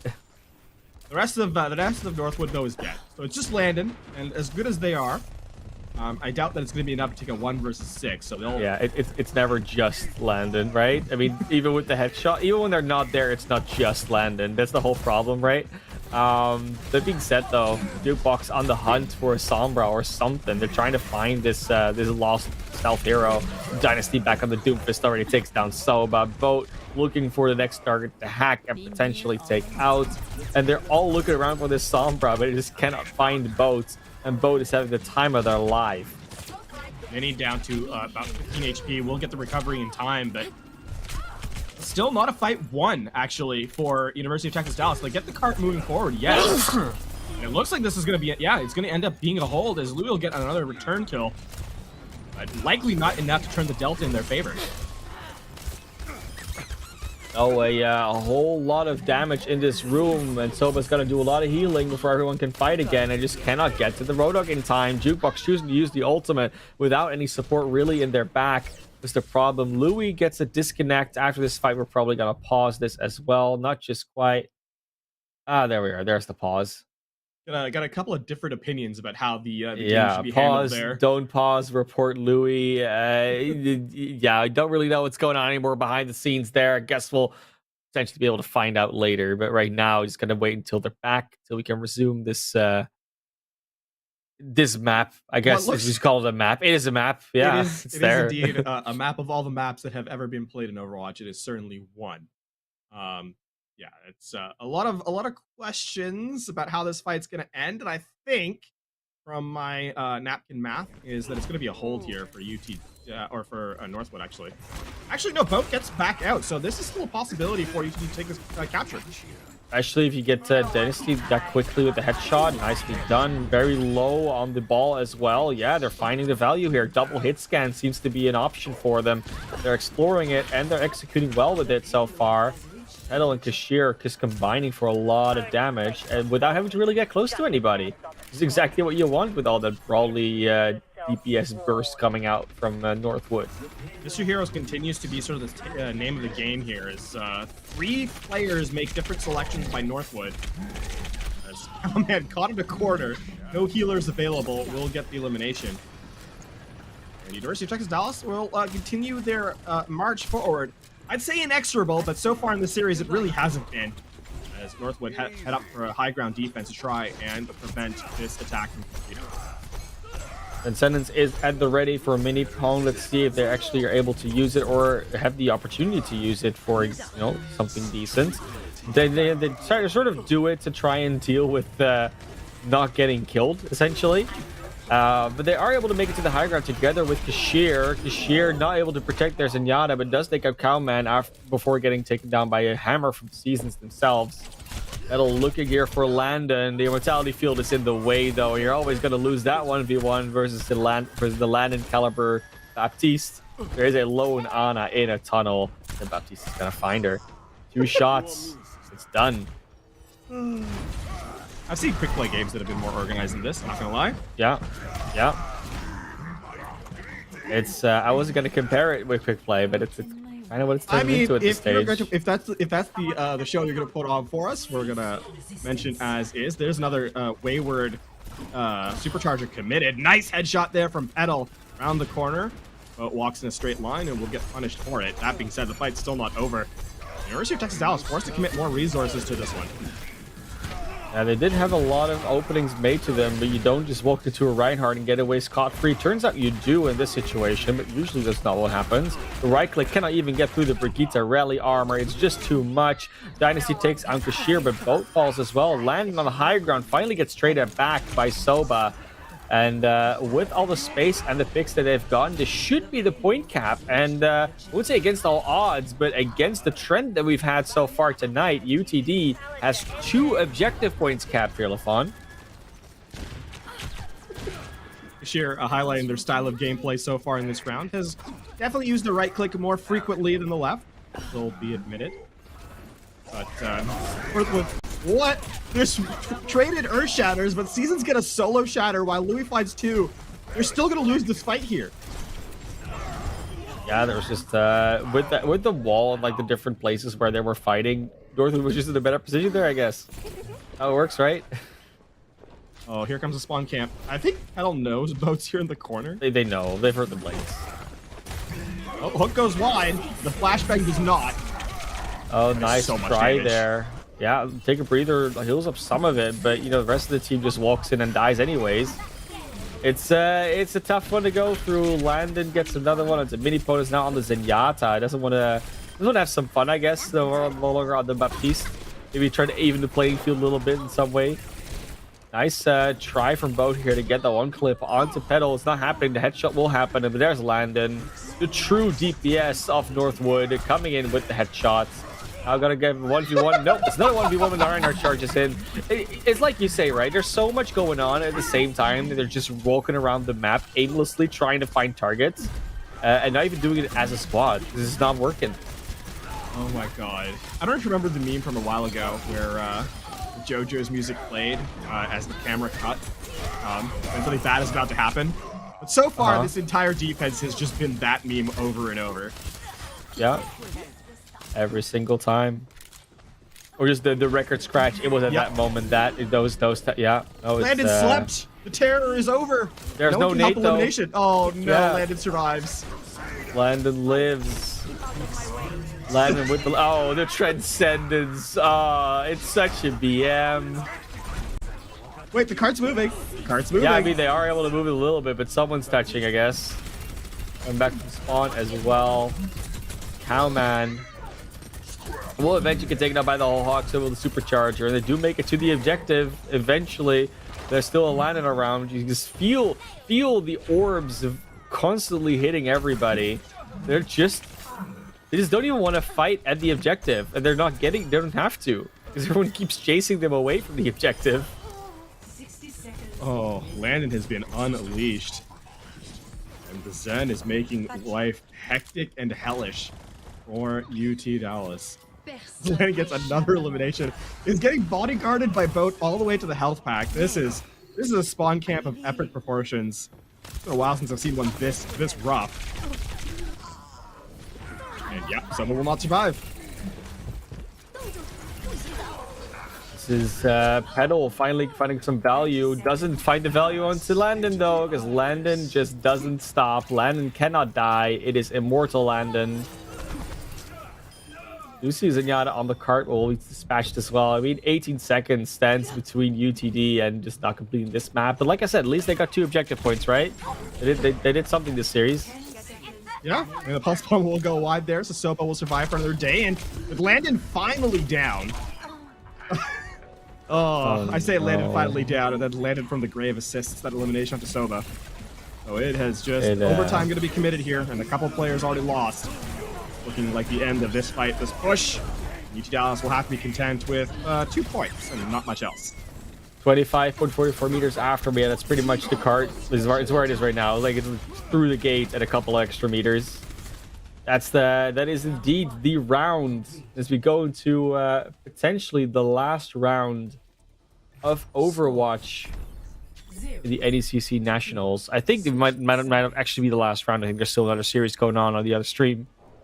But it's definitely really a punchy final line though. So we'll say it is. Yeah. We'll say it's the last round. And, the last round for NECC Legends, because that's definitely the case. There you go. Northwood Esports 1 offense away from a total victory. Here we go. University of Texas Dallas, and what a game it's been so far. Hectic, I think, is probably the one-word reply if you were to ask for a descriptor, an adjective of it. But certainly, some time remains in University of Texas Dallas. Ready for battle. They could come up with the goods here. Final rounds at the ready. Northwood Esports 1 attack away from total victory. As I said, University of I mean, this has really been just a chaotic mess of a map, certainly. Now we're gonna get the double aerial defense. Pedal and Kashir on the Echo and the Fire. I mean, if you hold basically in their spawn door, this can potentially work. I've seen this done, and it was disgusting what results it got. But I don't know if they're actually like doing it for that reason, or if they just want to have some fun. That being said, yeah, 2 objectives and 9. Was it 13.9 classes is what they have to push? Yeah, we added a new unit of measurement this week. Based on your height? Based on my height, yeah. Oh, well, I mean, I was going to say, it started off well, and then Kashir went to go for a play in the elimination time, so. That is going to be the first point, nearly completely gotten.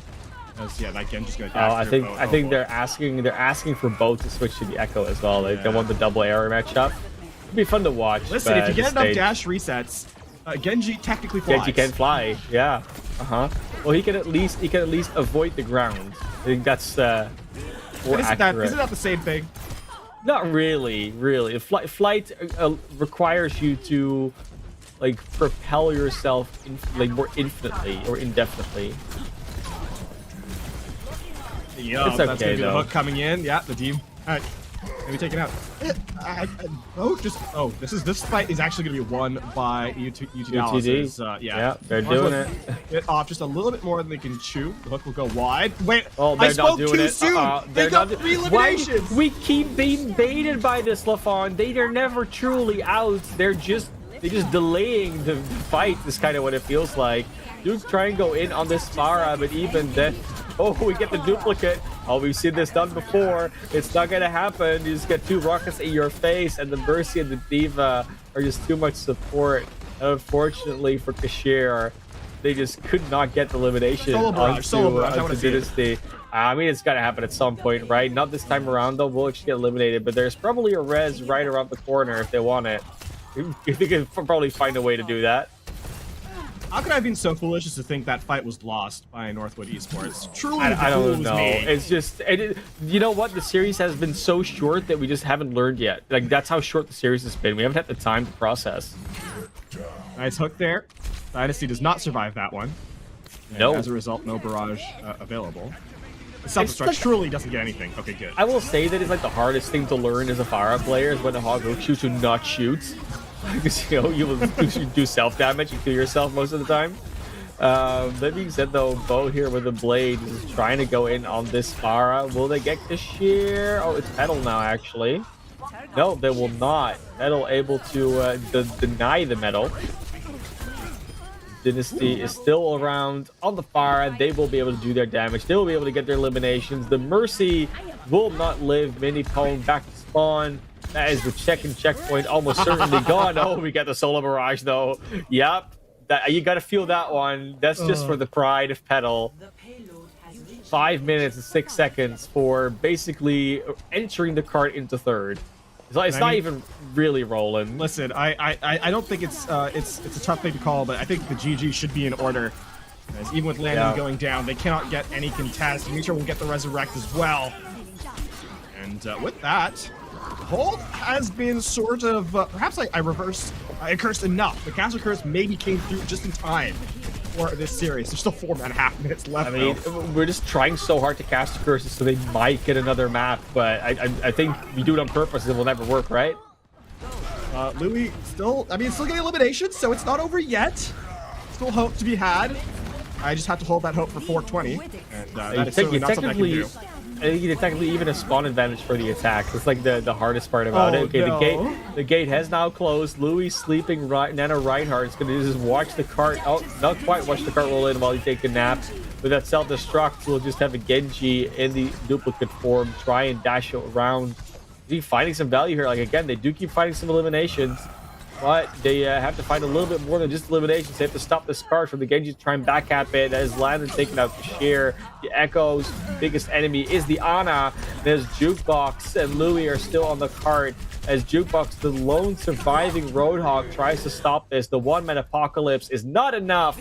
And that is Northwood with the 4-0. Almost clean, aside from those 2 objective points in Junkertown. Taking away the sweep. The 4-0 National Championship Finals victory. Landon will get back-to-back highlights on the map as Zen player in this particular one. Oh man, what a showcase here by Northwood. NECC champions indeed. Our Northwood Esports, but what? Oh man, what a sequence of events led us that to was this moment. They had to play against each other. I think that's the sequence of events we got right there. That was just it. They had to play.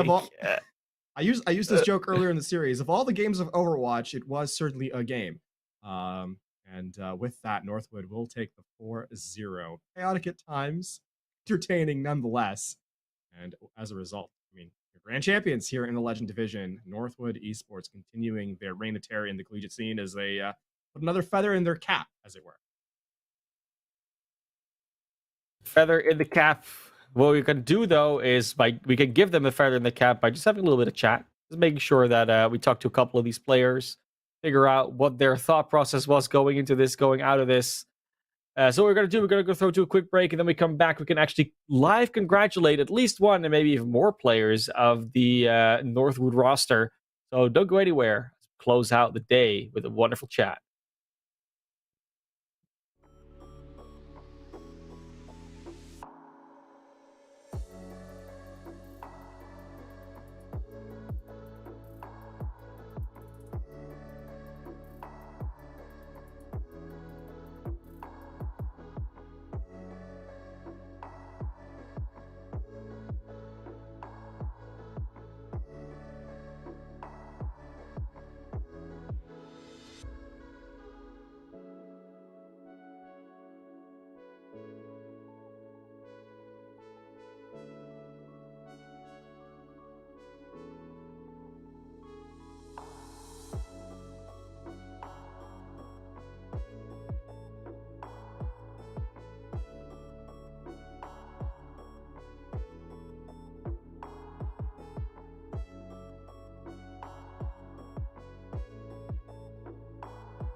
Welcome back. And as you see, there's still only two of us. They were so fast. We barely saw them come by. We couldn't even understand what they were saying. That's how quickly the interview went. But yeah, it was a very, very, very quick series, and therefore also, I mean, we thought we might be able to throw it back over to the B stream, but unfortunately, they're also done. So we are actually the last ones on NECC for Overwatch this time, LaFon. We did it. Seems that our prediction earlier in the show was correct, right? This is Was going correct. to be, Yeah. there you go. That's a prediction that perhaps we would have liked to see come incorrect or come false, but that is not the way of the world. That is going to be the show here today. I mean, Classy, there's been some fantastic Overwatch over the season, from the fall or to the spring here. Some just spectacular games. We've seen some really highlight moments. We've seen the low light moments as well. There's been no shortage of both in Space. We've seen some fantastic players, the great interviews that have come through. I had a chance yesterday to see how much it meant to some of the players that showcased the games on stream all over all through the season. And so at the tail end of it, all I can say is thank you for watching. Yeah, thanks so much for watching. Of course, we also want to thank everybody to help behind the scenes, both right now that we're working with Gigi and Caroline, just being in here, talking us through everything, making sure that we have a shoulder to cry on, even if it is digitally.